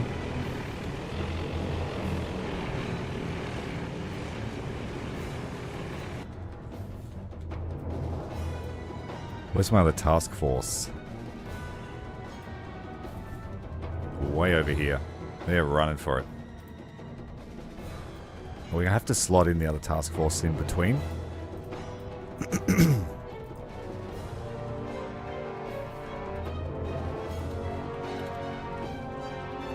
Max speed. I mean, we had fighters everywhere. And we are cleaning up on as they try to get away.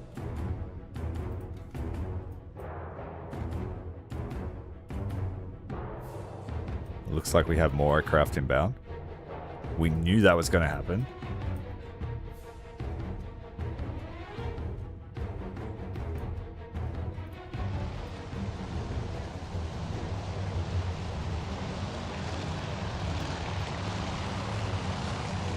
Another splash. They might have hit us, but they won't be going home.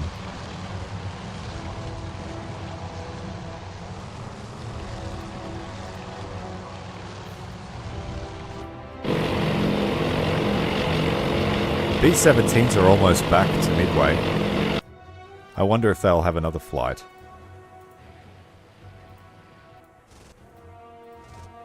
Well, not many people made it home, by the look of it.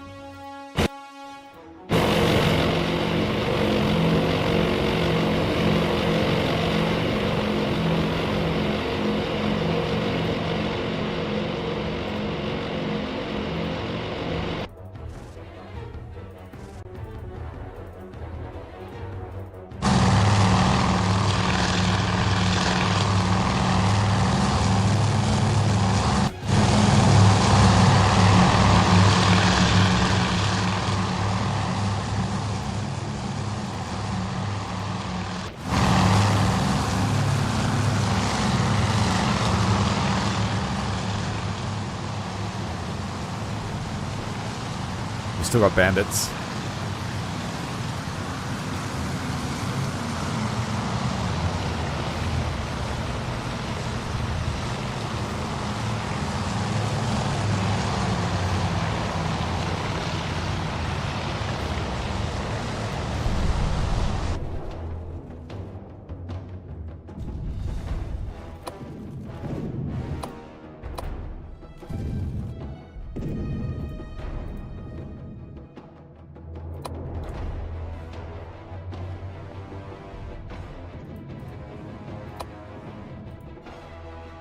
Romeo, orange leader, mini buggy.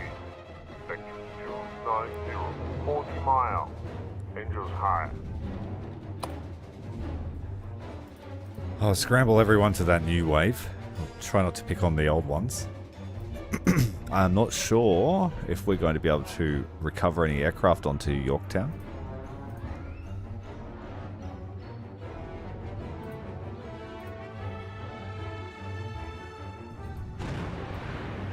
Fire's out. That's a good sign. Can we get the flooding under control? I hope so. Let's have a look here. Flood levels coming down amidships. Damage control team doing wonders. And we're also trying to recover an aircraft by the look of it. But that turn, bro. Straighten up for him.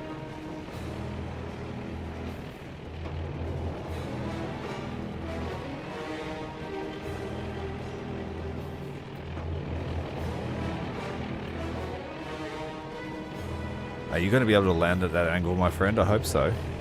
You deserve to get home. It's one of the SBDs.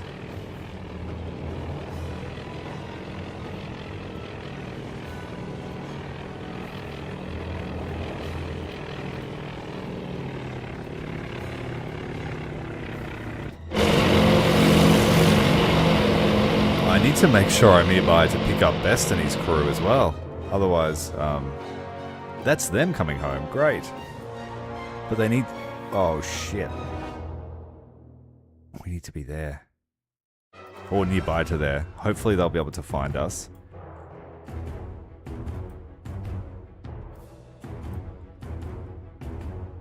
Just remove this waypoint and we need to rush Yorktown there as soon as possible. I'm hoping that they'll go into a search pattern and have enough fuel to find us. They should do.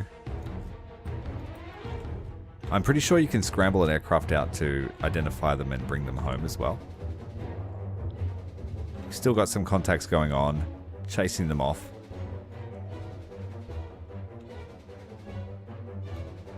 This is one of our attacks. Alright, let's speed up time.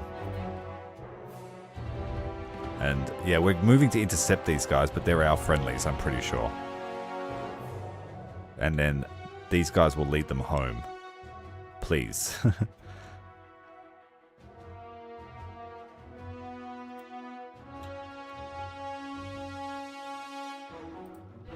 Or not.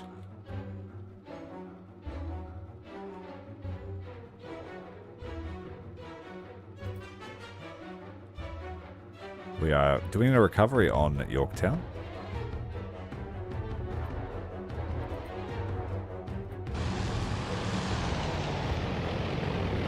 Don't fall in the hole.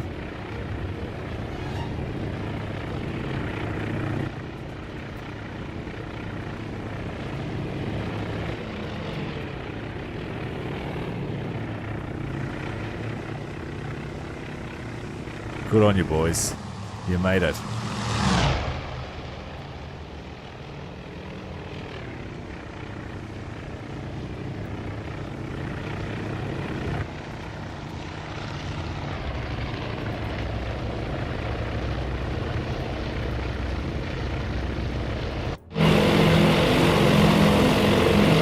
They can't find us. Uh-oh.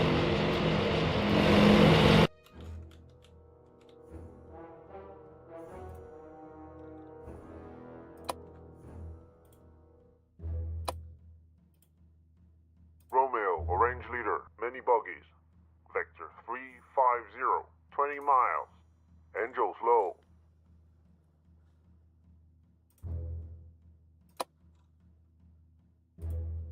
Romeo, orange leader, buggy, vector 040, 20 miles. Angels 10 plus. Romeo, orange leader, many buggies. Vector 000, 20 miles. Angels low. Go and bring them in, please. We're not going to be able to turn around in time.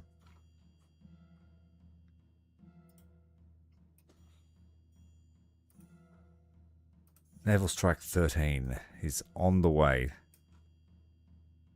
It looks like they're going to overshoot.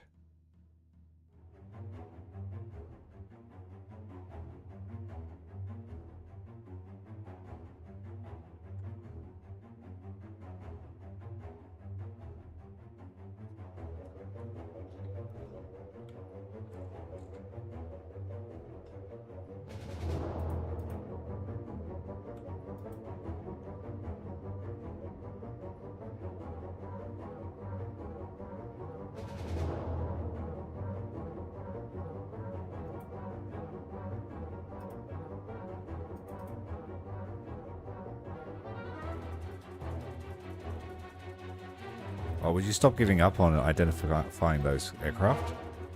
That would be great.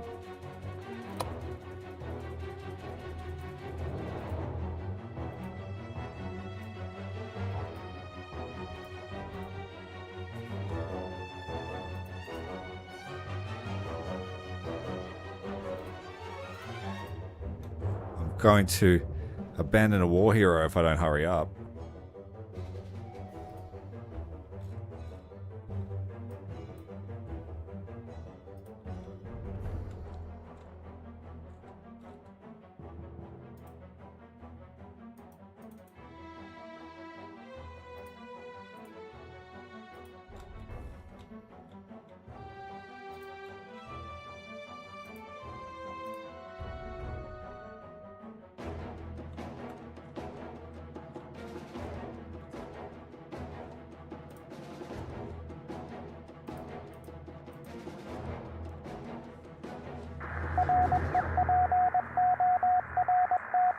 So this little dot here must be their estimated position, but not certain. One ship, this might be a lone flat top.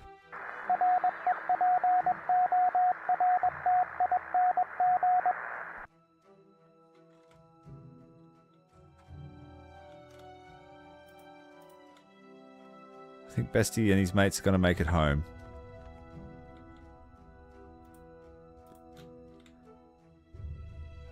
New combat air patrols are up. Another attack is inbound.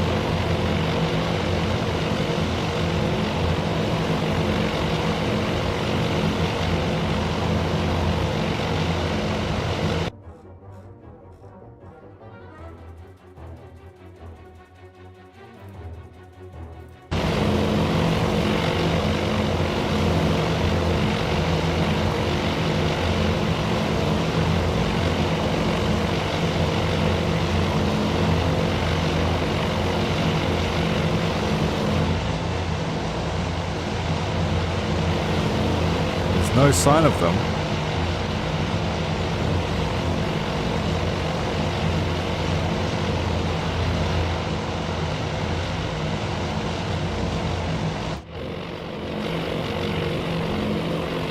cloud cover makes it hard to spot. There's a trail. I see a wake.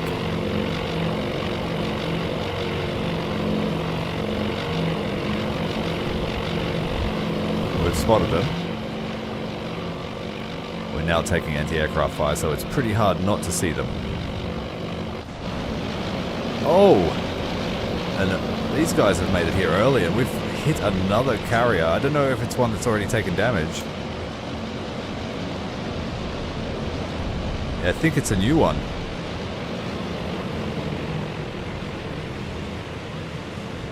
Well done, Dickinson.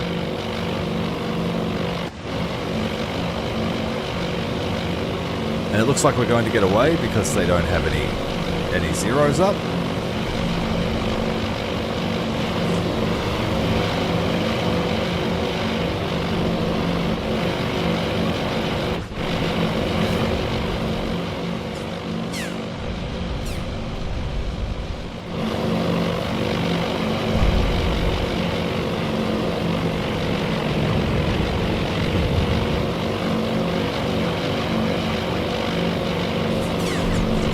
Our forces seem to have disengaged with the enemy. Do you wish to stay in the flag plot, or shall we head for debriefing and combat assessment? Success! A strategic objective was completed.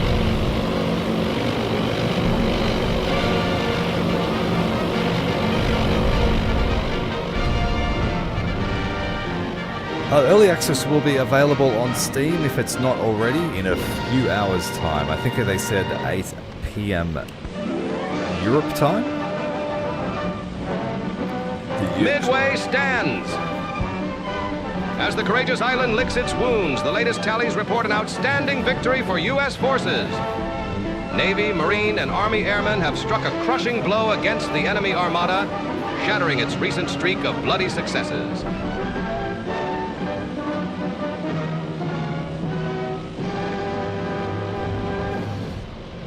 The great sacrifices of American warriors have not been in vain. For this dramatic turning point will surely be recorded in the history books for generations to come.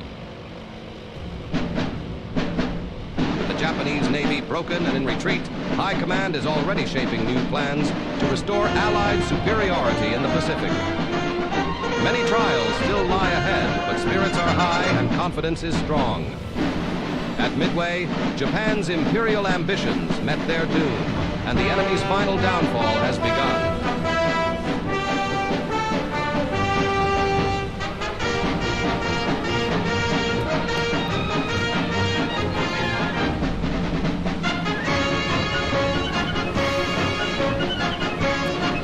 I'll show you the custom battle setup shortly.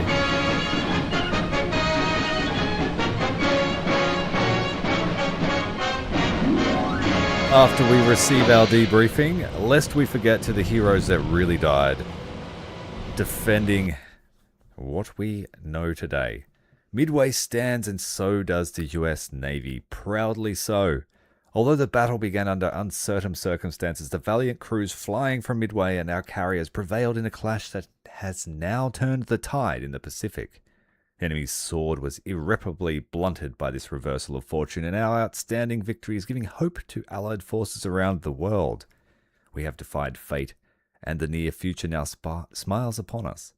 Yet Tokyo remains far off. It is now up to us to lead a new offensive in the South Pacific, thanks to you and your men. Let's have a look at the full report. So, we had a strategic victory and a tactical victory. That's how I like to run my operations. Although it wasn't without some losses. I think that the final tactical score speaks for itself. We damaged the Kaga, we damaged Chikuma, we damaged Haruna, we damaged Akagi, Hiryu, and Soryu. Then we had 46 Japanese Zeros shot down, 31 B5N2s, 37 D3A1s, and 4 E-13 Scout aircraft. Friendly ship losses: there was damage to the Yorktown, which is significant. We lost a B-17, we lost 4 B-26s, 21 F-2A3s, 6 F-4Fs, 10 F-4F4s, 1 Catalina, 6 SB-2Us, 18 SBDs, 3 Crusty Socks, and 6 TBFs. lest we forget, but and a resounding victory. And that was a very fun operation, very complex, and I enjoyed being part of the operation rather than running it, seeing all the aircraft scrambling out from Midway Islands under intense aerial bombardment, seeing the Buffalo boys holding the line, watching Richard Best drop the best bomb you've ever seen in the world, the greatest bombing run ever, at the cost of his lungs. That was really fun. I had a great time. Now, let's have a look at what's still available. Like the demo, you can play the Coral Sea, but there is also a hypothetical Coral Sea. Cranes, Patriots, and Friends. A hypothetical version of Cranes and Patriots with a surprise guest that could have taken part in the Coral Sea operation. That's a scary prospect. What could possibly have been there if it weren't laid up somewhere else? Then we have the Fortress Midway mission, which is the busy morning at Point Luck, which is what we did here. We didn't get to launch any torpedo bombers, but I think that's because I was a little bit cautious and I kept my fleets further away from the rendezvous point than was suggested. Then we've got busy morning at Point Luck Hard. Apparently, what if everything had gone fine for the Japanese side in the early morning of June 4th, 1942? In this scenario, Scout Chikuma 1 follows her route and Amari's Tone is launched on time. In a clean, efficient search pattern, will the American task force be able to escape the onslaught? So it looks like it's got a little bit of extra difficulty. Unfortunately, that's the only scenarios currently available at the launch of early access, but we do have the battle generator. Multiplayer, the dev was here before, and he said that multiplayer is not explicitly planned because it's going to take a butt ton of work, but they definitely would like to try and do it. The main focus, they are a very small dev team. There's only one programmer at the moment, and he's done all of this. And then the other guy's working on the models, on the artwork and stuff. So I think they've done a fantastic job so far, and the Kickstarter has reached its goals as far as I'm aware. This is a custom battle. And so basically you set up the conditions, like do you want to have 3 carriers, 1, 2, 3. You choose your skill. You choose where the threat might be coming from. The enemy forces, up to 4 enemy CVs. Their skill, the wind direction, and the weather conditions. And then you can also record a full replay of the battle, so you can, I guess, go back and watch it properly. Because it's really hard to try and be a movie director and play the game at the same time. It will take some practice to get used to the camera and managing where all your aircraft are in your head. You're going to need a little notepad, I think, on the side just to remember your flights. And as you change these settings, it changes the briefing, and you can choose the map and that sort of stuff. It's not totally in-depth, but it's a good start. And I actually played this battle generator on a video previously, if you want to check that out. We just went all random, hoping for the hardest fight ever. It didn't really work out that way, but we had a great time nonetheless. If you're interested in seeing more tactics and how to play this game, I've also released a video from the demo doing some unconventional warfare at the Coral Sea, where we split off the surface fleet and searched for the Japanese during the night so that we could launch a pre-dawn raid. And that was quite cool. So check it out if it interests you. That's all I have time for tonight, unfortunately. I'd love to keep playing, but sleep calls. So yeah. There is a roadmap that says in the next month there will be more scenarios and things like that added. So watch this space. If you're not ready for it yet, certainly wait for it. It's definitely wishlist worthy, and I think it's going to offer a lot of respect to the history, and it'll let us see, I guess, the more nitty-gritty of what was involved in winning the Pacific War. I really look forward to playing as the Japanese one day, hopefully. But I do I would like to thank the team from Dry Dock Games for letting me play it early. And you will see me again. If you want to see more Task Force Admiral or other strategy gaming content, make sure to hit the like button, hit subscribe, and we will be back. Thanks to all the members. I love you. You really help me out. And I'll see you next time. Cheers, guys.